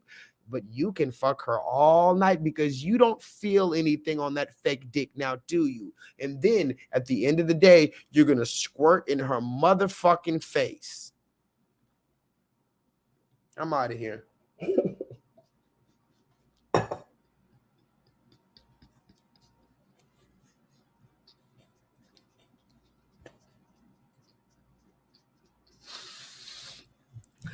You guys are funny. You guys are funny as hell. I was going to say this is a horror story. I didn't make it up. And I need you to think about the fact that these women are doing that. And then like Kendra said, what are you just pressing a button? What does she do? Because remember, it's not like she's actually coming. It's a fake dick.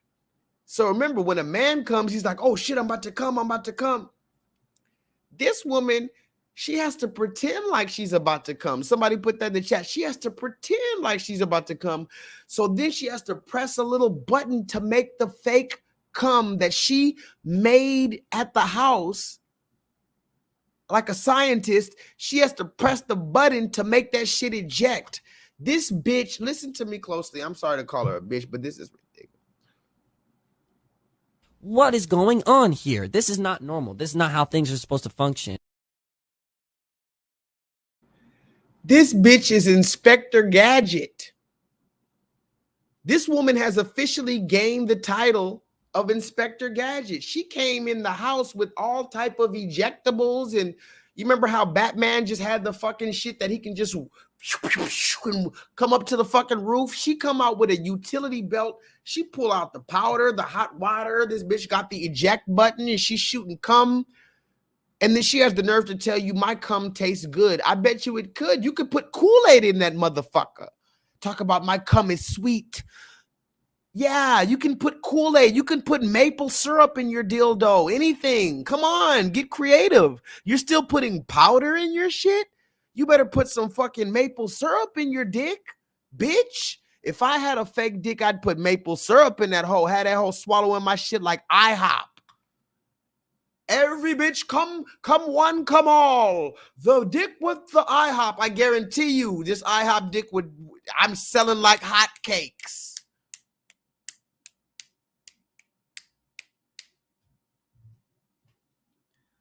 So anyway, guys, I gotta get on out of here. Oh, by the way, one more thing before I get out of here. It does bother me that my nigga Takeoff got killed. I fuck with the Migos since the beginning. If you listen to the introductions to a lot of my videos from a long time ago, I've been playing the Migos from a long time ago. So I'm not a bandwagon follower. You know how when a nigga dies, everybody tries to say, yeah, I love that. No, I really fuck with the Migos for real. I know their music. I fuck with them. They're a real family. That's what I love about the Migos. And another thing I love about the Migos is that they defined the idea of the culture in the 2022.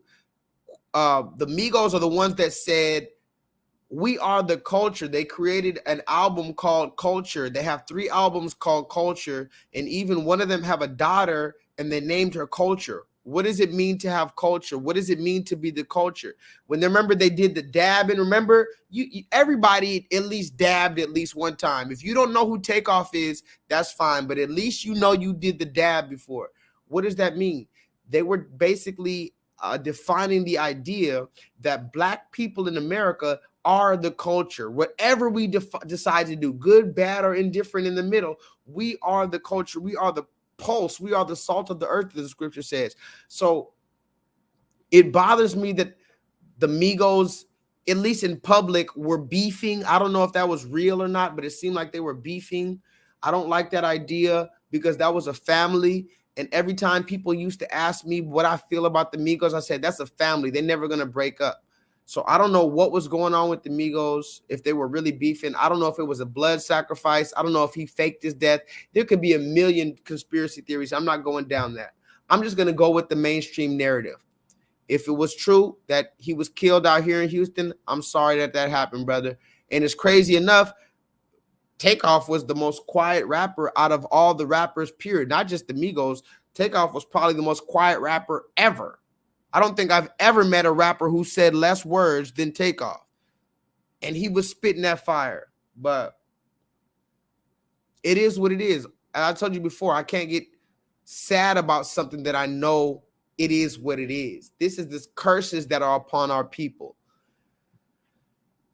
It's really, it is sad. It is sad. Don't get me wrong. I'm not saying it's not sad, but the fact of the matter is, as I told you before, and I'm going to tell you again, these are the curses that are upon my people. So shout out to my nigga Takeoff, man. I really fuck with y'all. And you know what bothers me the most? I love the Migos so much. I've always loved them since before they were popular. You know what bothers me the most? Not only that they ended on bad terms, but there's never going to be another Migos song. I just thought about that today. There's literally never going to be another Migos song. Never. Even if Quavo and Offset get together, it's clear that Takeoff is not there. It's clear, it's evident.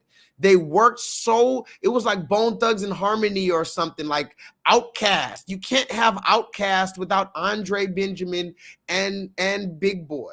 Like, it's just, it is what it is. But this is the reason why the Most High God is bringing us to this beautiful time. Thank you guys for joining me. And I needed to come to talk to you simply because I couldn't go another week without talking to you. I hope to see you guys on Monday, if it be the will of the Most High God. I'm taking it a step at a time. I'm still here. They didn't clone me. I don't have blonde hair. They didn't make me submit to the beast.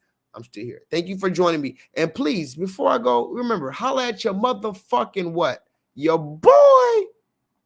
And this is something that I said the very first time I did this, the very first time I got on the internet. I don't know what made me say this. I said, vibrate higher. Now, remember, we'll talk about that later. But anyway, I got to go. Please, until the next time I see you, holla at your motherfucking boy and take off. I'll fuck with you, dog. And vibrate higher.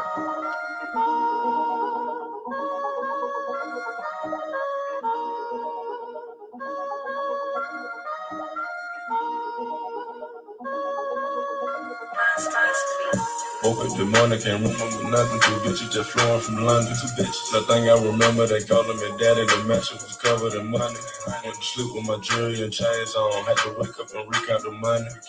I got a bitch, she gon' kill for real. Talking about Clyde and Bunny. Cool with the kid, copy. Got to pull up with a stick, stop it. Rich nigga shit, solid. Rich nigga, all 100 pockets routed. Got it. I go to space with the stars. Might smoke a blunt on my pilot. Saturn, Moon, Earth, and Mars. NASA take off with the rocket. $500,000 on the necklace. Young rich niggas, we successful. Say she wanna feel special. What? The cocoa make her feel special. Cocoa. I count 100 or better. 100. Back in 200 or better. 200. I might go put all my chains on. I just might change up the weather. She pop a perk and pussy wetter. Drip. I met the bitch at Coachella. If she knew, tell her she probably do better. But can I get a D for effort? I pray to God to watch my sins. God, I performed against me, not a weapon, no weapon. Asking where do I begin? Where? Devil trying to take my blessings. They don't know the meaning of the white.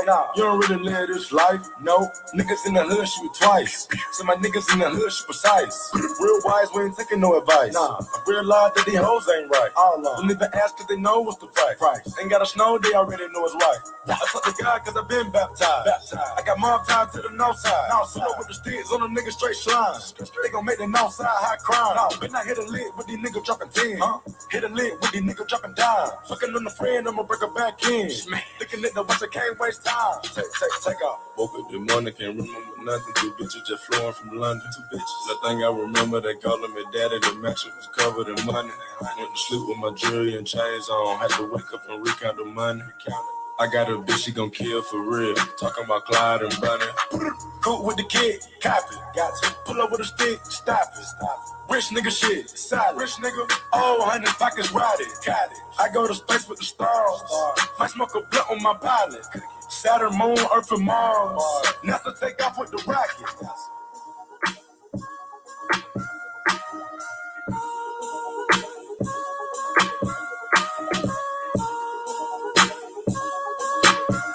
I love y'all. Thank you for joining me. I miss y'all. I'ma holla at y'all.